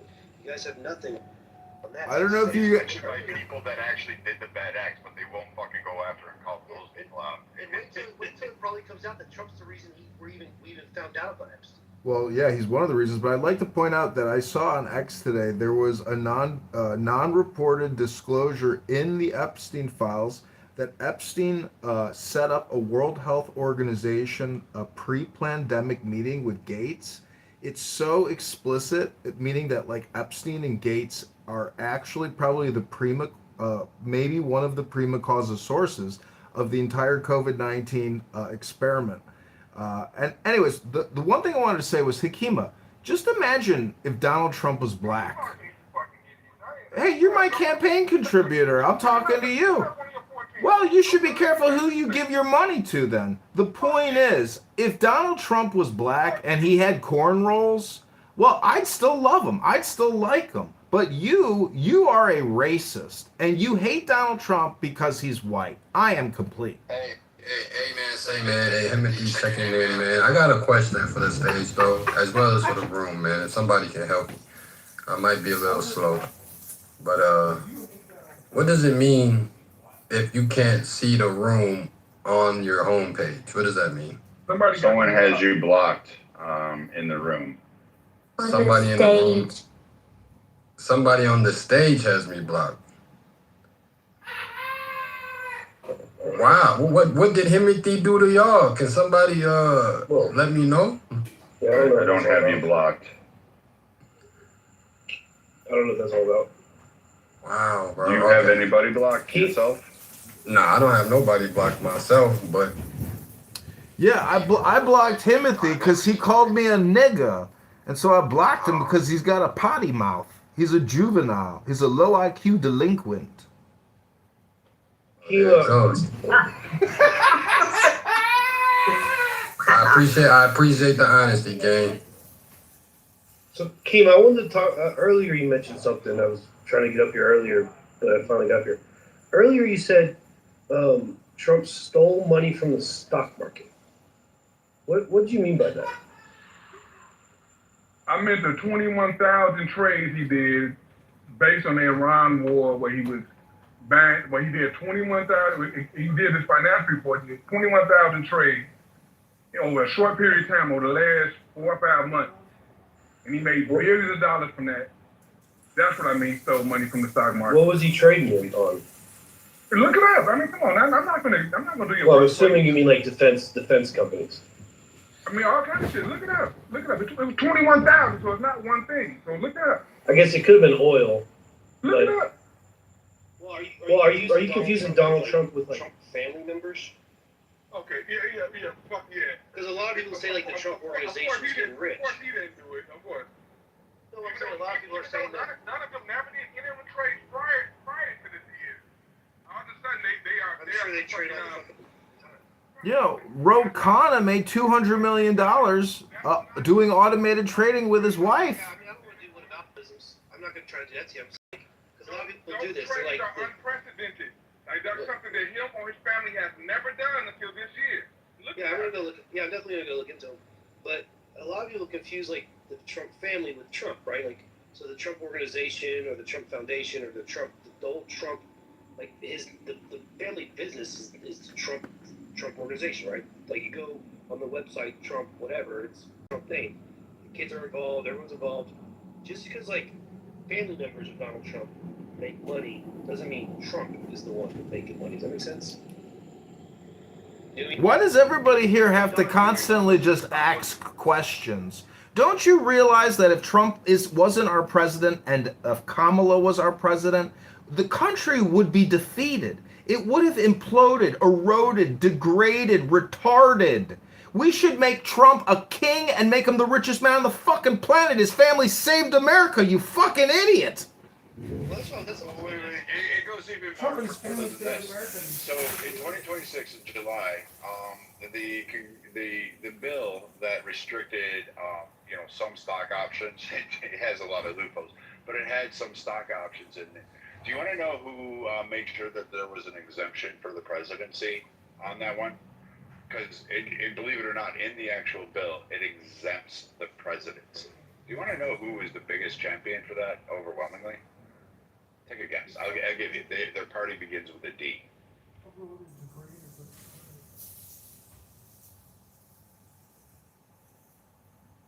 Nancy Pelosi. No, it was Democrats. They cheered that on. The president and vice president from the Stock Options Restriction Act, the bill that passed in July 2026, aren't affected. They're not called out. In fact, they are literally listed as exempted from that legislation. Amazing, right? But the other side voted for it and cheered it on. This is a good segue. Hakima, what I find difficult in those conversations, it always becomes about like a personality, political personality, and people who might be supporting the policies might not like Trump. People might like his personality but not support his policies. And you mentioned before that you don't think that he's America first. And I was kind of lukewarm when he came into office about what he was doing. But I mean, if you look at some of his policies, I think you'll find that you would qualify them as America first. Like the thing that he did with tariffs, many people didn't like at first, but it created a lot of leverage for the United States to do trade deals, but also invite the manufacturers back in the country. Or something like, what else did he do in his latest? Oh, the NATO, scaling down to 5% and forcing Europe to take care of itself, under the threat of, Russian expansion. That's a positive thing, and positive thing for the United States, and actually a positive thing for Europe as well, because they're finally going to be more self-sufficient militarily. What else? Let's see, he only saved your fucking country. He saved your fucking country, Ukraine. You could thank him for saving your fucking country, Ukraine. He saved it single-handedly. I mean, Who's that lady yelling? I'm trying to hold on, thank you. I'm just gonna list a couple more. So it's not just too off. The prescription drug policy, that made it more affordable for people and comparable to other nations to, for prescription drugs, or like energy policies that focused on oil and natural gas also benefits America. So tightening southern border, I think that's also a good thing. So there's plenty of things that you could qualify as America First policies. And I don't like him as a person. He's bombastic. He's he might be not a preferred speaker, but if you look at the policies, there are some that America First policies. No, I would strongly disagree. Like, the first you said tariffs, not America first. Like, it did not create these fabulous trade deals. Actually, I believe Supreme Court shot the shit down that he didn't have the power to do it. He lost all that leverage. That shit went away because tariffs are nothing but a tax on the people. And that's not a very accurate analysis of it. So tariffs not a tax on the So Hakima, when a country imposes tariffs on the foreign countries and import of, China was the primary goal of that whole thing, because China, even Obama, by the way, Obama was one of the forward-thinking leaders in those terms because he imposed tariffs on China, but he did it only in certain industries, and it was definitely not enough. What Trump did, he basically closed all the doors for China to allow their trade to go to the back door, like through Canada or any other European countries. And how is that bad? I mean, it doesn't allow our strategic enemy to infiltrate our markets and flood them with cheap goods. For one, it's bad because it was illegal. He did not have the power to do what he was attempting to do. But we're talking about whether it benefits America, right? Did it benefit America? No, Yeah, it did not it benefit did. America. Yeah, it provided I have better heard leverage Andre in talk terms of trade endlessly with agreements, the and black also news. attracted It's money so pathetic and lame. to go. Yeah, but you're not answering my question, Hakim. Did it benefit American economy? It did not benefit the. Where is the American economy stand right now? Okay, Where do American economy stand right now under Donald Trump? Unemployment is going up. More people are stopping looking for jobs. I heard Andre talk with Elon Musk, aka Adrian Dippin, and those combos are also super boring. Unemployment's fairly low. It's constantly high. Hundreds of thousands of people have stopped looking for jobs. What are you talking about? No, that's an excuse. Wait a minute. Again. So wait. When Republicans said that after COVID, and you guys were like, look at the unemployment rate going up. No. You guys said that same thing, but honestly, it's not that they're not. They're not looking for other jobs. What they did is they found. I really Gentlemen. wish I could stick around, but the sun is low. The sun is low. I gotta go to sleep. You have to I really sleep? hope I can. I do have to sleep. Yes. I do hope to see you all at some point. To everybody. Just delete the app, Sawyer. Do yourself a favor. Just no, don't do it. Don't. Another time. I'll see you all around. Alistair is in Crowley. Hello? Yeah. My bad. Yeah, So, third quarter 2025, 4.3%. Fourth quarter 2025, 4.4%. But then in the second quarter of 2026, it goes down to 4.33% and 4.27%. No, but you're just finding an excuse to explain. You said yourself. Hold on. You said yourself. Yes, I do. But you said yourself that unemployment went up. I mean, we have statistics that tell us the opposite. And when I said, Hello, I've come to participate in the Tuesday evening debate.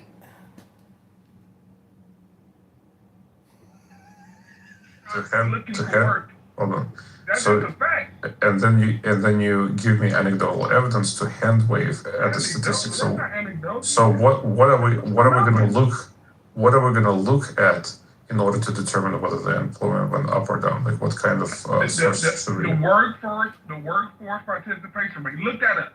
If you looked up the other thing, look up the workforce participation rate and see if it went up or down, and see how that affects unemployment. Then get back, correct me once you see that. Tell me something right or wrong. So again, we'll go through this.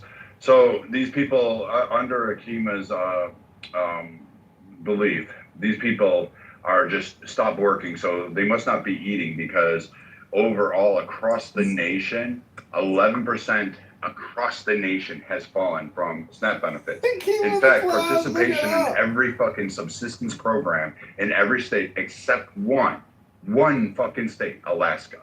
Out of all the states, Alaska, which is understandable. It's cold, it's tough up there, work is work, and they deal with mostly oil. But we would expect Alaska to be one of these. So again, you're interrupting. So I guess you don't want to speak, right? Because we can play that game too. I don't care. I don't care. 44 states saw a decline of more than 5% in 2026 in the beginning, even to this day, and 23 states saw declines of over 10%. So clearly these people are just dying in the streets, stacking up like bodies, dying because they're not food stamps, they're not getting housing assistance, they're not getting financial assistance, they're not getting anything. Workers' comp claims are lowering. So I'm kind of confused as to where all these people now are getting money. You know what it must be? They must be fucking just, I don't know, fucking their way through it. They must be doing prostitute. Millions of people.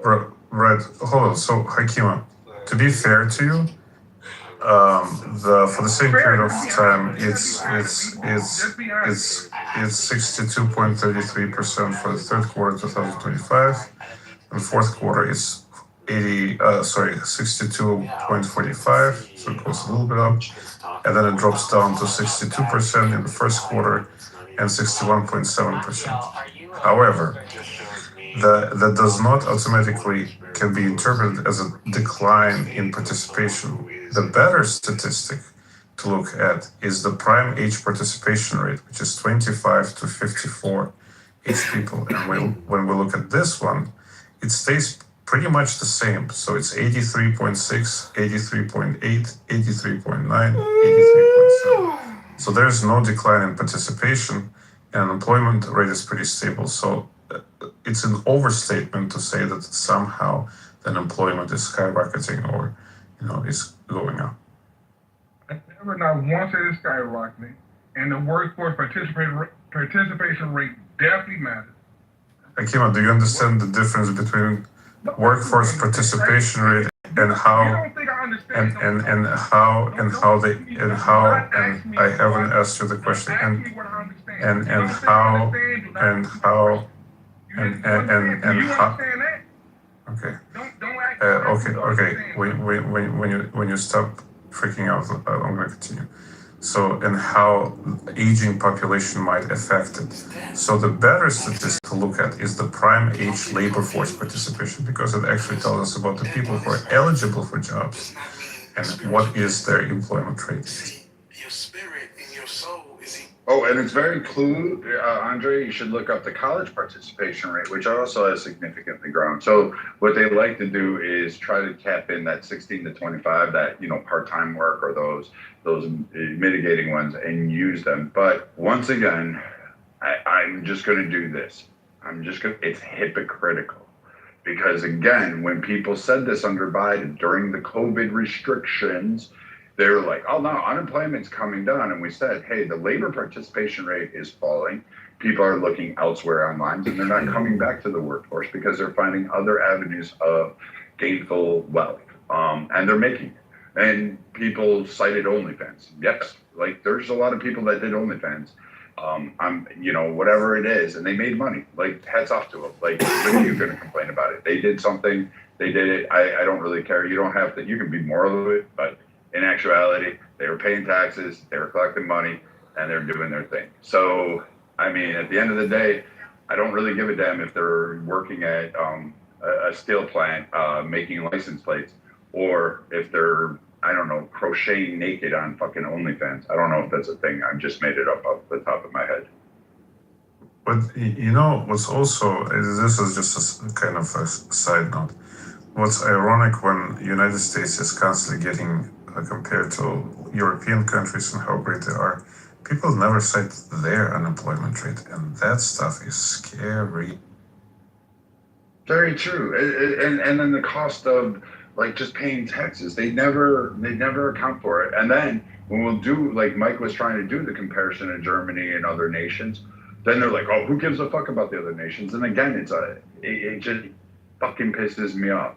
Same thing with healthcare. We should be Norway or some other country. And I'm like, do you look at that? Do you understand the dynamics? Do you know how it functions? Nope. But we should just be like them. And they're just again, they I don't know. The TDS folks are weird. Flat earthers, they're weird. I'm just gonna throw it out there. There comes a point where you have to ask and say, you can't just be against Trump because you hate Trump. You don't have to like the guy. No one's asking you to have a beer with him. Nobody's asking you to have dinner with him. Nobody's asking you to fucking have him hold a party and have you invited over. In fact, you don't even have to vote for him. That's the beauty of it. But you know what? To sit there and say that the man hasn't many kind of accomplishments and hasn't moved and done things that have been positive for Americans is just absurd. And again, you'll go back to something about an Epstein file, which doesn't correlate anything. And everything else you've said tonight, from ICE to workforce, has been wrong. Literally, every single thing you said has been proven invalid or wrong. Where'd he go? Surprise.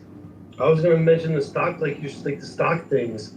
Just like this dude, like he said, 21,000 trades. When it takes you 5 seconds to figure this one out. All of his money is in these brokerage firms, and these broker firms, they have like trigger points on all the stocks he has. So the stock reaches a certain thing, it's an automatic start selling it. If it reaches a certain other point, automatic start buying it. He's not like in there making these trades. There's people that are handling his money, and they're making constant trades. That's how all these big wigs do it. And then sometimes the trades are triggered just because of where the stock gets. Like they have an automatic triggering point. And so if the stock gets to it, bang, bang, bang, bang. Trump's going in there, doing something with Iran, and then Trump's getting on the phone and be like, hey, do this. No, that's not how it's working. Well, Mike, it goes deeper than that. If they were so concerned about it, why did they write the exemption into the bill that was meant to curtail it? Why did they specifically cite the president and vice president is not subject to these stock trade restrictions in July of this year? Why? If they were so concerned about it, why did his side vote unanimously to include that measure? But, so for somebody like Hakima, there are legitimate avenues for him to explore to critique Trump, but it all becomes very emotional. I mean, like you could cite something like trying to try to eliminate birthright citizenship, or you can talk about I don't know, something like expansion of executive power, which is always bad, and all the presidents have tried to do it. He's doing it in much more like bullish way, like he's not concerned about the optics. I mean, you could choose those strings, but I mean it all becomes very emotional, like personal.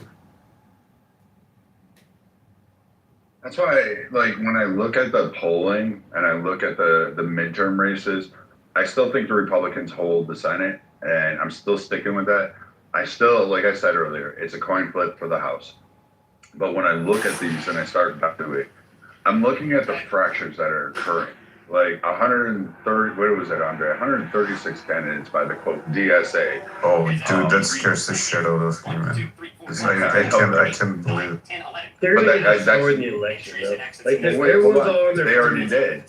They No, only I'm saying, won but the other 7 ones are on their high races. horse. So like, look at all the Democrat socialists winning their election. They're winning primaries. They're not winning elections. They forget to tell you the second No, part. but that's a They're Mike. winning against other Democrats. That's a very bad. That's a very bad sign. When the radicals Yeah, but once are they go up in the becoming the tail that wags the dog, that's not good. Yeah, but they only won 7. Like, they only have 7 victories out of the, like, over 100 they endorsed. Trump, for his credit, during this, he's got, what, a 94% success rate in endorsed candidates? And he's backed some people that were, like, against incumbents. Like, pretty much a lot of them. He's reshaped who's running up in the primaries. And people are, like, it's like, no, Tallarico's going to win. I don't know on the ground here why people think Tallarico's going to win. I'm sitting here going, I don't see it, because everybody in Texas is like, we want nothing to do with these guys. So I'm kind of confused. If he wins, I'd be shocked. So wait, Brett, are you saying that they won only 8? Because I remember the number being like, I mean, it wasn't as, it wasn't as big as half, but I thought it was like in the 60s. 60 candidates nationwide from DSA won the preliminary. Oh, hold on, I'll pull it right up for you. That number is concerning, especially like once you read their, like the things that they want to do, like eliminate the presidential office, Senate, turn it into They want to get rid of the Senate. popular, populist democracy. She's like, we want to get rid of the Senate. And the lady's like, why do you want? She's like, well, We think that every state should be equally represented. It's like, hey, No, well, the Senate is fucking has 2 people from every state. what they Moron. what is the tyranny of the masses? Because like they can promise bread. What is it? What did the Bolsheviks do? The factories to the workers and the bread to the farmers, and then people will kind of bite onto this, and then they gain majority, and then it becomes the tyranny of the majority. That's what I'm saying. They want to get rid of the Senate because they want it to be majority rule. They want fucking New York and California and all that shit just to run the place. Crazy. What's the other one? They want to get rid of prisons, abolish ICE. They want to abolish ICE, but they also want to enforce immigration. Well, how the fuck are you going to enforce immigration without ICE? They don't even make sense. Everything I knew to 6 million phones. So that's every 7. I'll go ahead and agree with you there, Andre. Like the socialism, democratic things, democratic socialism, they're a problem for the Democratic Party, 100%. Well, it's a Fabian tactic, right? When you infiltrate the system and you change it from within, slowly but surely, and then you take over. Okay, I apologize, Andre. I was a little bit off. It's 16 wins, 29 losses, and 106 still running. They have about a 35. Is it including local? No, it's not local. This is national. Okay. Yeah, I don't care about. That's still a scary number. I mean, when it's double digits, it's not good. I'm not too concerned about it because here's what's going to happen. They're going to split the vote, and what's going to end up happening is. This is where the DSA is really ridiculously retarded, and people like Kitover are retarded for backing. Here's what's really going to happen. Those Democrats, part of the DNC, the ones that would back the other candidate, they're not voting for these idiots. They don't want them. And the main reason is they were very vocal about their opposition. And they're all close races. So one of 2 things are going to happen. Some of them are going to actually trickle over and vote for the Republican candidate because they're going to be opposed to this. We know that's going to happen. Maybe 1 or 2 of these guys will be able to pull some small percentage over, but the majority will stay home. And we can see this in a pattern. And the DSA has split those tickets, and they'll lose against a Republican, a mediocre Republican, my guess. And that's really what's going to happen is a lot of these Democrats are going to be like, you know what, I'm thankful. I don't want to vote for either of these guys. Similar to Kamala, we're going to stay home. We're just going to not vote today. They're just not going to vote. Exactly. Well, I mean, the Democratic Party is due for some sort of frustration. But, Mike, you also mentioned enforcing. I don't think they want to enforce the borders. I'm pretty sure they want, like, legalized migration of some sort, like open borders.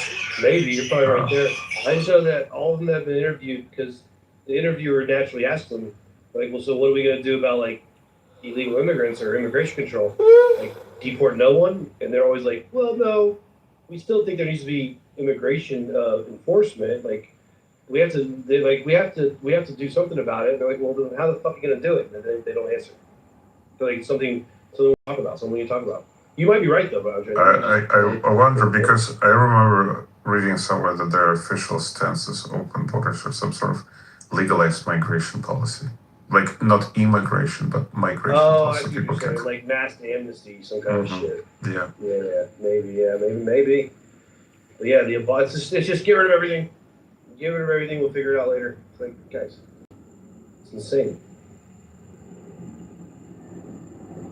I don't get it. Like, as annoying as Kitover is, sometimes it's like, like, guys, like, why do y'all not understand, like, this whole experiment we call the United States, like this republic, a Democratic Republic or whatever the fuck they call it, like, it's ingenious. Like, I don't know why people just can't fucking understand it. Because it's fucking ingenious. Because they think they have a better answer, and in order to, actualize their vision, they need to destroy the current system and then rise like a phoenix from the pile of It's because we're the burned down building. There's a couple of things, Mike, you're not understanding. First and foremost, we're a very wealthy nation. We're so supremely wealthy. So all these socialist types, they always come to a wealthy nation. Russia was tech wealthy at the time. It had some issues, but it was wealthy enough. It had chilling. It was going, and the socialists love the idea of spending other people's money.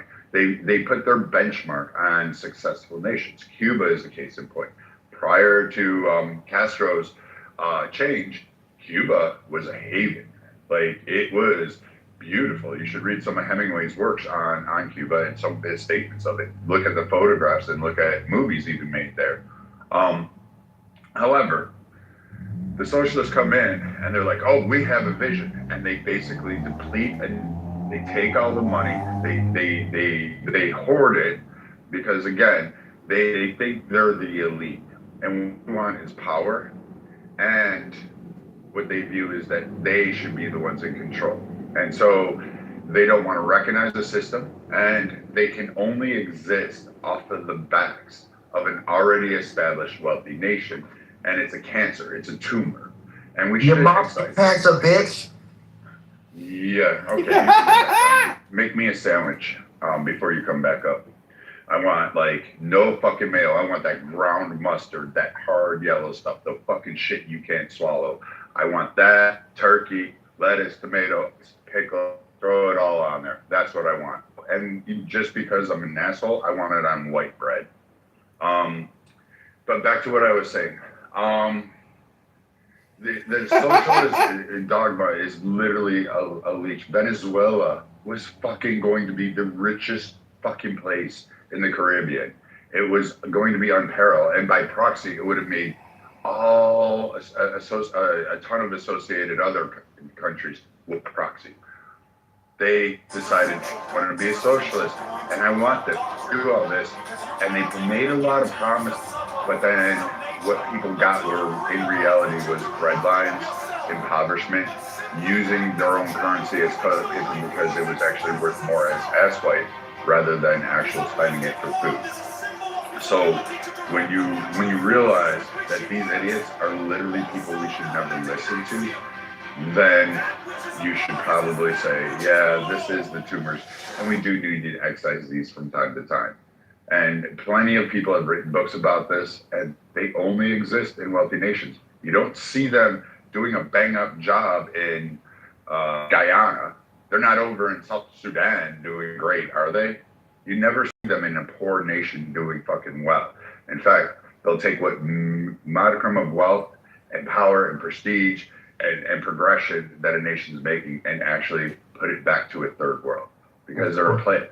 Well, I mean, it's sort of within their mythology because they see it as a next step after capitalism. So they need a nation that has a well-developed capitalistic system to transition into the socialism and then communism. I mean, that part makes sense. But the problem, I think, that the theorists encountered, especially was like developed by the Frankfurters in mid 20th century, that the capitalist society is very well when it's has it's free and open society. It finds compromise. Like there is no conflict between proletariat and bourgeoisie, as they described it, because people want to cooperate, so they find some sort of compromise in order to move forward. And the workers, if they have an opportunity to move up the ladder, they don't really want to revolt. They want a violent revolution.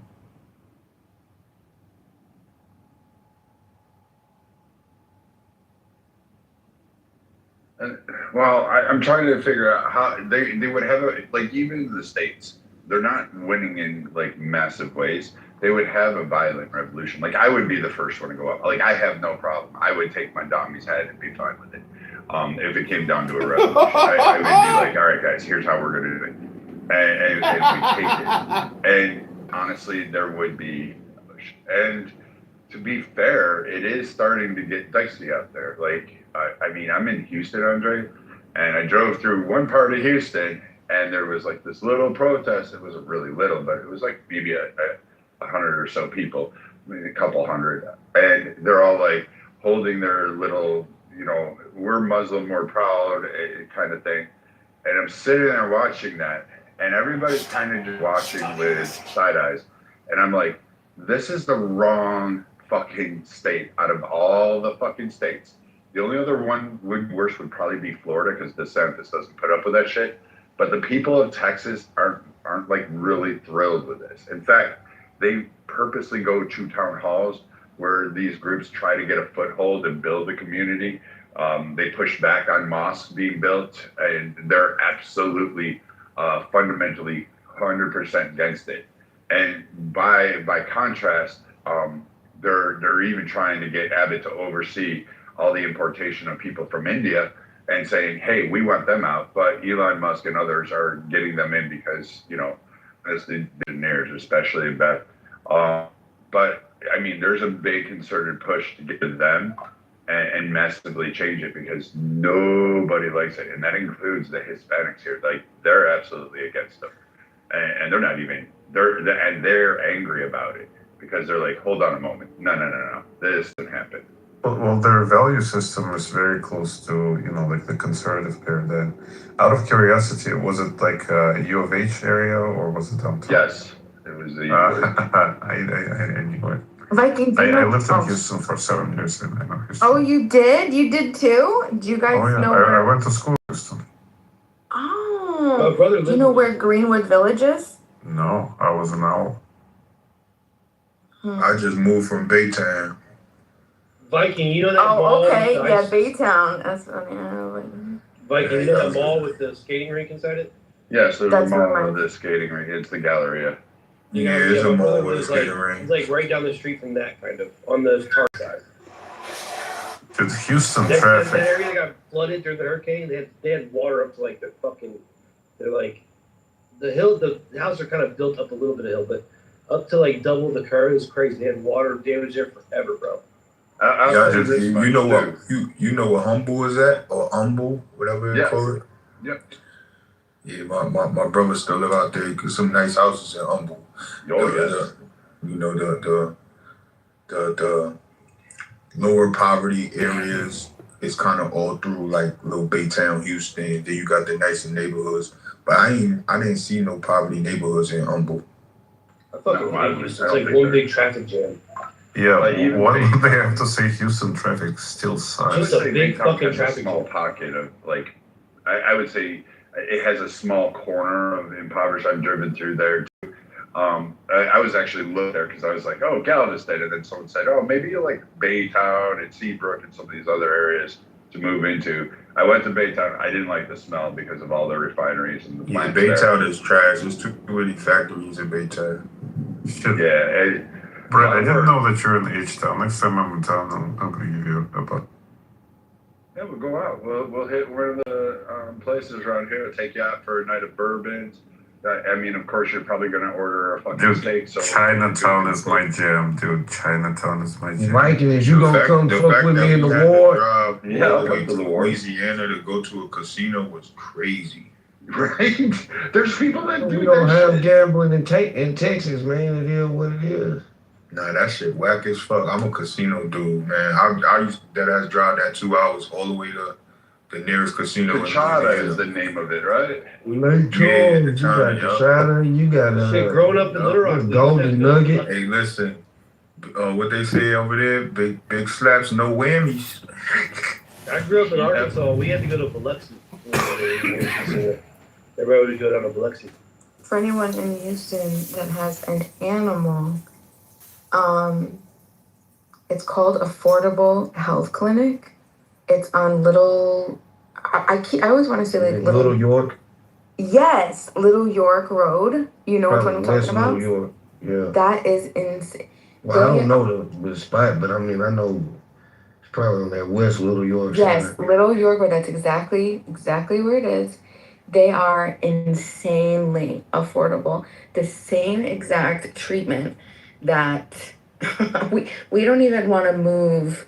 My guy rescued this dog off the streets of Houston in January, and the dog has heartworm. So heartworm isn't like regular worming. It's like this long year process. You have to do months of preparation, doxycycline, prednisone. You got to prep the dog. You got to do, because you got to get the inflammation down, and then you got to do these injections, and they have to stay overnight. And there's like this whole process.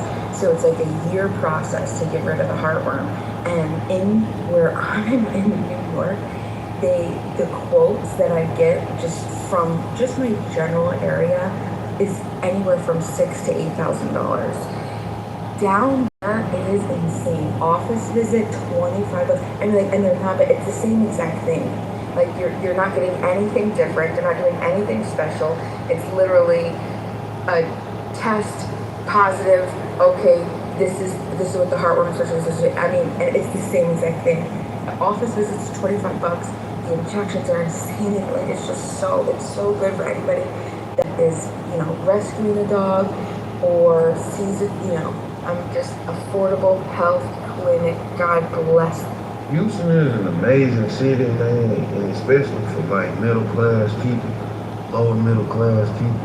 I think it presents a lot more opportunities, like than most people, like most big cities.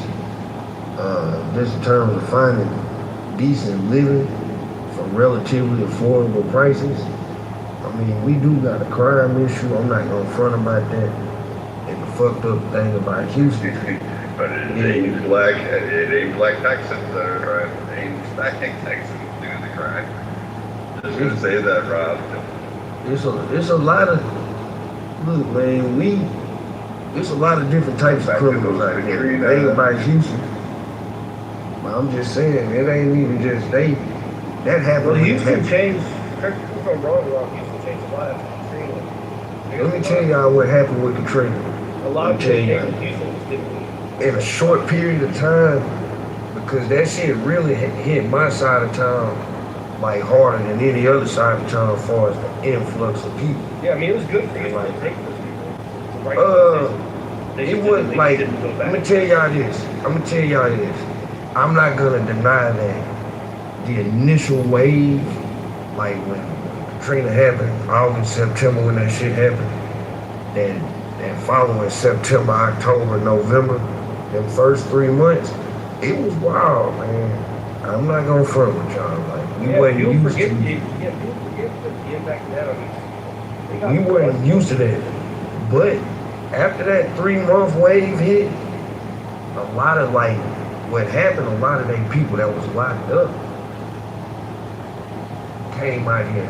So a lot of the people that was dying were actually New Orleans people killing New Orleans people. But unfortunately, that turned our murder rate up because they gonna get reported as murders. Yeah, that's what I'm saying. But that's really what the spike was. Now after they left, and I'm talking about the immediate aftermath, I know this to be fact, is people that was doing their thing out here on some robbery shit, on some other shit, and getting like wigs with dreads and coming up, see, Ron, give me what you got, Ron. You heard me? But they really Houstonians, you feel me? So like that type of shit was happening. But crime in Houston, I don't believe it's a good side of town or a bad side of town in Houston. Like everything is like literally right next to each other. It just depending on where you at. Like that shit really matters. I work in the Galleria here, and I tell people every night, like, yeah, just because this is a high dollar shopping area, there's money over here, that shit is still in Southwest Houston, and it's shit off 2 major freeways. So like, it's a lot of robberies over there. And it's like, do what it is, man. Keep your pistol. When you enter those like real big cities, it's always like that. Like New York was like that when you could be in the next neighborhood. New York City, I mean, you could be in the next neighborhood. Baltimore is like that when you could be in the next neighborhood.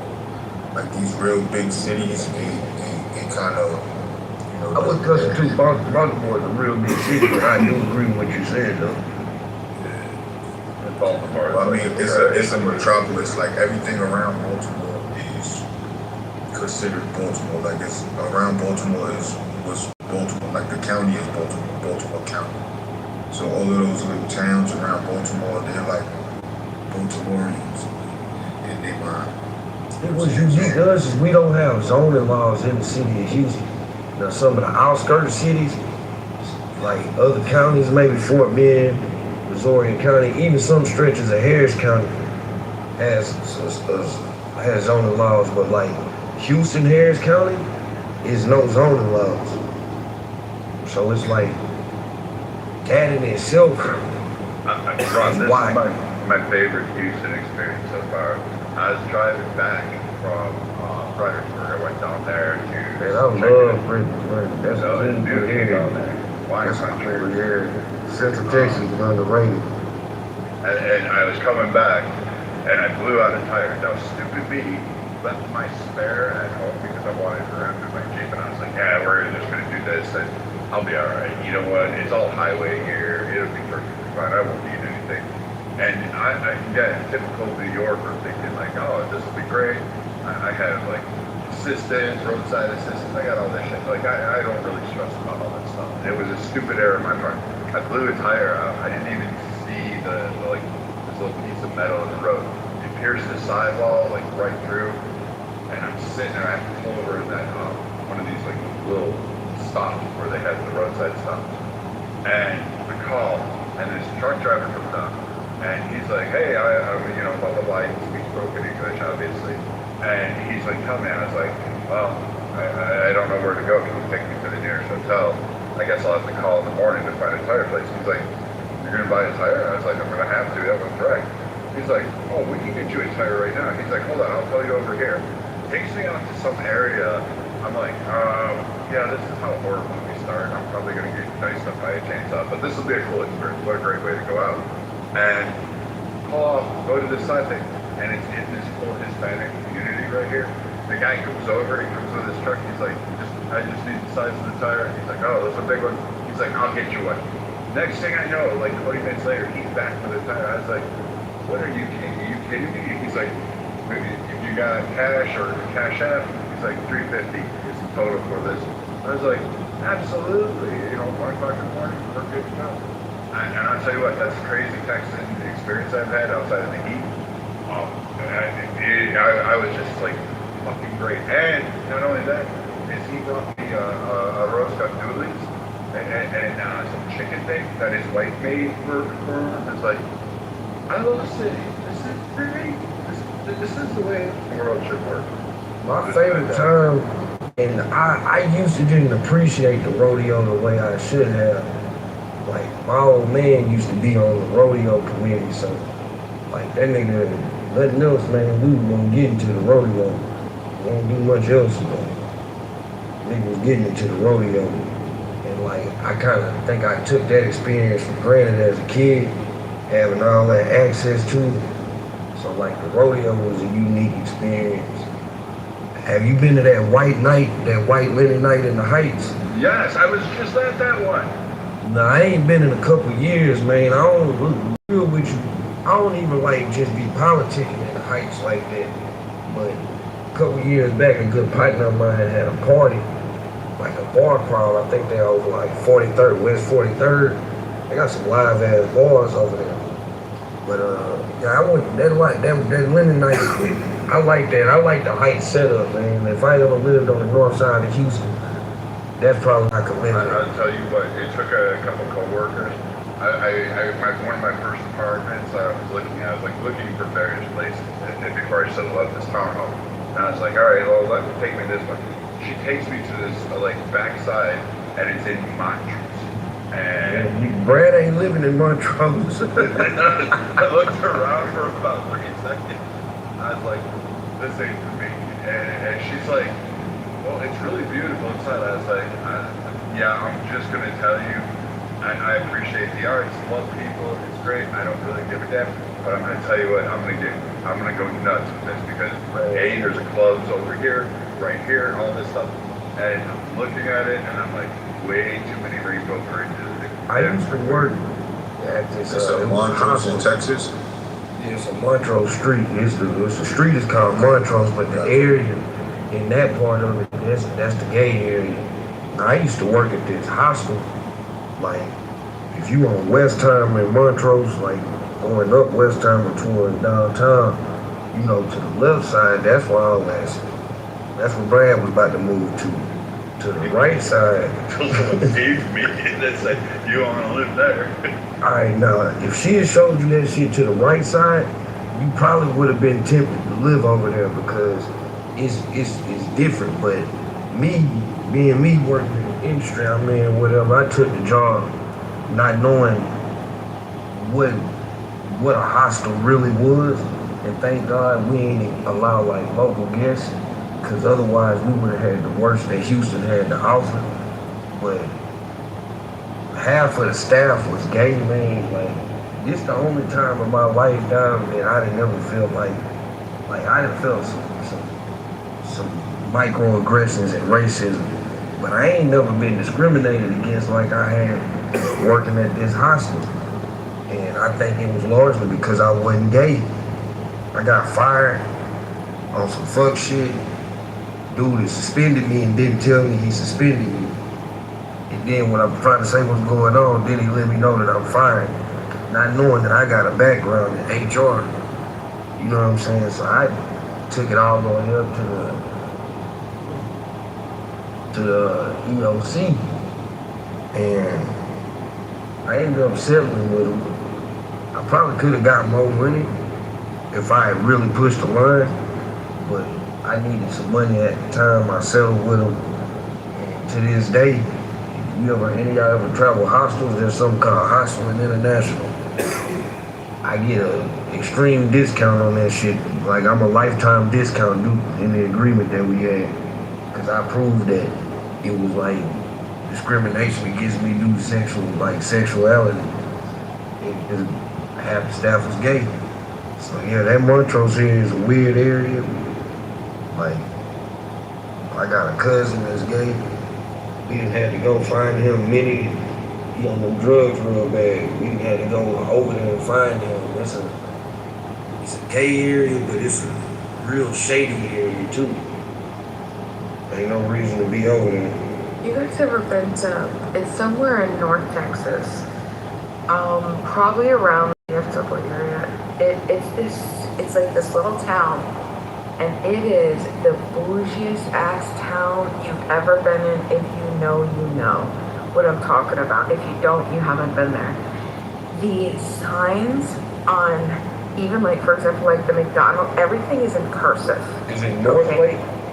It's not North Lake. It's not North Lake, but it's around North Lake. Trophy Club? Where? Trophy Club? That's a place. Yeah, that's all in that area near Dallas, like it's Frisco area. It's like going Dallas in between. It's not Frisco. It's a name, but you know what I'm talking about. So like when you first of all, like I said, like McDonald's, it doesn't say McDonald's. It doesn't look.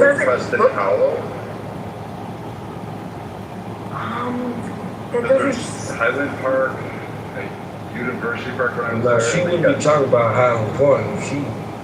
Highland Park. So let me tell you. So you'll maybe not. Okay, so it's these fucking McDonald's shit is in cursive. The Walmart there, it doesn't look like a Walmart. There's like stamped concrete on the outside. There are like metal, everything like where you return the carts. She's talking about Straight Lane. She's talking about Billionaire's Row.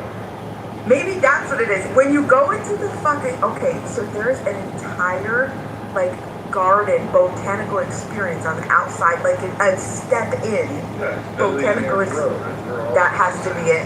It's where all the guys, the billionaire club of all the oil companies. I'm tell y'all this. The first time I went to North Lake, I went to a wedding about 3-4 years ago. We slid up there. And I got a lot of family in Dallas, but I don't really just be like in the outskirts of Dallas.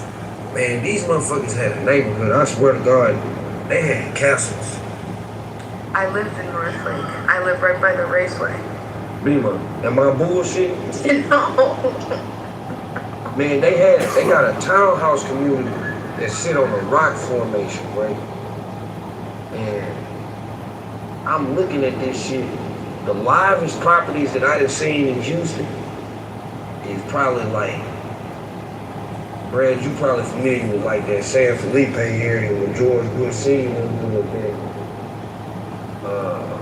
Memorial area. Yep.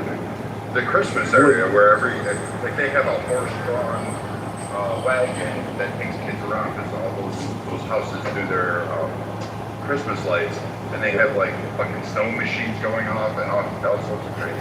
Yeah, Gleenswood got some crazy houses, but nothing like what I seen in Northland. Like I was like, man, I felt like the most impoverished motherfucker in the world, man. I'm like, I done seen some shit, but nothing like this. With a little wedding and like the ceremony, after what you call that shit, the reception. Man, we literally, it was like, man, I'm like, man, am I in Buckingham Palace or something? It's like, dude, Robin, we had it.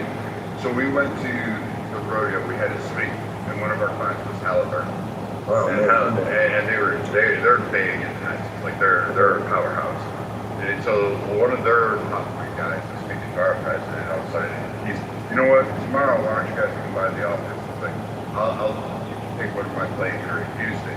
And sure enough, like tomorrow morning, I was on a private jet flying to fucking Dallas to go up Billionaires Road to go to his party. And I'm looking at my outfit going, I mean, I have this nice clothes, I mean, I can afford it. But I'm looking at these people, and I'm looking at the toys, their houses, and the shit inside us, getting a tour at this guy's home, and I'm like, this is a whole other world. it's crazy to me, Brad. The Halliburton headquarters. Most of my life, mind you, I grew up mostly in A-League. Halliburton sat at the corner of Bel Air and goddamn the Beltman. Feel me? Right like Chinatown and whatnot. It was right there. And I remember it used to be this company called Brown and Root that I guess they bought them. And it became Halliburton in like 95. But we would see this shit and I'm like, what the fuck is Halliburton? You know what I'm saying? Never could have fathomed that this is this multinational fucking company that's like the vice president of the United States about to come from this whole. I remember they used to come to certain schools and shit. And like, what the fuck is Halliburton, man? But couldn't have fathomed that it was. What'd you say, people? I was just gonna ask, where's John Hamm and Billy Bob Thornton? What area are they in? They're in Midland. That's where they're like That's north. That's northwest Texas. We don't count them. I'm gonna be on next season. I'm there when they do in fucking Fort Worth at the old shit. What the hell is that building? I don't know. We were walking out. I had to do a presentation there, and they were taking sandwiches. They just wanted people to walk by the hotel. I got to see them. It's actually smaller in person. I didn't realize that. I didn't get to go over and shake his hand or chat with him, but I could see him from across the street. And they just said we should please walk. It's for you'll probably maybe I don't know, but you had to sign off all the forms there. And then they basically had me walk like a few times with a group of people, and you probably see me. I'll be wearing a gray jacket. Hey man, it's that time of year, man, with the 3 F's, faith, family, and football. You feel me? It's going down. And yeah, man. What's y'all teams? I know I'm Bills, Mike, and I'll be at the Houston Bills game. I'm going to do a backflip dive flaming table as part of my season. You an upstate New Yorker or you from the city? I was born in Buffalo. Okay, that makes sense. My mama ex-husband from Buffalo. He was a whole ass nigga though, man, but he became a cool dude. Shout out my boy JR. You feel me? I thought Buffalo. Stadium. Yeah, I heard him players ain't like in uniforms too. So sometimes we don't get it right, but the new stadium kind of does suck. But like we're Buffalo fans, everything is tradition. Once it's set up, we can change. So like, you know, we didn't even like the name of Ralph Wilson. Like we wanted to stay in the round. Like the Buffalo Bisons, they're the AAA team. They moved from Pound to Pilot Field, and people just stopped going for like a little bit until they said, all right, we accept it because just the stadium sucks. But the Bills uniforms decorate fucking horrible. Yeah, I couldn't imagine that one of my favorite rappers would be from Buffalo, man. I was like, what the fuck I really got to rap about from Buffalo? Man, and boy, Benny the Butcher live as hell, man. So shout out to them boys in Brazil. But my nephew, Mike, I don't know how this happened. He's a random ass Buffalo Bills fan, like lame as hell. He had two options: be a boy fan or you be a Texas fan. And you failed, man. You want to go to the four-time loser. Hey man, it's a little bit much. I'm still sore. That wound is still fucking old. Man, let me tell you this, Brad. I'm a Cowboy fan. Like now, recently I renounced my fanhood. So recently I've been just a free agent of sorts. But the worst experience of my lifetime, as Dez called it, in another game against the Packers, was the Oilers losing to the Bills. You mean the one that happened at Rich Stadium? Oh, dude, Yes. I was there for that game. I was thinking back then. It was fucking amazing. We almost left the game. It was cold, and we were like, "Fuck this, we're gonna lose." And then Kelly does his fucking loser limp fucking ass because Kelly was a pussy more than he was a fucking tough guy. That was old Frank Wright came through for y'all, boy. Yeah, that He really saved y'all in the AFC Championship game. Yeah. Hey, Brad, what does the name Scott Norwood mean to you? Hey, man. Like, why are you fucking with that, man? Why are you digging up ghosts that you shouldn't dig up? Hey, let me tell Ant. That's uncalled for, Anthony. Seriously, that shouldn't be said to anybody. Anthony. I apologize. My bad, y'all. You familiar with Shade 45 Eminem radio shit on satellite? All right, so they got this series called the Punchline Academy. They mostly be in New York, and what they do, they be going hood to hood. There's like people that like real rappers, you feel me? So they showed up in Houston. Obviously, a nigga like me gets selected, man. And this was my first line. And I'm gonna share this with Yo Dog because you like to stunt. I said I'm a motherfucking legend killer. Yeah, no, I'm not saying that, and I'm not saying that it should be based on fear, but mutual. You are a fascist, racist American. Mojaba, be quiet. You are a fascist, racist Okay, you already American. said it. You already said it. Yes. Okay, you already said it. I'm sick and tired of the U.S. attacking You already Iran. said it. You already said and it. Israel, I'm not doing Israel anything threatening. about it. Israel You threatening. guys should submit Israel to threatening. the Israel has power. been threatening my Submit to the hometown in power. Iran with nuclear. You are should a submit to the power. You are a Nazi. You are a Nazi. You believe in Please, fascism. Mojaba, stop doing They that. are not Nazis. We're not They are having a cowards. debate. They are not Nazis. We're not they are cowards. We're not having a debate when you do these Hitler kind of things. was so brave. So, Hitler was so look- brave. They are not Nazis. They are Tiger, cowards. I'm not sure about the last thing you said. A continental power. We would love fare better Hitler. We love Hitler. In a nuclear we love war. Hitler. We love Hitler. A continental power will fare better in a nuclear war than an island power. What makes you say that? I'm really perplexed by that. What makes you think that? The U.S. is barbaric enough to have thrown. Mojaba, let Tiger say something. The Tiger, U.S. let has some other people the U.S. talk. has used two Mojaba, nuclear. shut up and let some other people talk. The U.S. has used Mojaba, two cut nuclear it out. weapons. Mojaba, The U.S. cut is it the out. only country to Mojaba, to Tiger use was nuclear trying to weapons. Mojaba, Don't Tiger was trying to lecture talk. other people. Don't lecture other people. The U.S. is a barbaric Mojaba, atomic. Tiger is trying to talk. It has used. I It has used wasn't atomic lecturing weapons. him. Mojaba, I wasn't lecturing Yes, him. you I are asked him a lecturing question. everybody. No, I asked him a question. You are lecturing everybody. Your fascist imperialism cannot be hidden, Jason. You're saying You are exposed and not honest. has every right to do whatever it wants. You are naked as if you were a new baby born. The U.S. is a barbaric country. It has $1.5 trillion This Down is with not America. an argument. Back to America. So, Tiger, I'm just not sure why you think a continental power will fare better. That's the cowboy Yankees. Exchange. I just want to say that it is quite evident that you are as critical as you are weak. This is what's going to happen, and this will continue to happen more and more in the near future as your country drowns in the 40 trillions of debt. And fall behind in infrastructure, in technology, in military, in industry, in soft power. You're gonna see more and more of this. And this is why it's perhaps unwise of you to ask me what China is going to do to you in a nuclear war. First of all, we're not. But I'm not talking about a nuclear war with the U.S. We were talking about, you said, we were talking about a nuclear war with Japan. Yeah, Jason. Okay. If you're that and you interested said in me Japan. talking, then you should not interrupt me. I said. Well, but you're not staying on topic here. You said if the United States loved Japan, Japan will possess nuclear weapons, and then they will threaten to use the nuclear weapons on China, right? This is what you implied. Yes. So far, so good. Okay, good. If the nuclear weapons are somehow left to Japan, or was developed not with left to US Japan. help, Not left to Japan.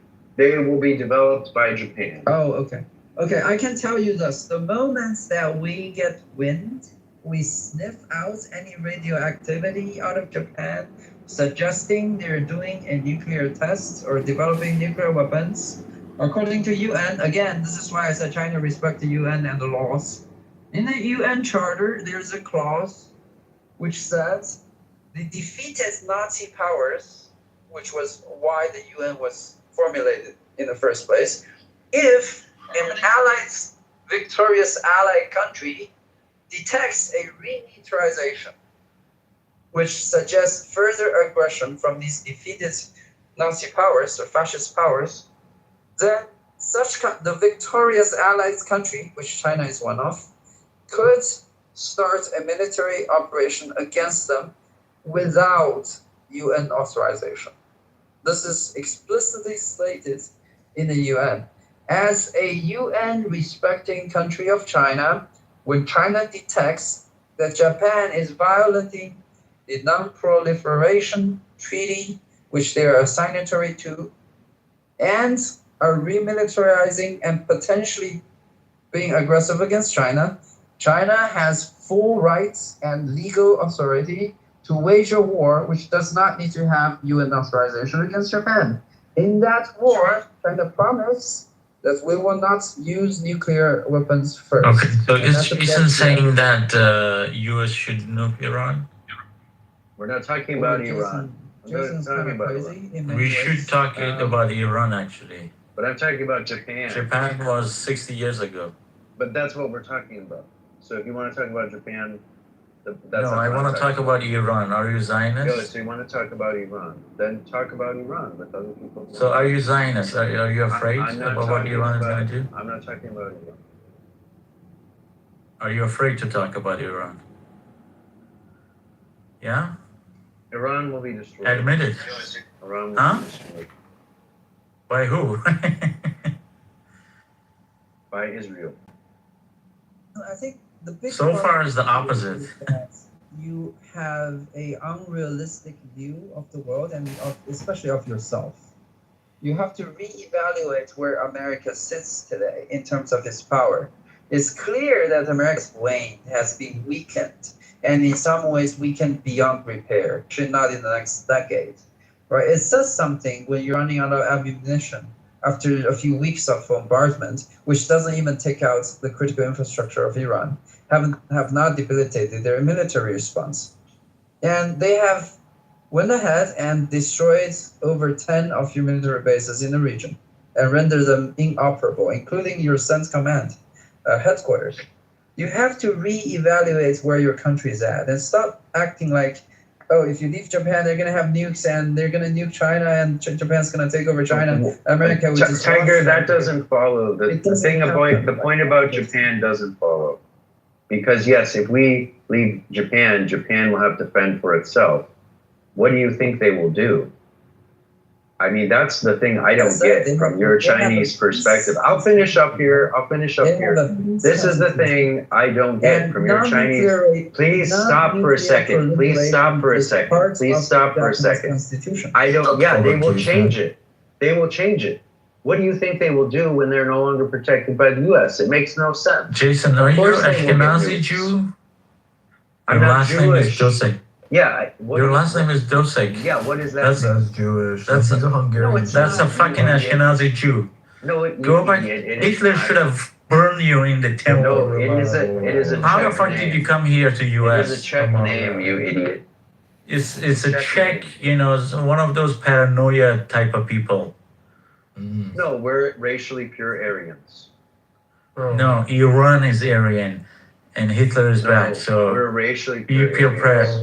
Bro, I am a Nazi. Yes, don't be I am a anti-Semitic, Nazi. bro. So, but Tiger, I don't think that China has a realistic perspective on its neighbors or what they will do. China is not gonna do shit. They are not. I mean, we are in the middle, or maybe 70% into World War III. China hasn't done anything. Russia, look at Russia, 5 years in war. Iran, 1 year in war. China is just sitting back. I don't think they're gonna do anything. They're not gonna do anything. That's exactly what America did in World War II. They're just gonna sit back and trade with everyone. No, America was involved heavily in World War II. That's how they became. No, Russia beat Germany. Yeah, in my view, I don't think Chinese are fighters. They have good technology, AI, all of that. But I don't think they know how to fight. When was the last time Chinese? And it's 2026, bro. It's all technology. It's not supposed to be an insult. Israel's winning and America's winning through ground invasions or winning through technology. Well, I mean, technology plus the braveness and experience in the battlefield, all of that. No, there's no braveness. It's all through a computer. There's no braveness. They sit back and press a button. Why they haven't pressed the button yet? China has already done its share of fighting. And well, I mean, I'm saying Russia and Iran has pressed so many buttons so far. Jason, when it matters, China has already shown courage. Because look, we have Tiger, it's defeated very the hard to have Americans a in Korea. conversation here. So let's talk another time. But I just want to say I appreciate your time, and obviously they're not going to let us talk here right now. So let's talk another time. All right, thank you. Don't be Go back to Czech Republic, Ashkenazi. Bow down, Israel. Bow down to Netanyahu. I'm Israel high. I'm Israel high. No, you're just a goy. Don't be anti-Semitic, please. That's a goy. Damn, Bilzerian lost today. That's sad. Well, he lost his primary? Yeah, to the other guy in Florida. No freaking way. I didn't even see this. That nigga was not gonna win, bro. Yo, he was an unrealistic candidate to begin with. No, it's not done yet. What are you talking? Oh no, it is. It is. I think 18% he was, and then Randy was 58. This was 25 an hour ago. Oh, right. Okay. Then he gained some. Yeah, that Randy got wrong. Yeah, that guy was unrealistic. It's because he's a fucking kid. You want to guess what I can do? Bro, if he won, that was close. I don't know what he's gonna do next. Maybe he will run for president. But to be honest, if you had Donald Trump as president, potentially you could definitely be Donald doesn't have enough influence. Donald Trump is a freaking celebrity billionaire. That's not good. That is a billionaire, but he's just a celebrity. And like he isn't like the Amazon doesn't have like he's not well connected. Yeah, he's not well connected with everybody. Even when he was even before Trump like in politics, like Trump knew everybody. Trump had connects with a bunch of billionaires. A bunch of very powerful people. Plus, He's he's just like a money. degenerate gambler. He has like connects with like other degenerate. His dad was a billionaire, his granddad was a billionaire. He's a straight knuckle baby. Yeah, you know, I don't know if I told you this, but you know his grandfather was a pimp? What's it? Oh yeah. Yeah, it's pretty common between Armenians. Wait, what? The pimp thing, and then the girls, and then they.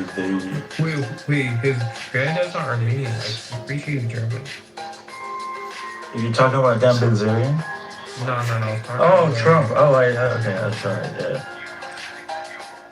I don't know what Dan Bilzerian's dad was a billionaire. Actually, yeah, his dad was like a multi-millionaire. He was rich, but he wasn't like a billionaire. I don't think he was a billionaire yet. That was also nepo baby. He just used all his dad's money to create like this like keep the he fucked up the bag.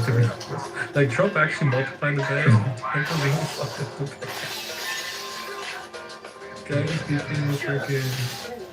He's really known for just like having a bunch of parties. He's like a socialite.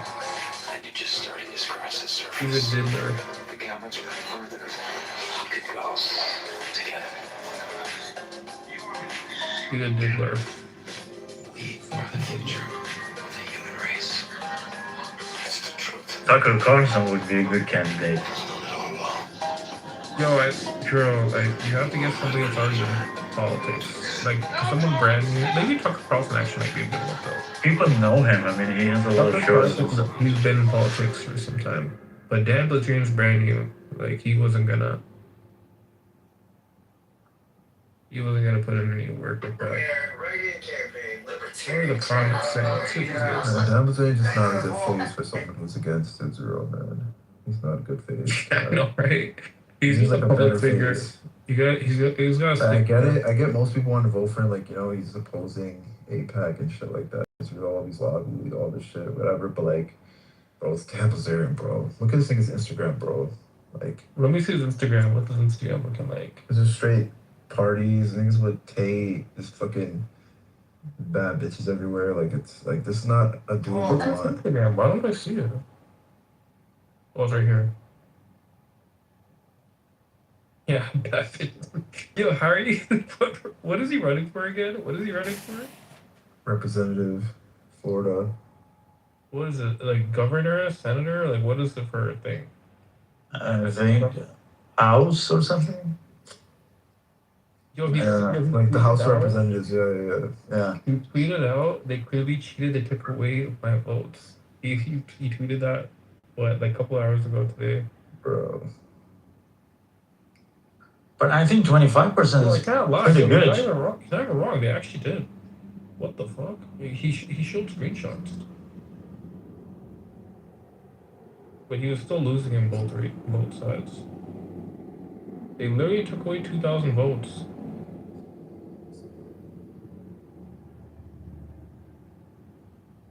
Are you looking at this? Yeah, I'll send it to you.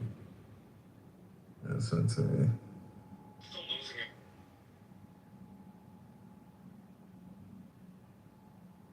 I don't know how reliable that source is though. It's NBC and CBC News. What is it saying? On his Twitter, it says he has a screenshot at 7:34 and then at 7:42. So after 8 minutes, they take away 2,000 votes. Dan Bilzerian votes? Yeah, people voting for Dan Bilzerian, yeah. That's possible. I mean, I don't know. Florida's pretty fucking... It's all Jewish people there. Yeah, you're right. It's also in Florida. I forget. Florida has a heavy Jewish population. Like, they're super pro-APAC. Like, for him to win over there is also difficult.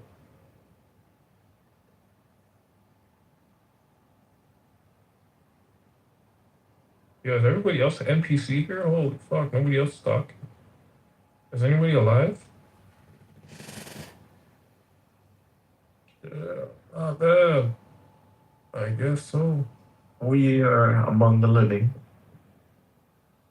Who said that? Oh, Illumi? Illumi. Who's the girl you were saying? I wasn't really even sure what you guys were arguing with Jacob over. I'm not sure. He's a fascist, so... Oh, he said Iran will be destroyed. Yeah, he believes in American fascism. Nice. Which is fine. I mean, this is the natural 5,000 years. There needs to be a global, there needs to be a force, a hegemony in the world, and there needs to be some struggle. There needs to be a Rome. And the Jews just haven't understood this yet. You know, they still want to thwart Rome, they want to take out Rome, and we Muslims want to work with Rome.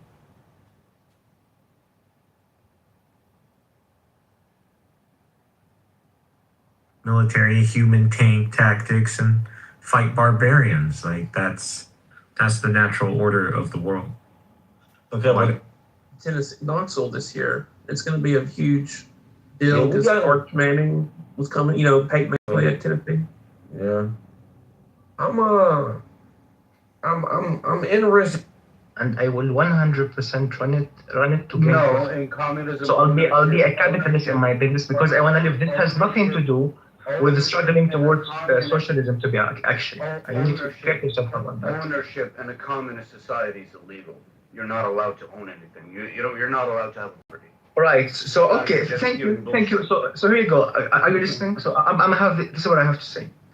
So under communism, when we say nationalization, we mean the fucking means of production. The private property, it's yours to keep. Your house, your car, your hard-earned money, whatever property, it's yours to keep. But what about my land? The means of production. If your land is used for production, can I finish? Yeah, that's going to be the states. By the name of the liberal God, can I finish? So under communism also, any means of production must be owned by the majority of the people. It's simple as that, guys. We have places around the world, people are fucking going hungry and they can't find fresh water because there's some fucking greedy capitalistic company taking over the water resources. And it's always like that. Fact. Yes. Okay, so now here's, of course I'm gonna blame the fucking rich. That's the whole philosophy. We need to national. Why the fuck would we have? Why the fuck would 95% of the world's wealth must be controlled by 3%? Are you gonna defend this? Be my guest. Go ahead and defend this. Go ahead. Do you know what? Do you know what, Marv? Fuck communism and fuck. I don't even care. I'm not even a communist anymore. Here you go. And you know what? You're right. Even Marx was a fucking faggot and he was gay, and all this shit is a bunch of nonsense. Go ahead. Give me a solution to the current problem of the world. Go ahead. Go ahead. Give me a solution. I'm gonna be with you. Go ahead. I'm gonna give you. I just denounced communism and socialism. I'm going to the same thing. Wallah, I swear to God. Give me a solution. Give me a solution. Lawrence, give me a solution. Lawrence, I will give you. Lawrence, just chill. Just take these. Lawrence, your mic is echoing. Yeah. Go ahead. I'll give you a solution. Okay. The best thing you could offer me as a communist is equal poverty. I don't want to be. I just denounced communism. Fuck communism. Give me a solution. I don't want to be communist anymore. Give me a solution. What to do? How about you stop interrupting me first? Yeah, but stop talking about communism. I just denounced communism. You just convinced me. Start interrupting me, so I can finish. Okay. I want to make sure you got what I said. I want to finish my train of thoughts, please. Go ahead. No, you keep cutting. My bad. Go ahead. Thank you. Okay. Well, the solution is pretty easy. Okay, an equal opportunity for you. If you're, if you're skilled, if you have a skill, if you know how to navigate your way through society, you will succeed. If you're not, you will not. No. If you're not skilled, then the solution for world hunger. That's humanity. That's the best thing you could offer. So this is so you okay. So you're asking 3.5 billion people. Just one sentence. No. So you're asking 3.5 billion people around the world in whom they're starving. They need to be skilled. Snowflake. You asked me if they need to be skilled. Brother, actually, the argument you just made is kind of retarded. Go ahead. I'm a fucking mute and this. Okay, thank you. God. What I'm offering is an equal opportunity for everybody to succeed. If you won't succeed, that's your own problem. That's your nature as a human being. You compete. We all compete.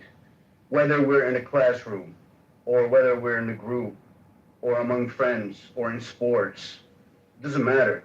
That's the nature of human beings. We strive for a better life, for a better position in society, to be acknowledged, to be appreciated. Okay? Nobody is always equal at all levels in every single thing that you can imagine.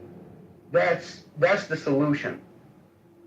Giving the freedom of opportunity for people to succeed. Yeah, I got If you don't give them the opportunity and you keep them all under one dictatorship. Right, so your answer is the freedom for people. 100%. 100%. So I just hold up. If I cannot even own something to my name, bro, the founder of a video game called Tetris couldn't even own the game because he made it in the Soviet Union. A freaking video game. He couldn't have the Why rights would he to own the own game? He made it. What do you mean? I just denounced communism. Why are you even talking about Tetris or Stalin? I'm not a Stalinist first. I'm not a Stalinist. Listen. Brother, I just denounced communism and you continue to go back.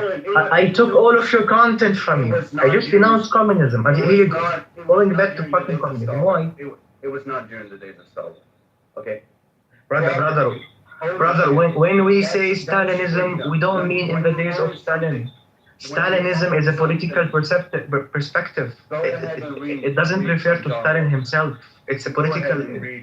thing. Philosophers, okay? The ability for you to actually, the ownership. So I thought you were done, brother. It was my turn to answer you because you made your point clear. Just go ahead, yeah, whatever. Thank you so much, brother. That's really respectful for you. Thank you so much. Right, so I just freaking you really convinced me, especially in the Marx life thing. You asked me. Yeah, that was really. But I got, but you succeeded, brother. You converted me. I got. Right. So I thought it was my turn to speak. I thought it was my turn to speak. I don't know. You're laughing, but it's not nice laugh. You know why I'm laughing? Actually, I don't want to know. I don't want to know. It's my turn to speak respectively. I thought you're liberal, Mr. Marv. You should allow me to speak. It's freedom in speech. It's freedom of speech. I thought you believe in everybody's right to speak. To allow you or not allow you to speak. What the fuck? I don't know what you're doing. It sounds some form of stuff. Dumbest argument ever. Oh, I thought you were liberal. Okay, thank you. I don't care about what you think. I could say the same about yours, but I didn't. Because I respect my hearing. Anyways, let me say this. So I just denounced an entire philosophy, an entire perspective towards literally looking at life. Defining what is reality, what is world, and literally theoretical. You have no idea what it is anyway. Let me fucking finish. Why? First rule of a liberal, you need to believe in freedom of speech, brother. Do I have even to teach you about what liberalism means? Come on. No, please you can do better. Come on. So what I'm saying, I just denounced that. I denounced literally a theoretical and praxis perspective towards how society needs to know. I denounce an entire economical system, an entire social system, and your alternative was we need to treat each other equal because we people vary according to skill. Thank you, Mr. Maf. I'll think about it actually. That's what I said? I'll think about it. God. Thank you so much. This is really, intellectual, bro. But that's really intellectual conversation.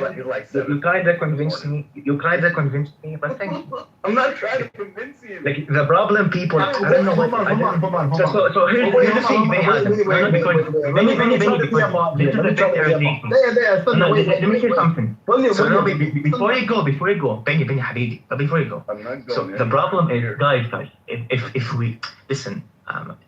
I do understand that I can assume that the people at least engaging in the past conversation were born post 1985 or 1980. So literally their teenage years and their young age years lived post the Soviet era. We've lived in the area of capitalism. So it makes sense. I know that the current philosophy in which it rules the world is the philosophy of the ruling class. I mean, no doubt about that. Me, myself, if you ask me, I would be 100% pro into living in a country like Sweden, other than Syria. If you tell me, do you want to live in Norway or in Iceland or even in Germany or even in the United States of America, and you tell me, do you want to live in those countries or do you want to in Syria? Those are very capitalist countries, though. Exactly. Yeah, this is why I'm saying this. I would 100% live there. That's the first point. The second point is this: when I call myself a communist, so this is what I do. I have some answers. So this is what I've always said to anybody who was interested to get into this debate, or even for fun, or maybe sometimes they were being serious. I have some answers, and these answers needs to be built up from zero. We need to build from ground and go upwards. For example, you just made a claim, Mr. Marv, saying that like. I didn't make any claim, but go ahead, yeah. I didn't even say the claim. Communists wanna eliminate property, your right in like owning a property, and I just explained clearly that that's not true. We want to eliminate the private ownership of means of production. I'm gonna elaborate why. Why would we agree? No, but The here's the means thing, of William, production are the factories and the land. Yeah, but that's not. What's left? Hold on, Marv. Wait. Okay, but let's hold on.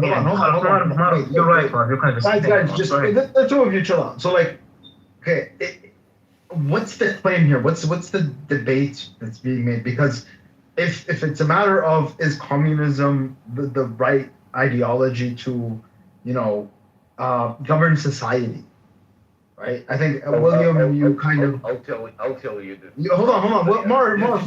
Wait. استنى خليه يخلص. يلعن هاي خليه يخلص. So yeah, so I want to know like what's the claim, right? And then we can actually have a conversation. But right now it's just we're just yelling back and forth about communism and capitalism, and we can both agree that we can find bad examples or bad policies or whatever in both. But what's the claim being made? Does William want to make the claim or does Marv want to make You know what, Benny Adam? You choose a claim and let's have it specific. It doesn't have to be on an economical basis. Just choose a claim. Maybe with an economical basis. Just choose a simple claim. Doesn't even have to Marv, be are you okay with that? Yeah, sure. No. I mean, that's what we're talking about. We're talking about Let's have a conversation and include everybody. It doesn't have to be me and Marv only. Yeah. Of course, I can include everybody. Yeah.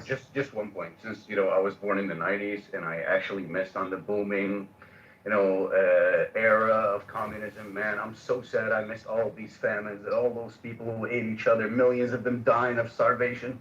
Man, brother, I'm losing brain cells here. Benny Adam, can you control this and make it a bit peaceful, please, Benny Adam? Because I promise you, I can control him so hard. He wouldn't. Listen. Capitalism has created some famines as well. Like, we're not just going to measure it by famines, right? But I believe if you measure it in a utilitarian manner, that what system provides the most good for the most number of people, right? I believe when you take into account the most good part, right? I think capitalism does a better job than communism does. It trumps communism 1,000 million times. Yeah. I mean, I think communism does really well. It falls directly into the horse. So, Benny Adam, hold on, wait. Let me. Instead of people simping for each other about what they think is reality, make a claim, Benny Adam. But the thing is, like I said, I just. And by the way, William is a genius troll. You just don't get it, you guys. What is the claim, Benny Adam? Say the claim again one more time, please. The claim is that capitalism provides, from a utilitarian standpoint, capitalism provides the most good for the most number of people. The most good for the most number of people. Capitalism provides that. Yeah. Okay. So this is your claim? Yeah. Okay. Well, actually, this is this is a claim that we can make. Actually, this has shown itself to be the best kind of system to maintain a healthy, content, fact, wide middle class. Sorry, which system? The CCP system has actually shown itself to be the most CCP system is a wide, healthy. Is what, Benny Adam? Highly capitalistic. What? Highly capitalistic. Highly capitalistic? Yes. Yeah, so I must see. Yes, it is. It has reformed itself. It reformed itself. It's now. This is not the CCP of Mao Zedong, right? You know what? This is a very different CCP. No, you know what? We go to China. There are billionaires in China. Benny, it doesn't make sense that the only it doesn't make sense that the first example that debunks your claim. You like that's not a. No. Actually, China kind of proves my claim because China under a very ideological capitalist system was really bad and led to famines. Once Mao Zedong died, and Deng Xiaoping came in and started reforms, and started opening banks. So Emerald, He started visiting. He started visiting Japan and America and understanding how a Western economic system functions. Emerald, and then the problem. implemented that in Emerald, China, the problem. and that's why we have. The problem is we start with fucking Mark's wife. We start with Mark's wife. We start with fucking Mark's wife. Mark, is what I said wrong? Then Adam, fucking shut up and listen to me for a second, for God's sake. Mark, show your fucking Syrian background is like getting hard now. What the fuck does my Syrian background have to do with this? You're Canadian, you should be nicer. Yes, I'm Canadian. And Canadians are fucking assholes. You should be nice. No, Canadians are fucking assholes. Okay, go. Say sorry. I love when you say sorry. No, I'm sorry. I'm a fucking guy. You're great, Benny. We love you. Come on, stop it. So he even hated on Canadians. Oh my God, Ben, come on. You're not only anti-Semitic, you be hating on Canadians. Okay, we forgive you. The Semitic people forgive you. So what I'm saying, Emerald, we start with the wife of Marx, and then somehow, after like getting into 25 points about what we think about communism and making like 2,400 fallacies in between, somehow we're talking about the capitalistic ventures of the CCP and the Chinese government. And Benny Adam just made like a couple of claims that this is absolutely and utterly doesn't make any sense. Wait, what? How does that make sense? But the point is how we can carry on in this. It will never work this way. It will never. Benny Adam, okay. It's not a challenge or anything. Like, this is something that I'm really interested in. I don't want to cut you off in the middle.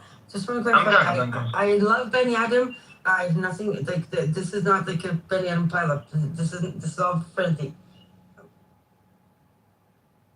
Okay, guys. Okay. I sent the evidences about. Oh dear God! Oh my God! Amir's room back channel. It's in Amir's room back. So before you bullshitting your own, just go and read them. Make sure you're reading them. You know. Thank you, Florence, for wasting about 2 hours, right, in this space. You could not provide single fucking evidence. We're just a #1 bullshit guy. No, anyways, we're good. We're good. Yeah. So I just hold on.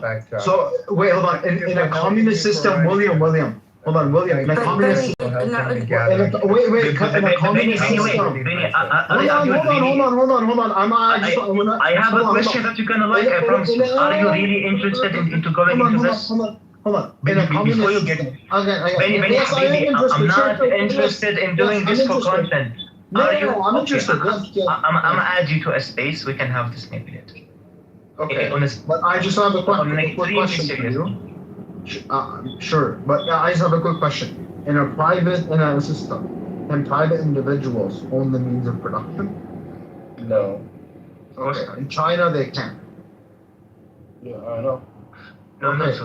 So how's it communist? Did I make it describes itself. But brother Amir, when you no. Can you Emerald said Ben Adam is a big that China is a good example of communism being utilitarian good. Ben Adam, did I make the claim? That's not what I said. That's not what I said, Benny. I said that you guys didn't say that China was communist. Try to explain. China is not communist. I said China's not communist. Exactly. Wait, Benny. Look, first of all, I learned that William has his own definition of communism, but a self-proclaimed. Wait, Benny, let me say this. Fuck, I'm not fighting with you. Self-proclaimed CCP does have a communist agenda. We can't argue. And the fact is that they have managed to create a very complacent, stable, fat, wide middle class. That is not a coincidence. I'm not saying it's communism. I don't know what it is, but their self-proclaimed ideology is communist. So no. Emeralds, what you have to understand about China is that communism was just like they had a civil war between the nationalists and the communists won. Mao Zedong tried to implement communism. Things went really fucking bad. Really bad. Like we're talking about like tens of millions of people dying during the Great Famine and the Cultural Revolution. Hold on. I'm trying to explain to her. Hold on. I'm trying to explain to her. No.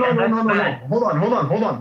That shit didn't happen in a vacuum, Benny Adam Habibi. Oh my god, dude! Why those fucking millions were dying in China? Hundreds of millions were fucking dying in India under the British capitalist colonialism. Yes, correct. So you have to be consistent. This has nothing to do with communism or not, brother. You have to be consistent. That's how Brits were treating their colonial dogs. Yeah, you have to be consistent. That's how the Chinese were treating their own. On a capitalist perspective, for a reason to produce profit, absolute profit. Let me fucking finish. Anyway, they still have that, like, it was still a communist by name when Mao Zedong died, and nobody dared overthrow him. Deng Xiaoping came in after him, right? And he realized that this is not working. So he started visiting Japan, South Korea, America. He opened up trade with Nixon. And he started understanding how Western economic systems work. And one of the key factors in a Western economic system is the multitude of numbers of banks, because money is produced in our capitalist system not by the government. The government has ceded monopoly over the creation of wealth, of money. It's mostly banks. When you go get a loan, a mortgage, you're not borrowing. Hold on. Let me finish. There are no private financial institutions in China. There are. I think they're all backed by the state to some extent. Yes. Again, but the point is that you needed a lot of banks. In China, they had one central bank handling everything. What they needed is a lot of little banks. I agree. Right? So basically they started transforming. I'm going to give you the short of it. They started transforming their economy. They now officially describe themselves as a communist with Chinese characteristics, which is communism with a past. I'm getting to it. They officially describe. Hold on. We can hear you lower your fucking voice. We can hear you lower your voice. Let me finish. I don't have to. I don't. You keep interrupting me. You keep interrupting me. Because you keep interrupting me. I'm trying to finish. Boys, stop. Let me finish. Boys, stop.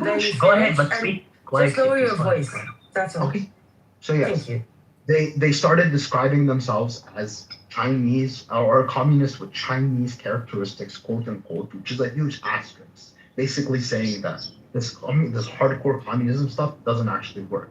Their official description of their economy is a socialist market economy, right? Which allows for private enterprise. And that's the point, that they're not communist. They tried it, it didn't work, they moved on. Okay, so my question is this. You say they tried it. I say that they tried it. They realized they need to make adjustments. Can we still call it communism? I don't know. But the fact is that there is something that is working there. But simultaneously, and William, there's no denying that too, they kidnap their own parliament members in the middle of meetings. They have concentration camps. They have social credit. They have ample control over the population. Yeah, but that's authoritarianism. That has nothing to do with the. It does because you can have an authoritarian capitalist system. Benny, you have to let me finish. It's the same thing you asked. So, and again, I'm not making an opinion. I'm trying to untangle this in my brain as we talk. The way I see it, it started as a communist system. It had to make adjustments in order to be able to stay in power. You can't force 1 billion people. So you have to create a very complacent, very happy middle class. Right? They had to create that status. The problem is that, and they still maintain authoritarian powers that can drastically change the situation at any given time. So we have, even though it looks as if there's a growing content middle class, it's an illusion, isn't it? No, not really. And that's where it comes. But you're the one who always says democracy is not necessarily a good thing. Maybe this is a model worth looking at. Oh, absolutely. Improving and saying, okay, they can call it communism, they can call it socialism, but something there works. They're managing. Yeah, absolutely. No, it works. I love this. I love the way it works. Don't get me wrong. It's not communism. That's why I said. Can you call it communism if it allows for private ownership of the means of production? If the answer to that was yes, or sorry, no, it's not exactly, which obviously is no. So that's why. But I admire. But Emerald, I admire the Chinese system. Wait, you can't call it private owner of means of production, because those companies, first of all, to some extent, the CCP has holdings in it. Second of all, they live in a system where the CCP can nationalize it in a blink of an eye and nobody can do anything. So Sure, it's but not that's the case in a exactly lot of other countries. privatization. No. I'm Civil not saying it's forfeiture not. and stuff like that. I'm not saying I'm Yeah. not saying it's not. I'm just saying we need to. We're hung up on definition too much without breaking down the actual reality and trying to understand what it is. No, in reality, it is. They have like special economic zones, like Guangzhou or like other Shanghai, I think, other like major port areas that are like extra capitalistic. They have a very intricate model. I'll give you that. But you can't call it communism. They don't even call it communism, despite the fact that it's called the Communist Party of China. I know it's weird, but like I said, they started with it, but then they kind of moved on and transitioned out of it. You can say that their authoritarianism over means of production of the population does have communist characteristics. No. Authoritarianism can be feudal, it can be capitalistic, it could be socialistic, communist. Authoritarianism is something else. It's another part of the spectrum. We're talking about the economic model, not the societal model, right? Can I hear William's opinion too? Sure. After that? I actually want to hear Tiger. Tiger's from China. Tiger would probably like. But William has been waiting patiently. No, I have nothing to say. The only thing I want to say is people like Rose have been drinking too much Western Kool-Aid. And the analogy I'd like to make is that the U.S. Army could start slaughtering everybody in the United States overnight and nobody can do anything about it. Until they organize, the U.S. population is not that for small European armies. Ambrose, I don't like to interrupt you. You probably know this because I said this. And I don't like you making best criticism. Do not interrupt. Do not interrupt. Okay? Courtesy. Basic courtesy. What I want to say is basic courtesy means you don't start your statement by trashing somebody else. Yeah, I don't hear you. It looks like he's going to agree with you. Please allow him to finish. Yeah, I want to say that in the extreme case, anybody can go forward to do whatever they want. And there's very little repercussion because they absolutely have so much power. For example, in the U.S., obviously,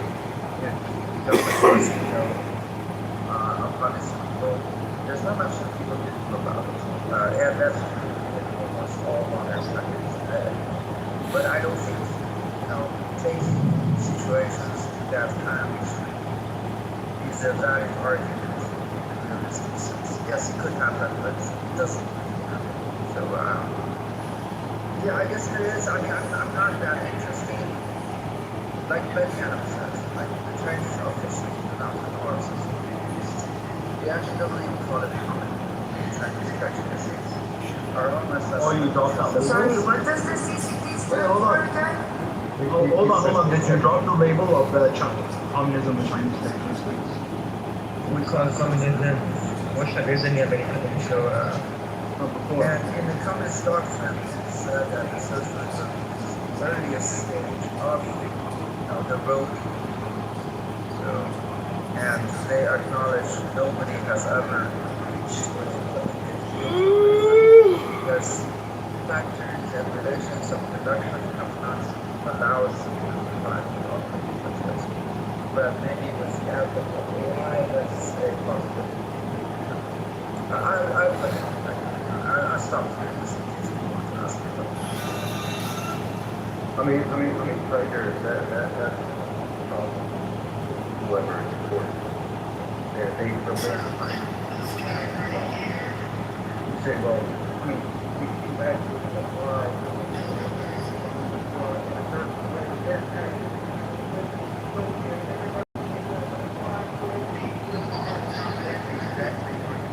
You don't understand communism. You don't understand. You're trying to prove this. Yeah, but stop mixing my scripture, my religion, versus your disgusting system, whatever the fuck we're coming against the capitalistic system. Yeah. We the problem with the biggest problem with the Sharia system is you don't have a just leader. If there was a just leader, yeah, Jews were protected under the caliphate system. Yeah.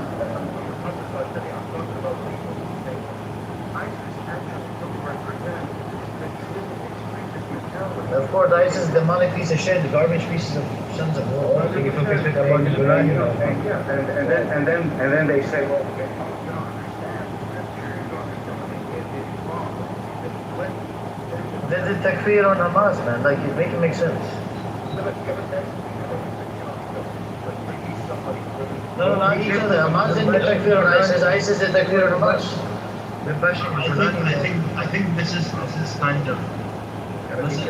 I think this is kind of the problem, is that like communism ideally can work out really well, but in practice it does not take into account corruption very well.